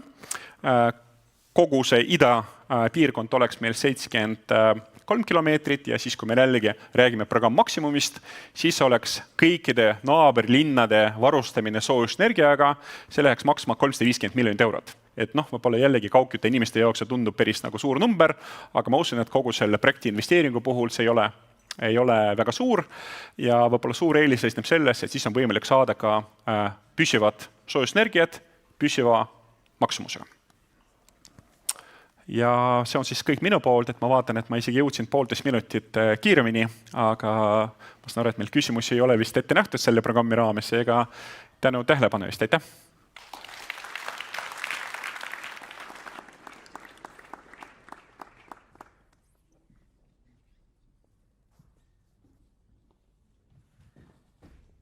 Aitäh!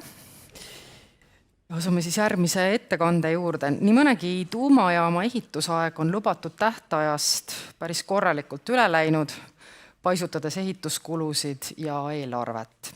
Samas leidub ka vastupidiseid näiteid, kus eelnevatest planeerimisvigadest on õpitud, muudatused on sisse viidud varases faasis juba ja nõnda on riske minimeeritud.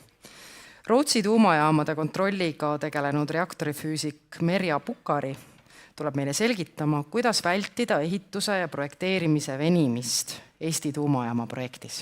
Merja, palun.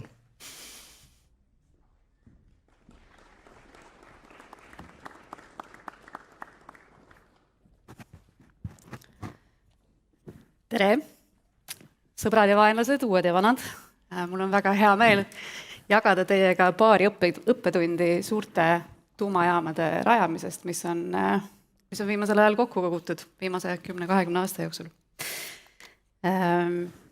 Ilma igasuguse ettehoiatuseta tahame rääkida millestki väga ebameeldivast või siis meeldivast elevandist siin ruumis ehk rahast.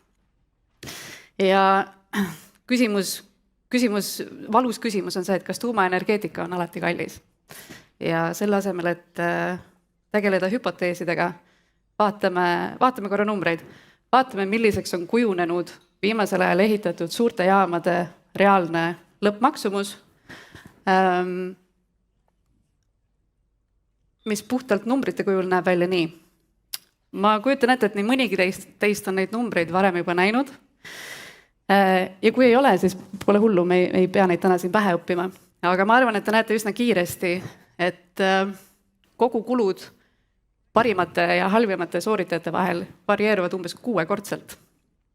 Nüüd, tõepoolest ma ei taha neid konkreetseid numbreid analüüsida, aga tänase vestluse eesmärgil tahame nad jaotada 2 tinglikku gruppi ehk kallid jaamad ja mida ma tahaksin kutsuda taskukohasteks jaamadeks. Kiiremad teist võib-olla panevad tähele, et okei, taskukohased jaamad ja ilmselgelt need on odavamad. Seal on mingisugused poliitilise kultuuri eripära, eelised, geograafilised, demograafilised, odavam tööjõud, võib-olla, ma ei tea, neil ei ole ametiühinguid. Ja need faktorid mõjutavad teatud määral tuumajaama kulusid ja tuumajaama arengutöid, aga peamiselt on viimase aja uuringud näidanud, et tegelikult on need sekundaarse tähtsusega. Ja kui lubate, siis räägime täna nendest faktoritest, millel reaalselt on suurem mõju ja mis suudavad tõesti kas olulisel määral tõsta või langetada tuumajaamade lõppkulu. Nüüd selleks, et rääkida tuumajaamade kogu kulust, ma arvan, et on oluline, et me saame ühiselt aru, milline näeb välja tuumajaama elutsükkel. Nii et puust ja punaseks väga lihtsalt ja kiiresti. Tuumajaama elutsükkel algab üldjoontes konstruktsioonist, ehk siis tuumajaam tehakse valmis paberil. See tähendab seda, et nõuded, spetsifikatsioonid, funktsioonide kirjeldused ja nii edasi, joonised, arvutused tehakse kõigepealt paberil valmis. Konstruktsioon, inseneeria. Samal ajal hoolitsetakse selle eest, et see jaam, mis paberi peal valmis joonistatakse, et teda on võimalik ka reaalselt praktilises elus toota. Ehk siis tegeletakse tarneaheletega. Nüüd, kui kõik hästi läheb, siis on tuumajaama järgmine faas ehitus, mis tavaliselt on intensiivne ja väga lühike periood.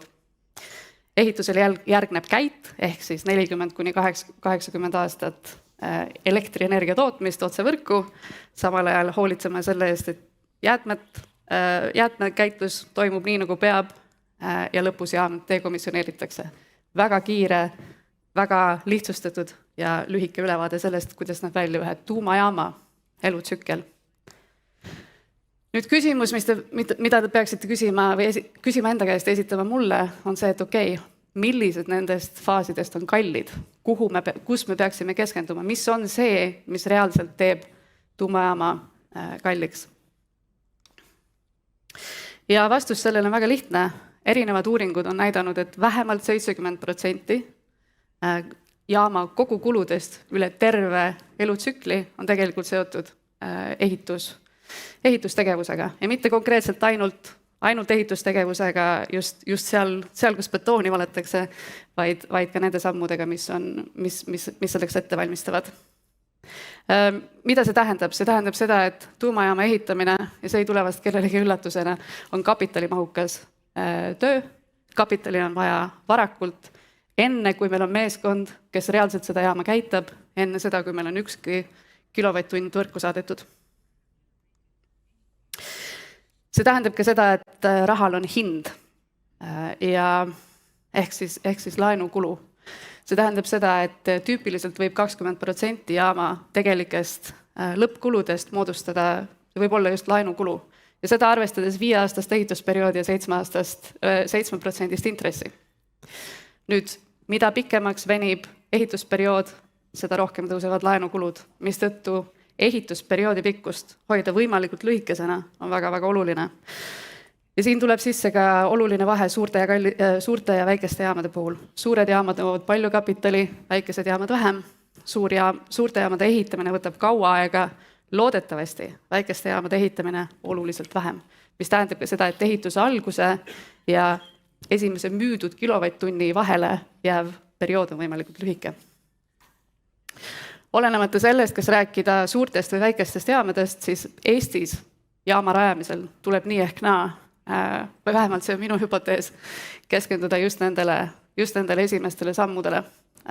Sest et kui vähemalt 70% kapitalist või kogu kuludest on seotud nende esimese 3 sammuga, siis katsume ehk sealt kokku hoida. Mis tähendab seda, et meil tuleb rajamisfaasis õppida teiste vigadest ja korrata teiste edulugusid. See, mis on hea uudis, on see, et viimase 10-20 aasta jooksul, kuna see on väga suureks pinnuks silmas tervele tuumaenergeetika sektorile, siis on neid küsimusi väga põhjalikult uuritud. Nii et kui lubate, ma jagan teiega 4 õppetundi. 15 minutit on lühike aeg, aga 4 õppetunniga saame vast hakkama. Esimene õppetund. Enne paber, siis betoon. Juba Eesti vanarahvas teadis öelda, et 9 korda mõõda, 1 kord lõika, aga meie puhul enne paber, siis betoon. Ehk siis, mis on vahe kallite ja taskukohaste jaamade puhul? On see, et kallid jaamad on toimetanud kas õhinapõhiselt ja hakanud ehitama liiga varakult või siis on konstruktsiooni periood veninud ning ehitus alguskuupäeva ei ole tahetud edasi lükata, mis lõpeb sellega, et umbes 40% kogu konstruktsioonist on valmis selleks hetkeks, kui valetakse maha esmane betoon. Nüüd see paraku tähendab seda, et iga muudatus, mis tehakse paberil, mida on teha lihtne ja kiire, seda ei ole pooltki nii lihtne realiseerida ei tarneahelas, lepingute puhul ega ka päris ehituses. Need, kellel on jaamade ehitamine hästi õnnestunud, on oodanud kuni 70% konstruktsioonist on valmis, enne kui nad lähevad betooni maha valama. Mis see Eesti jaoks tähendab? Fermi on algusest saadik öelnud, et mitte mingil juhul ei ole võimalik kasutada Eestit katsejänesena, mitte mingil juhul ei ole võimalik Eestisse ehitada esimest omalaadset reaktorit, mis tähendab seda, et kuskil mujal keegi teine peab olema teinud konstruktsiooni piisavalt palju valmis, et meil oleks sellest võimalik või piisavalt palju õppida. Ja mul on väga hea meel, et keegi teine on selle vastutuse enda peale võtnud, meie seda teha ei saa. See konkreetne samm ei välista riski totaalselt, aga see on meie jaoks üks oluline viis, kuidas riski maandada. Õppetund number 2 on tagada kvaliteetne tarneahel. Tundub võib-olla jaburalt või kõlab võib-olla jaburalt, et miks peaks tarneahel suutma teha nii suure vahe sisse. Aga fakt on see, et need, kes on ehitanud kalleid jaamasid, paraku on teinud seda toetudes stagneeruvale või isegi regresseeruvale tarneahelale. See tähendab seda, et kui piirkonnas ei ole viimase 20 aasta jooksul ehitatud ühtegi uut tuumajaama, siis paraku on nõudlus on madal, mis tähendab seda, et ka pakkumine kaob. Mis tähendab omakorda seda, et kaob pädevus, kaob võime aru saada, mida tähendavad tegelikult tuumavaldkonna spetsiifilised nõuded, tagada kvaliteeti, hoolitseda selle eest, et oleks piisavalt konkurentsi. Ja paraku võib see viia ka selleni, et ebapiisavas konkurentsi tingimuses me saame keskpäraseid tooteid ja keskpäraseid teenuseid premium hinnaga. Nüüd omakorda võib see viia ka selleni, et ehitusperiood pikeneb. Need, kellel on jaamade ehitamine hästi välja tulnud, on õnnistatud sellega, et neil on õitsevad tarneahel. Ja see on midagi, millest ka Eestis jaama ehitades tuleb õppida ja seda kaasata, sest täiesti naiivne oleks väita, et Eesti suudab luua iseenda tarneahela 0-100, häälist hauani, mitte mingil juhul. Aga on 3 asja, millest me saame Eestis kasu lõigata. Esiteks, suurte jaamade ehitamine, mis ei ole küll võib-olla majanduslikult lõppenud täpselt nii, nagu alguses planeeritud, on tingimata turgutanud tarneahelate arengut. Esiteks. Teiseks, meil on võimalus kasutada meie partnerite, loodetavasti tulevate partnerite abi, kellel on tarneahelad kontrolli all, vahet ei ole kas Põhja-Ameerikas või siis näiteks Korea või Jaapani poole pealt. Ja kolmandaks ei maksa unustada, et kui tekib nõudlus kas samasuguste või sarnaste reaktorite järele ühes regioonis, siis see paraku motiveerib kindlasti kogu tarneahela kiiret arengut. Mis puudutab Fermi hoiakut, siis Fermi hoiab tarneahelatel silma peal, et just nimelt sellel eesmärgil, et mitte olla tabatud nende ebameeldivate üllatuste poolt.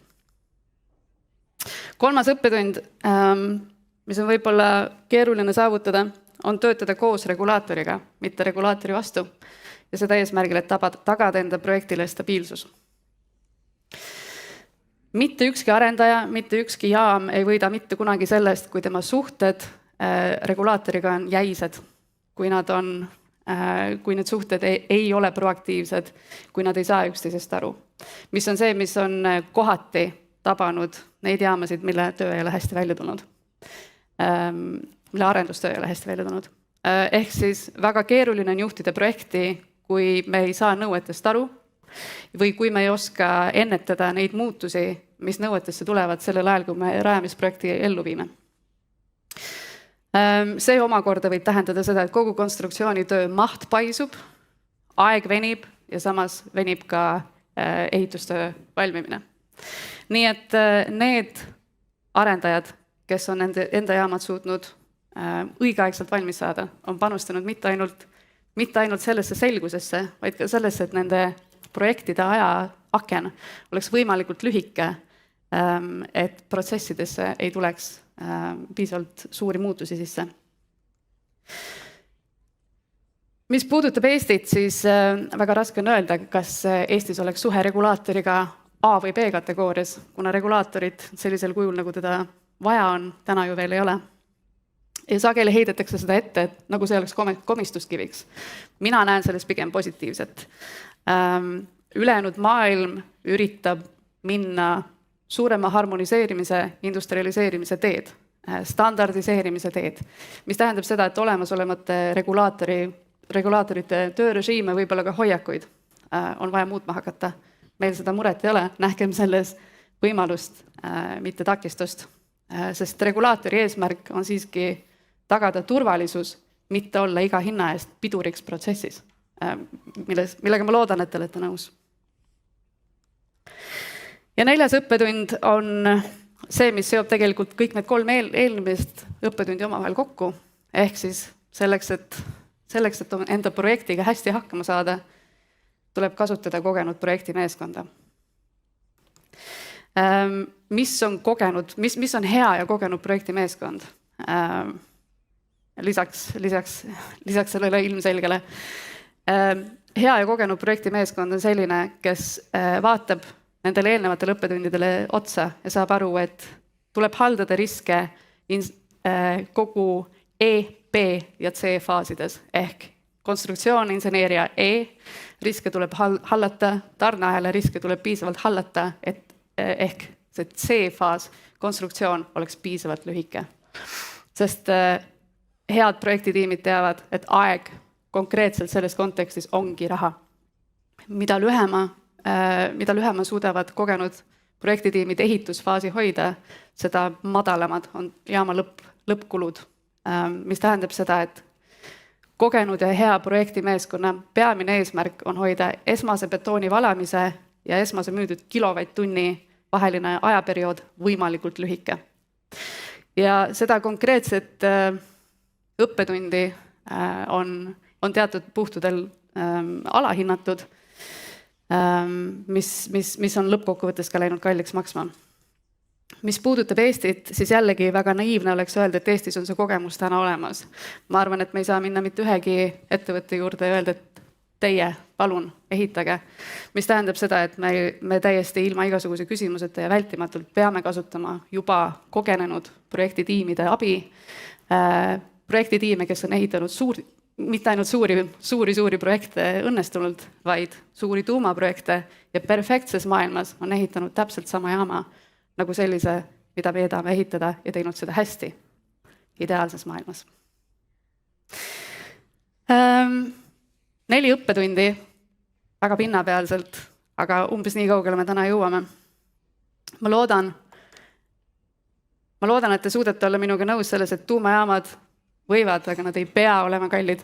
Meil ei ole mitte ühtegi füüsikaseadust, mis nõuaks, et tuumatehnoloogia peab olema kallis.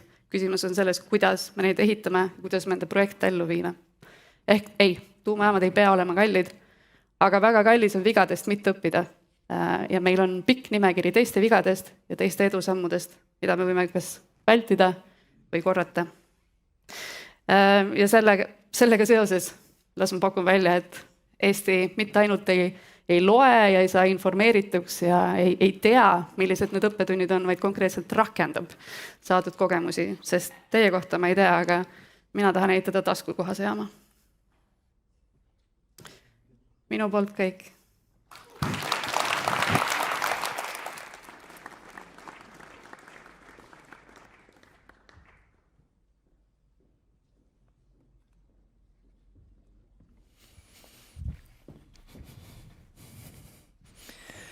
Võrrelduna eelmise aastaga on maailmas toimunud lausa tuumarenessants. Rohkem kui 20 riiki tõotasid ÜRO kliimakonverentsil COP28 tuumaenergiat 2050. aastaks lausa 3-kordistada. Mitmed kohad on pööranud tagasi oma otsused tuumaenergia kinni panna, sest on valusalt näinud, et muud moodi ei õnnestu neil stabiilset rohelist elektrit toota. Meie usume, et Eesti on üks targa rahvaga riik, tark riik ja väärib ka tarku otsuseid energeetikas. 5. Fermi Energia konverents Tark rahvas, tark energia on lõpule jõudmas. Aitäh kõigile osalemast, kaasa mõtlemast ja pärast olete muidugi oodatud jätkama arutelusid kuluaarides, kas siis siin või afterpartil Tuumaenergias aadressil Telliskivi 60M. Kadri and I want to thank you for what I personally think has been an extremely interesting day. Those of you who have been to this conference know that we're not going to end without hearing the famous Fermi speech from Kalev. But for what I have to say, we're all looking forward to joining you after the speech for drinks here and on at the Juniperian Distillery at Telliskivi 60M address. It's one of the finest gin distilleries in the world, befitting one of the finest nuclear conferences in the world. Before I sign off for the day and have Kalev coming up, I want to say thank you to Fermi and to all of you willing to attend that makes it worthwhile for Fermi to put this on every year. Between the translations, the choice of topic titles, the extreme practical nature of many of the discussions and the presentations we've had, and finally, the permanent place that the live stream recording of this shows up on the website, Fermi Conference is a valuable gift to the global nuclear community, including those who would want to follow in the footsteps of Kalev and explore adding nuclear to their countries. So thank you so much to the Fermi team. I send the link around all the time. And of course, we have to add the spicy final moment, probably the most entertaining speech you're going to see at a nuclear energy conference. Kalev, comments.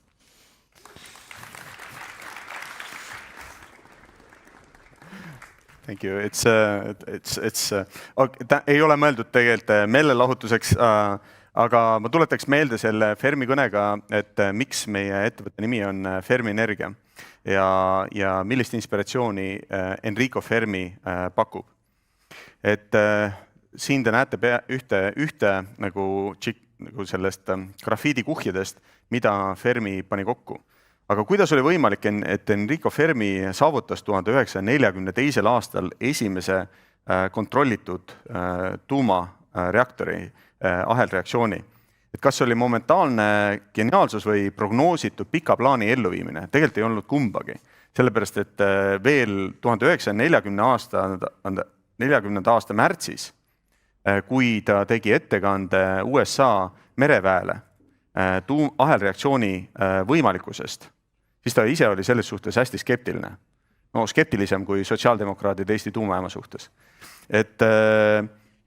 Aga see oli Leo Szilard, kes veenis teda novembris 1940 hiljem tegema esmasel USA valitsuse rahastusel $200,000 tollases rahas, võib-olla $1 miljon tänases rahas, katseid grafiiti ja uraanipuruga. Kuid ka kõige parem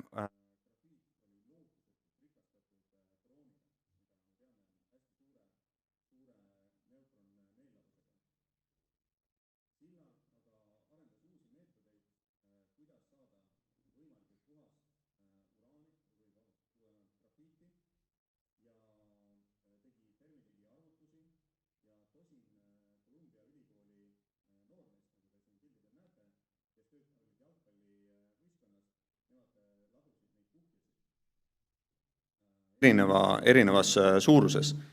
Ja esimene kuhi, mis pandi kokku septembris 1941, tõsine ajavahe, selle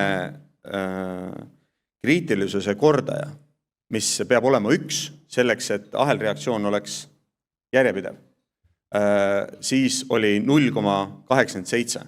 Väga kaugel sellest vajalikust ühest kordajast. Järgneva 15 kuu jooksul kolis programm aga Chicagosse, kust on Mark pärit. Eraldati mõned miljonid dollarid, kasvas kõvasti projekti meeskond, arendati uut aparatuuri ja kokku juhtis Enrico Fermi 2 aasta jooksul siis 27 grafiidikuhja kokkupanemist enne Chicago Pile 1. Ja alles 1900 ja aprillis näiteks 1942 oli K arv 0,918. Viimast kuhja hakati Fermi juhtimisel laduma 2 tõistunnilistes vahetustes 24/7 16. novembrist ja siis 2. detsembril toimus katse ja saavutati K1. Kokku oli neid 57 grafiidi kuhja kihti ja see oli 3 meetri kõrgune ja 7,6 meetri laiune. Kuhi maksus $5 miljonit tänases rahas ja see töötas nagu kellavärk. 4 minutit oli piisav, et tõestada, et ahelreaktsioon töötab. Ja miks ma sellest räägin? On see, et see võtmemeetod, kuidas nagu selle tulemuseni jõuti, oli eksperimenteerimine või teise nimega itereerimine. Sa katsetad läbi, kuidas teha asju samm-sammult paremaks.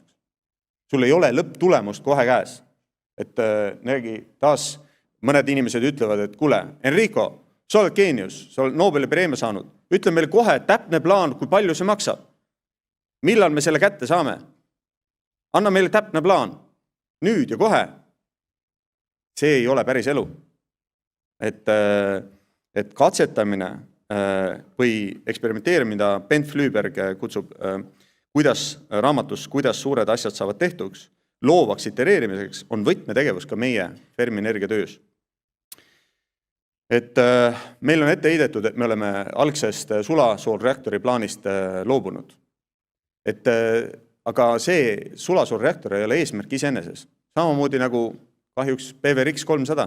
Eesmärk on stabiilse hinnaga elektri tarnimine ja süsinikheitme vaba elektri tarnimine Eesti tarbijatele. Et me peame pidevalt ja korduvalt läbi katsetama, parandama, täiendama enda ajakava, eelarvet, mehitusplaane, tagamaks maksimaalset kvaliteeti, arvestamaks viimaseid teadmisi, olulisimaid kaalutlusi, vältimaks liigseid ajakulusid ja maandamaks riske. Uuesti ja uuesti ja uuesti. See on raske, ebameeldiv, kuid see ei peagi olema meeldiv. Aga ta annab tulemuse. Et Flüberg oma raamatus ka kirjeldab, kuidas Pixar järjest suudab täpselt sarnase protsessiga toota väga edukaid ja ma ütlen minu lastele ka meeldivaid multifilme. Samamoodi edukad arhitektid on väga keerulisi hooneid suutnud rajada edukalt, nagu Frank Gehry. Loomulikult pole Enrico Fermi ainus, kes on tuumaenergeetika arendamises teinud katseid, vaid tuhandeid ja tuhandeid teadlasi paljudest riikidest on tänu kellele me teame, kuidas tuumaenergia töötab, kuidas aatom toimib, isotoobid, neutroni neeldumisläbilõiked, aeglustite omadused, kiirgusmõju, radiolüüs ja teised reaktoris toimuvad nähtused nii füüsilised kui keemilised, et meil on hästi tuttavad. Täpselt nagu meil on eesti geoloogia hästi tuttav. Et kõik nagu terminid, mida Rutt Hints kasutas, kahtlemata tunduvad mitte pühendatutele keerulised, aga see ei ole tähenda seda, et need oleksid kunstnikud. Need kirjeldavad reaalset loodust, kuidas meie ümber toimib. Et need ei ole kunstlikud. Täpselt nagu 1+1 ei ole kunstlik või tehislik, vaid need on, see on päris loodus. See on meie kohustus inimestena seda uurida ja teada. Ja seda ka Fermi väga innustas teadmiste janu. Teine, mis meid Fermiga seob, oli see, et Fermi oli akadeemiliseks isaks, õpetajaks suurele arvule suurepärastele noortele, tolle noortele füüsikutele ja Nobeli preemia laureaatidele. Õpetamine oli talle samavõrd kirg kui tema teaduslik eksperimenteerimine. Ka meile Fermis me oleme 5 aasta jooksul rohkem, arvan, üpris palju investeerinud meie aega ja raha meie valdkonna uue põlvkonna noorte õpetamisse, stipendiumitesse ja suvekoolidesse. Meid inspireerib väga lihtne see sama, mis Enrico Fermit, nähes, kuidas noored inimesed omandavad füüsikat, keerulisi teadmisi ja viivad seda edasi. See on nagu teatud mõttes ime. Eliise on siin näiteks ja Rainer ja kõik need noored, kes meil on programm nagu läbi õppinud suvekoolides. Ja see on see põhjus, miks me oleme teinud üle 100 loengu tuumaenergiast, miks me toetame lae enda programmi ja kiitus kõikidele füüsika ja teiste aineõpetajatele, kes Eesti lapsi ja noori targemaks teevad. See, et Eesti on järjepidevalt nüüd mitu aastat olnud maailma ja Euroopa PISA skoori absoluutses tipus, on kindel eeldus, et varem või hiljem teenib esimene Eesti teadlane ka Nobeli preemia. Ning see on usutav eeldus, et me saame ka hakkama selle tuumajaama rajamise ja käitamisega. Et loomulikult, kui saalis on ameeriklased ja sakslased ja prantslased ja belglased, kus on Nobel preemiad olemas, pole põhjust liiga palju kekata, aga per capita me oleme saanud keeruliste asjadega hakkama. Ja veel nüüd kriitilise poole pealt rääkides teadmistest. Teadmised ei ole odavad. Teadmisi ei saa kiiresti. Doktorikraadi ei saa 1 aastaga, kui see ei ole Fermi. Et need teadmisi omandatakse aeglaselt. Mina oma doktorikraadi kahjuks omandasin 9 aastat. Ja neid ei ole odav. See ei ole odav. Teist valikut ei ole. Teist valikut, me teeme asju teadlikult lollilt, rumalalt ja ei julge lahendusi leida. See ei ole meie valik. See ei ole see, kes eestlased on. Mina siiralt sellest usun. Ja mulle tundub, et president ka. Kolmas Fermi Energia eripära või Enrico Fermi eripära, mis ka meile Fermi Energias on oluline, on hästi selline lihtne. Hea meeleolu. Et noor Enrico Fermi armastas sarnaseid nalju nagu Richard Feynman, kes Los Alamoses muukis lahti tuumasaladuste seifi ja jättis sinna väikse teate. Arvake ära, kes seal on. Kes see tegi. Ja et Fermi ei olnud kunagi morn, külm ega õel inimene. Pigem oli ta sarnane ühe teise meie Eesti tuumaenergiale olulise inimesega, Anto Raukasega. Ja sellel oli ka väga hea huumorisoonega. Tõepoolest, Euroopas paraku on täna sõda. Ja meeleolud, ka kui majanduslangus on, ei ole hea. Tihti. Kuid mis meid nagu seda meeleolu loob, ja see on tegelikult ju inimlikult oluline. Kas sa lähed tööle või midagi sa teed, kas sa teed mingi missioonitunde ja millise meeleoluga sa teed. See on inimlikult oluline. Aga see füüsika, see teadus ja see protsess ise, et teha midagi väga keerulist ja see ajalugu ja see taust sellel, see ise on nagu niivõrd inspireeriv, vähemalt minu jaoks, ja ma olen näinud, kuidas ka teiste inimeste jaoks, et mis seda, ütleks, tuumaenergia kogukonda mitte ainult Eestis, vaid ka mujal ligi tõmbab ja inspireerib. Et see on see, mis seab ka eesmärgi, ka see dekarboniseerimine ja ka see energiavarustuse tagamine ja mõistmine, kuivõrd oluline see on iga riigi, majanduse, aga ka nagu ühiskondade jätkusuutlikkuse seisukohast ja ka poliitilise stabiilsuse seisukohast. See teeb selle mõistmise, et see eesmärk on seda pühendust ja vaeva väärt. Vaatamata kõikidele küsimustele, kriitikatele ja kõhklustele ja kahtlustele, mis tihti loomulikult on põhjendatud. Ja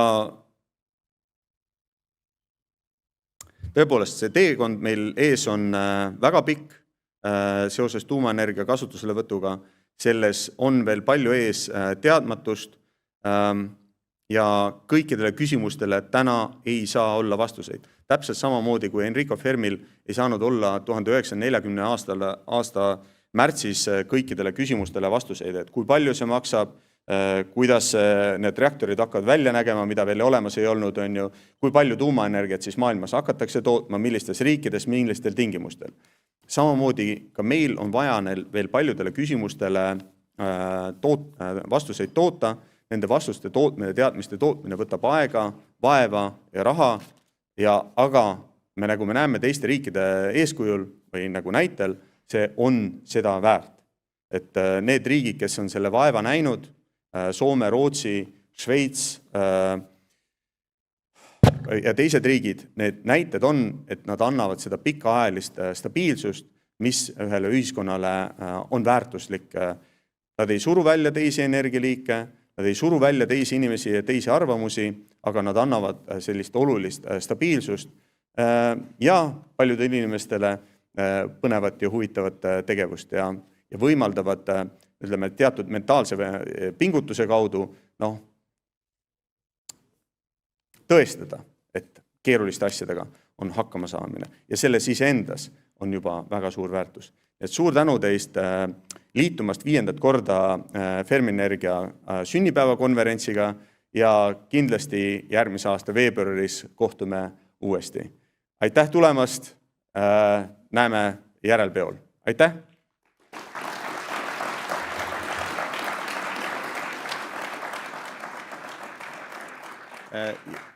Ja nüüd ma paluks siia Fermi töötajaid, et me teeme ühispildi.